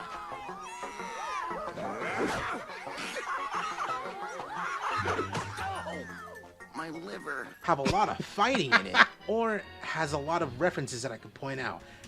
This is such a strange reference to just to put in the middle of this children's cartoon. This is so strange. What kid in 2004 is gonna know what Escape from New York is? Oh my goodness. Who's gonna know? And this episode fulfills at least 2 of those prerequisites. I mean, like, not Optimus Prime is just Mazinger Z. Like, they only sort of tried with making him look different. Hey, yo, my thing. You got my stuff. Yo, what you need, Zillow? Check it out. I got rocket firing hands. I got rockets for your shoulders and legs. Man, my is tight. Yeah. Anyway, Coop ends up back on the Halcyon world and discover he ruined the Eternal Flame, so he thinks a good way to make it up to these robot people is to light the flame again, which works for all of about 5 minutes. Then it all falls apart like it is wont to do. Overall, a very fun time, and if you try to figure out all the references, you'll just be there all day. Just the way I like these episodes. Filer, I shall smite you. Anyway. What did you do? Justifiable homicide in the line of duty. No, that was murder. Now, to show I mean business. Oh no, he's just a boy! Oh no! The Season 1 finale of Megas XLR, The Driver's Seat, has Coop in a very strange position. Behind enemy lies, with only his body, no robot. He gets captured and tortured by Gorath in scenes that are too shocking to show children under the age of 2. So viewer discretion will be advised if you plan to watch it.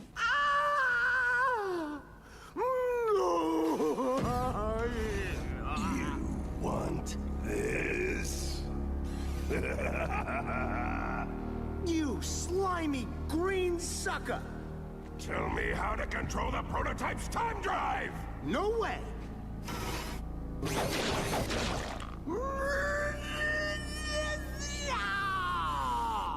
A Philly cheesesteak?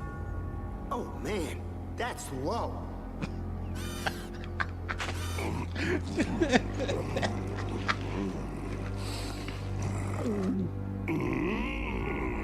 It's a... Oh, I made the right choice cutting it there. That's so funny. I had a version of this where, you know, it plays what Coop says after. I feel like it's not as funny as just cutting it after. Big departure of what came before, focusing more on Coop trying to make it without any help from Jamie, Kiva, or Megas. Just his wits and physical prowess? Yeah, let's go with that. Anyway, the conflict ends with Megas taking some sort of serious damage, something a lot more brutal than episodes before. But Coop still wins in the end, and we're led to believe that the Glorft are just fucking dead. They go so far as to play a montage during the credits like an in memoriam to War Master Gorath of the Glorft, when in like 2 episodes or 6-ish months in the real world, we found out he's fine. Ah, whatever. Great episode. I'm ready for you to save the world now, Coop. Yeah. Where's that save the world button again?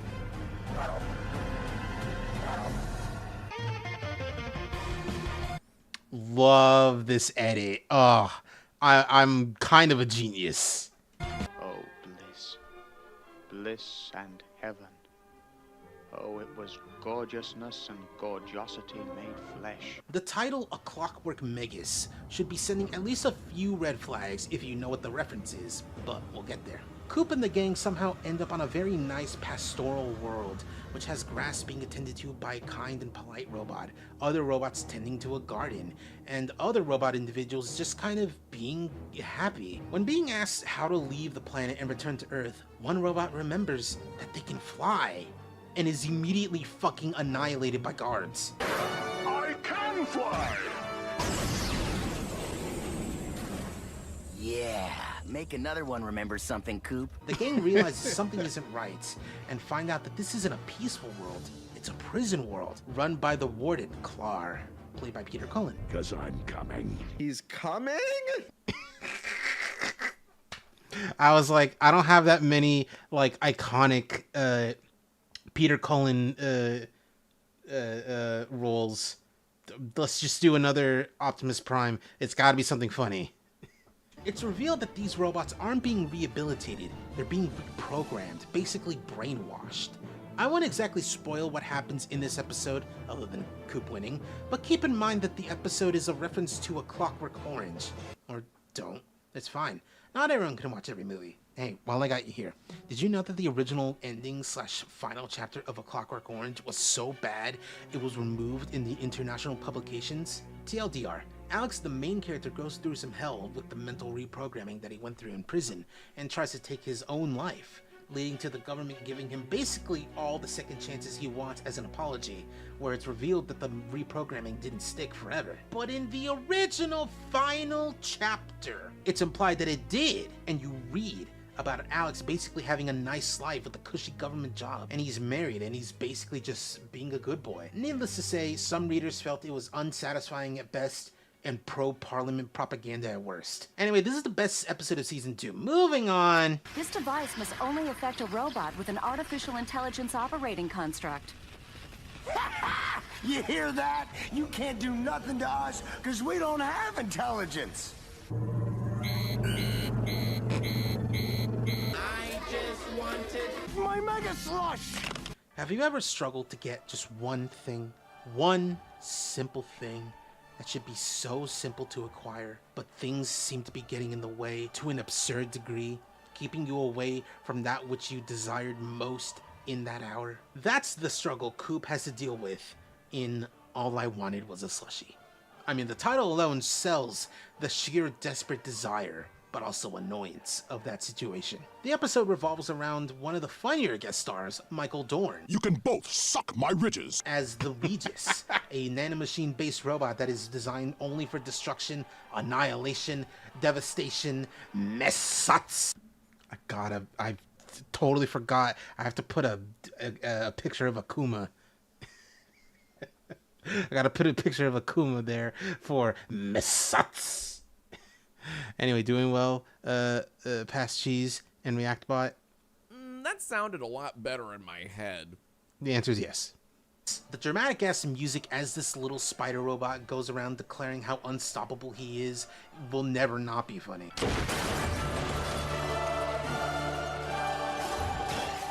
Do not panic. You will all die.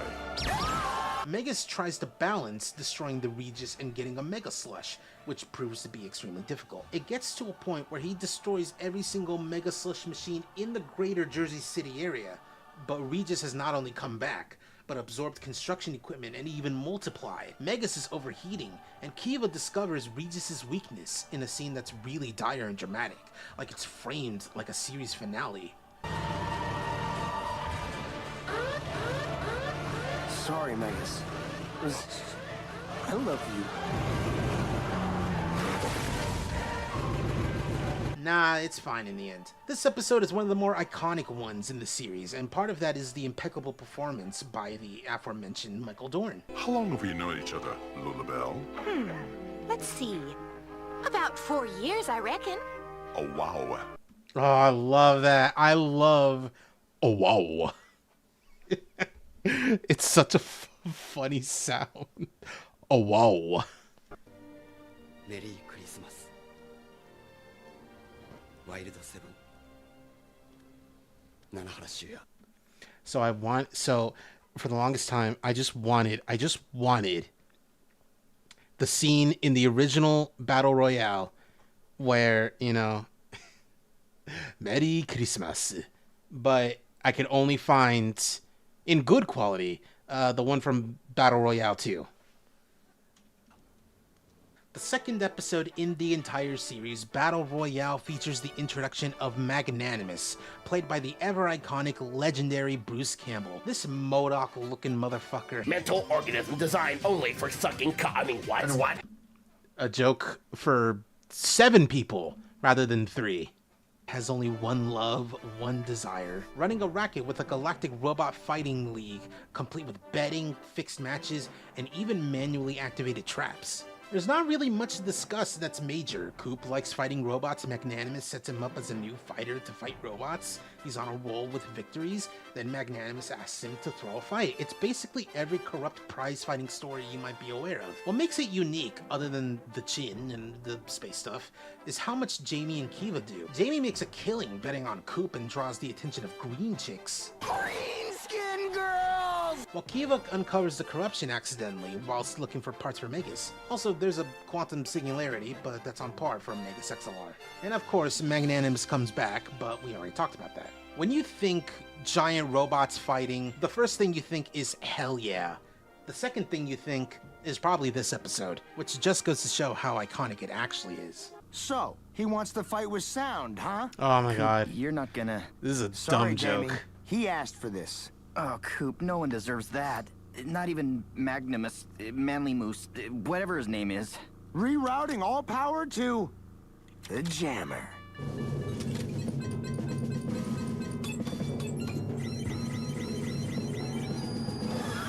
Where's he going? I never installed anything called the jammer.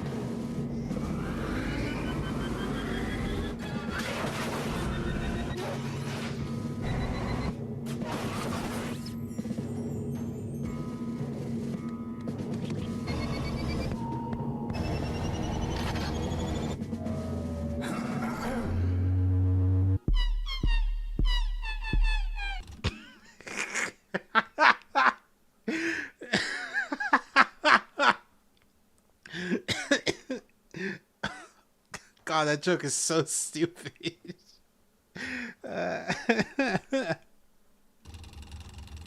Wait, I'm the bad guy? Well, duh. Love that one too. Deep within the far reaches of the universe, a group of heroes look on in horror as a giant mechanical monster piloted by a being of true evil causes damage upon a world. Who could do something like this? How could they?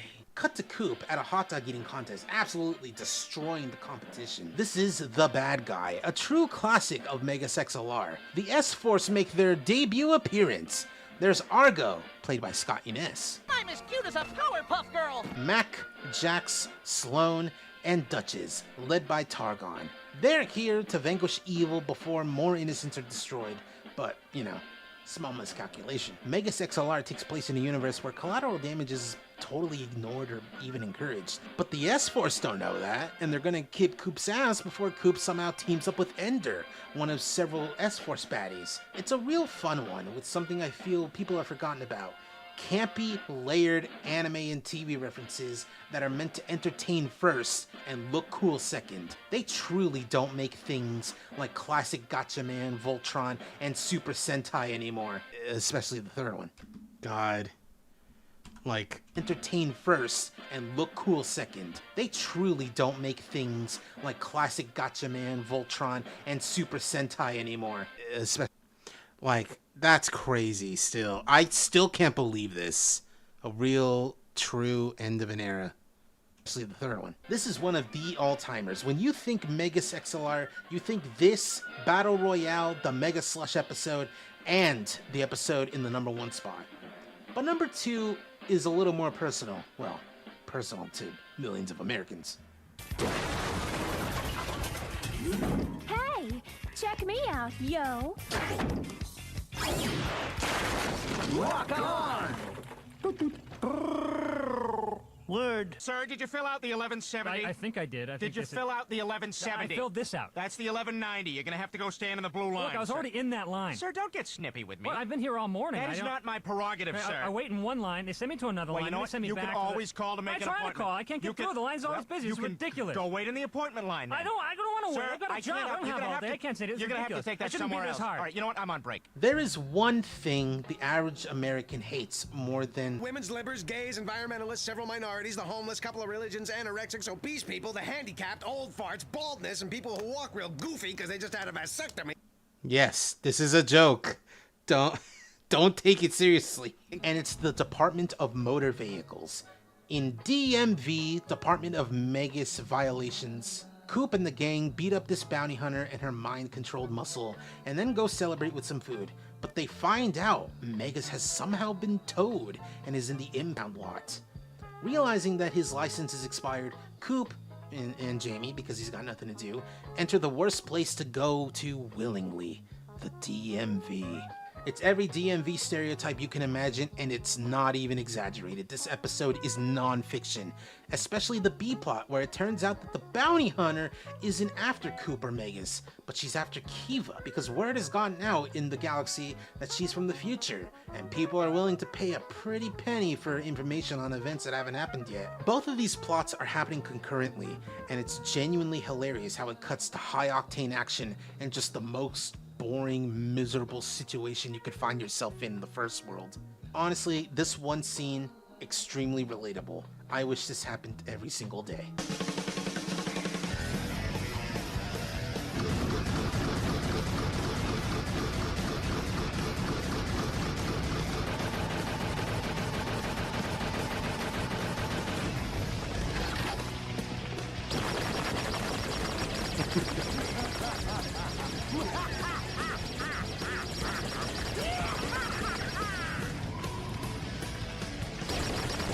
You're familiar with Billy Mitchell, world video game champion? He could probably do it. So I gotta find a way to harness his power, and I think I found a way. That's right, we're gonna cheat. What some would consider the best episode of this show can be debated for minutes, hours, days even. Every single one has something that everyone likes, except Skippy. And there's always something that a viewer will appreciate in any given episode over any other episode. But for me, the best episode has to be Breakout. In my mind, it's the quintessential episode of Megas XLR. It's got an intimidating bad guy with a cool design that Coop somehow summons. It's got epic fighting for most of the runtime. It's got references to nerd shit. It's got the funnies. It's even got a genuinely hilarious Deus Ex Machina that saves the day. To me, Breakout is the Megas XLR episode. It's the episode that I can pop on and still get a good laugh at the fact that the cold open takes place almost 2 trillion years in the past. The fact that a gamer tries to claim that he's better than Coop because he plays a Smurf spoof game to completion. I've played video games you've never even heard of. Skeleton Racer? High score champ. Phlegm Factory 5? Import or domestic edition? Demolition Derby dunces? Played it this morning. Love those lerps? 7? Those cheesy little orange elves from that preschool show? No. Ha! In your face, I win! Ha ha! Oh yeah, you win. Don't listen to him, my precious. Or even the entirety of Jamie and Kiva's B-plot, where they go to the mall and Kiva just looks good in everything because she's a bad bitch. I can think of no single specific problem with this episode. It is just that good.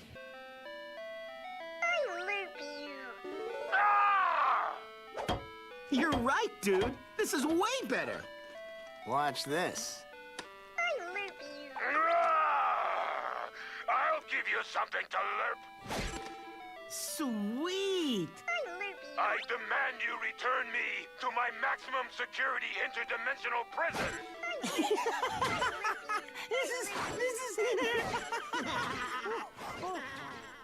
And that's the ranking. The show as a whole is so good that it makes you wonder how it was canceled. Well, that's the thing. It's so good that it had to be canceled. You look at the designs of these robots and monsters, and they're so detailed. I don't know if you guys know anything about animating, but trying to stay on model whilst animating is a nightmare. Which explains why weekly anime releases have those funny low detail faces or things in the background, because keeping everything on model all the time is difficult even with a huge budget. Hello CG, welcome to near the end of the stream. And plenty of time. Megas XLR keeps everything on model because that's how you did animation in America at the time, which necessitated big budgets and talented crews. It required so much money and manpower that some scenes resorted to recycling clips and images sliding around and repeating frames. The soundtrack features a bunch of licensed tracks or songs from movies and television. There aren't as many original tracks as one would think, as seen in my copyright thing when I streamed the episode. God. I can't read shit. I gotta make this bigger. So long ago. All of this is to say that Cartoon Network would want to drop this show, but they can't just cancel it with no reason. So executives pushed it around the schedule, and before people knew it, the show was not only over, it was written off in their taxes. You cannot legally stream or purchase this show anywhere outside of secondhand listings online or the iTunes release from like 750 years ago. This was not the only tax write-off show Cartoon Network did away with, as IGPX had the same fate. But it came back for another season after mountains of paperwork. I can only hope Megas XLR can come back in a similar way, as well as other action-centric episodic shows not following a greater storyline. They call back to a simpler time, where you'd get up at an early time every Saturday to see what kind of madness Coop gets up to. After all, you dig giant robots, I dig giant robots. And most importantly of all, chicks dig giant robots.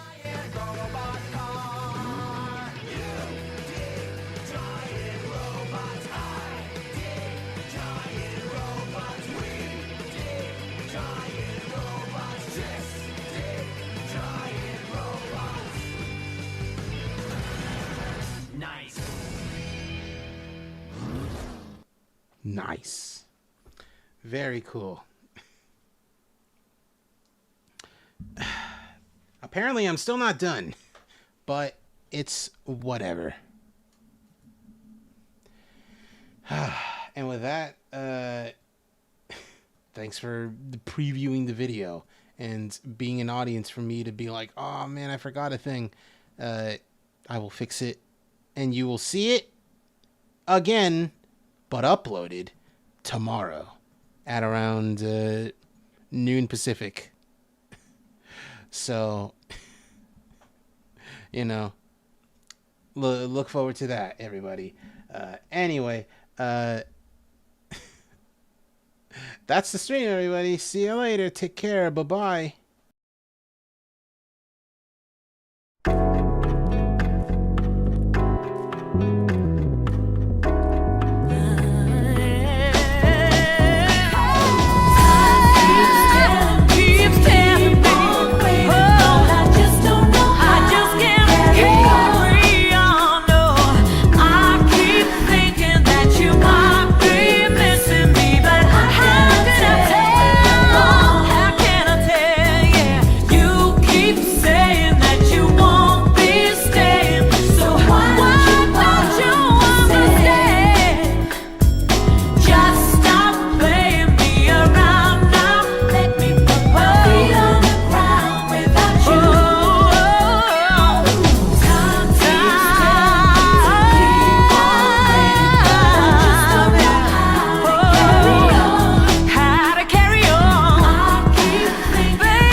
Mom, can you come pick me up? I'm scared.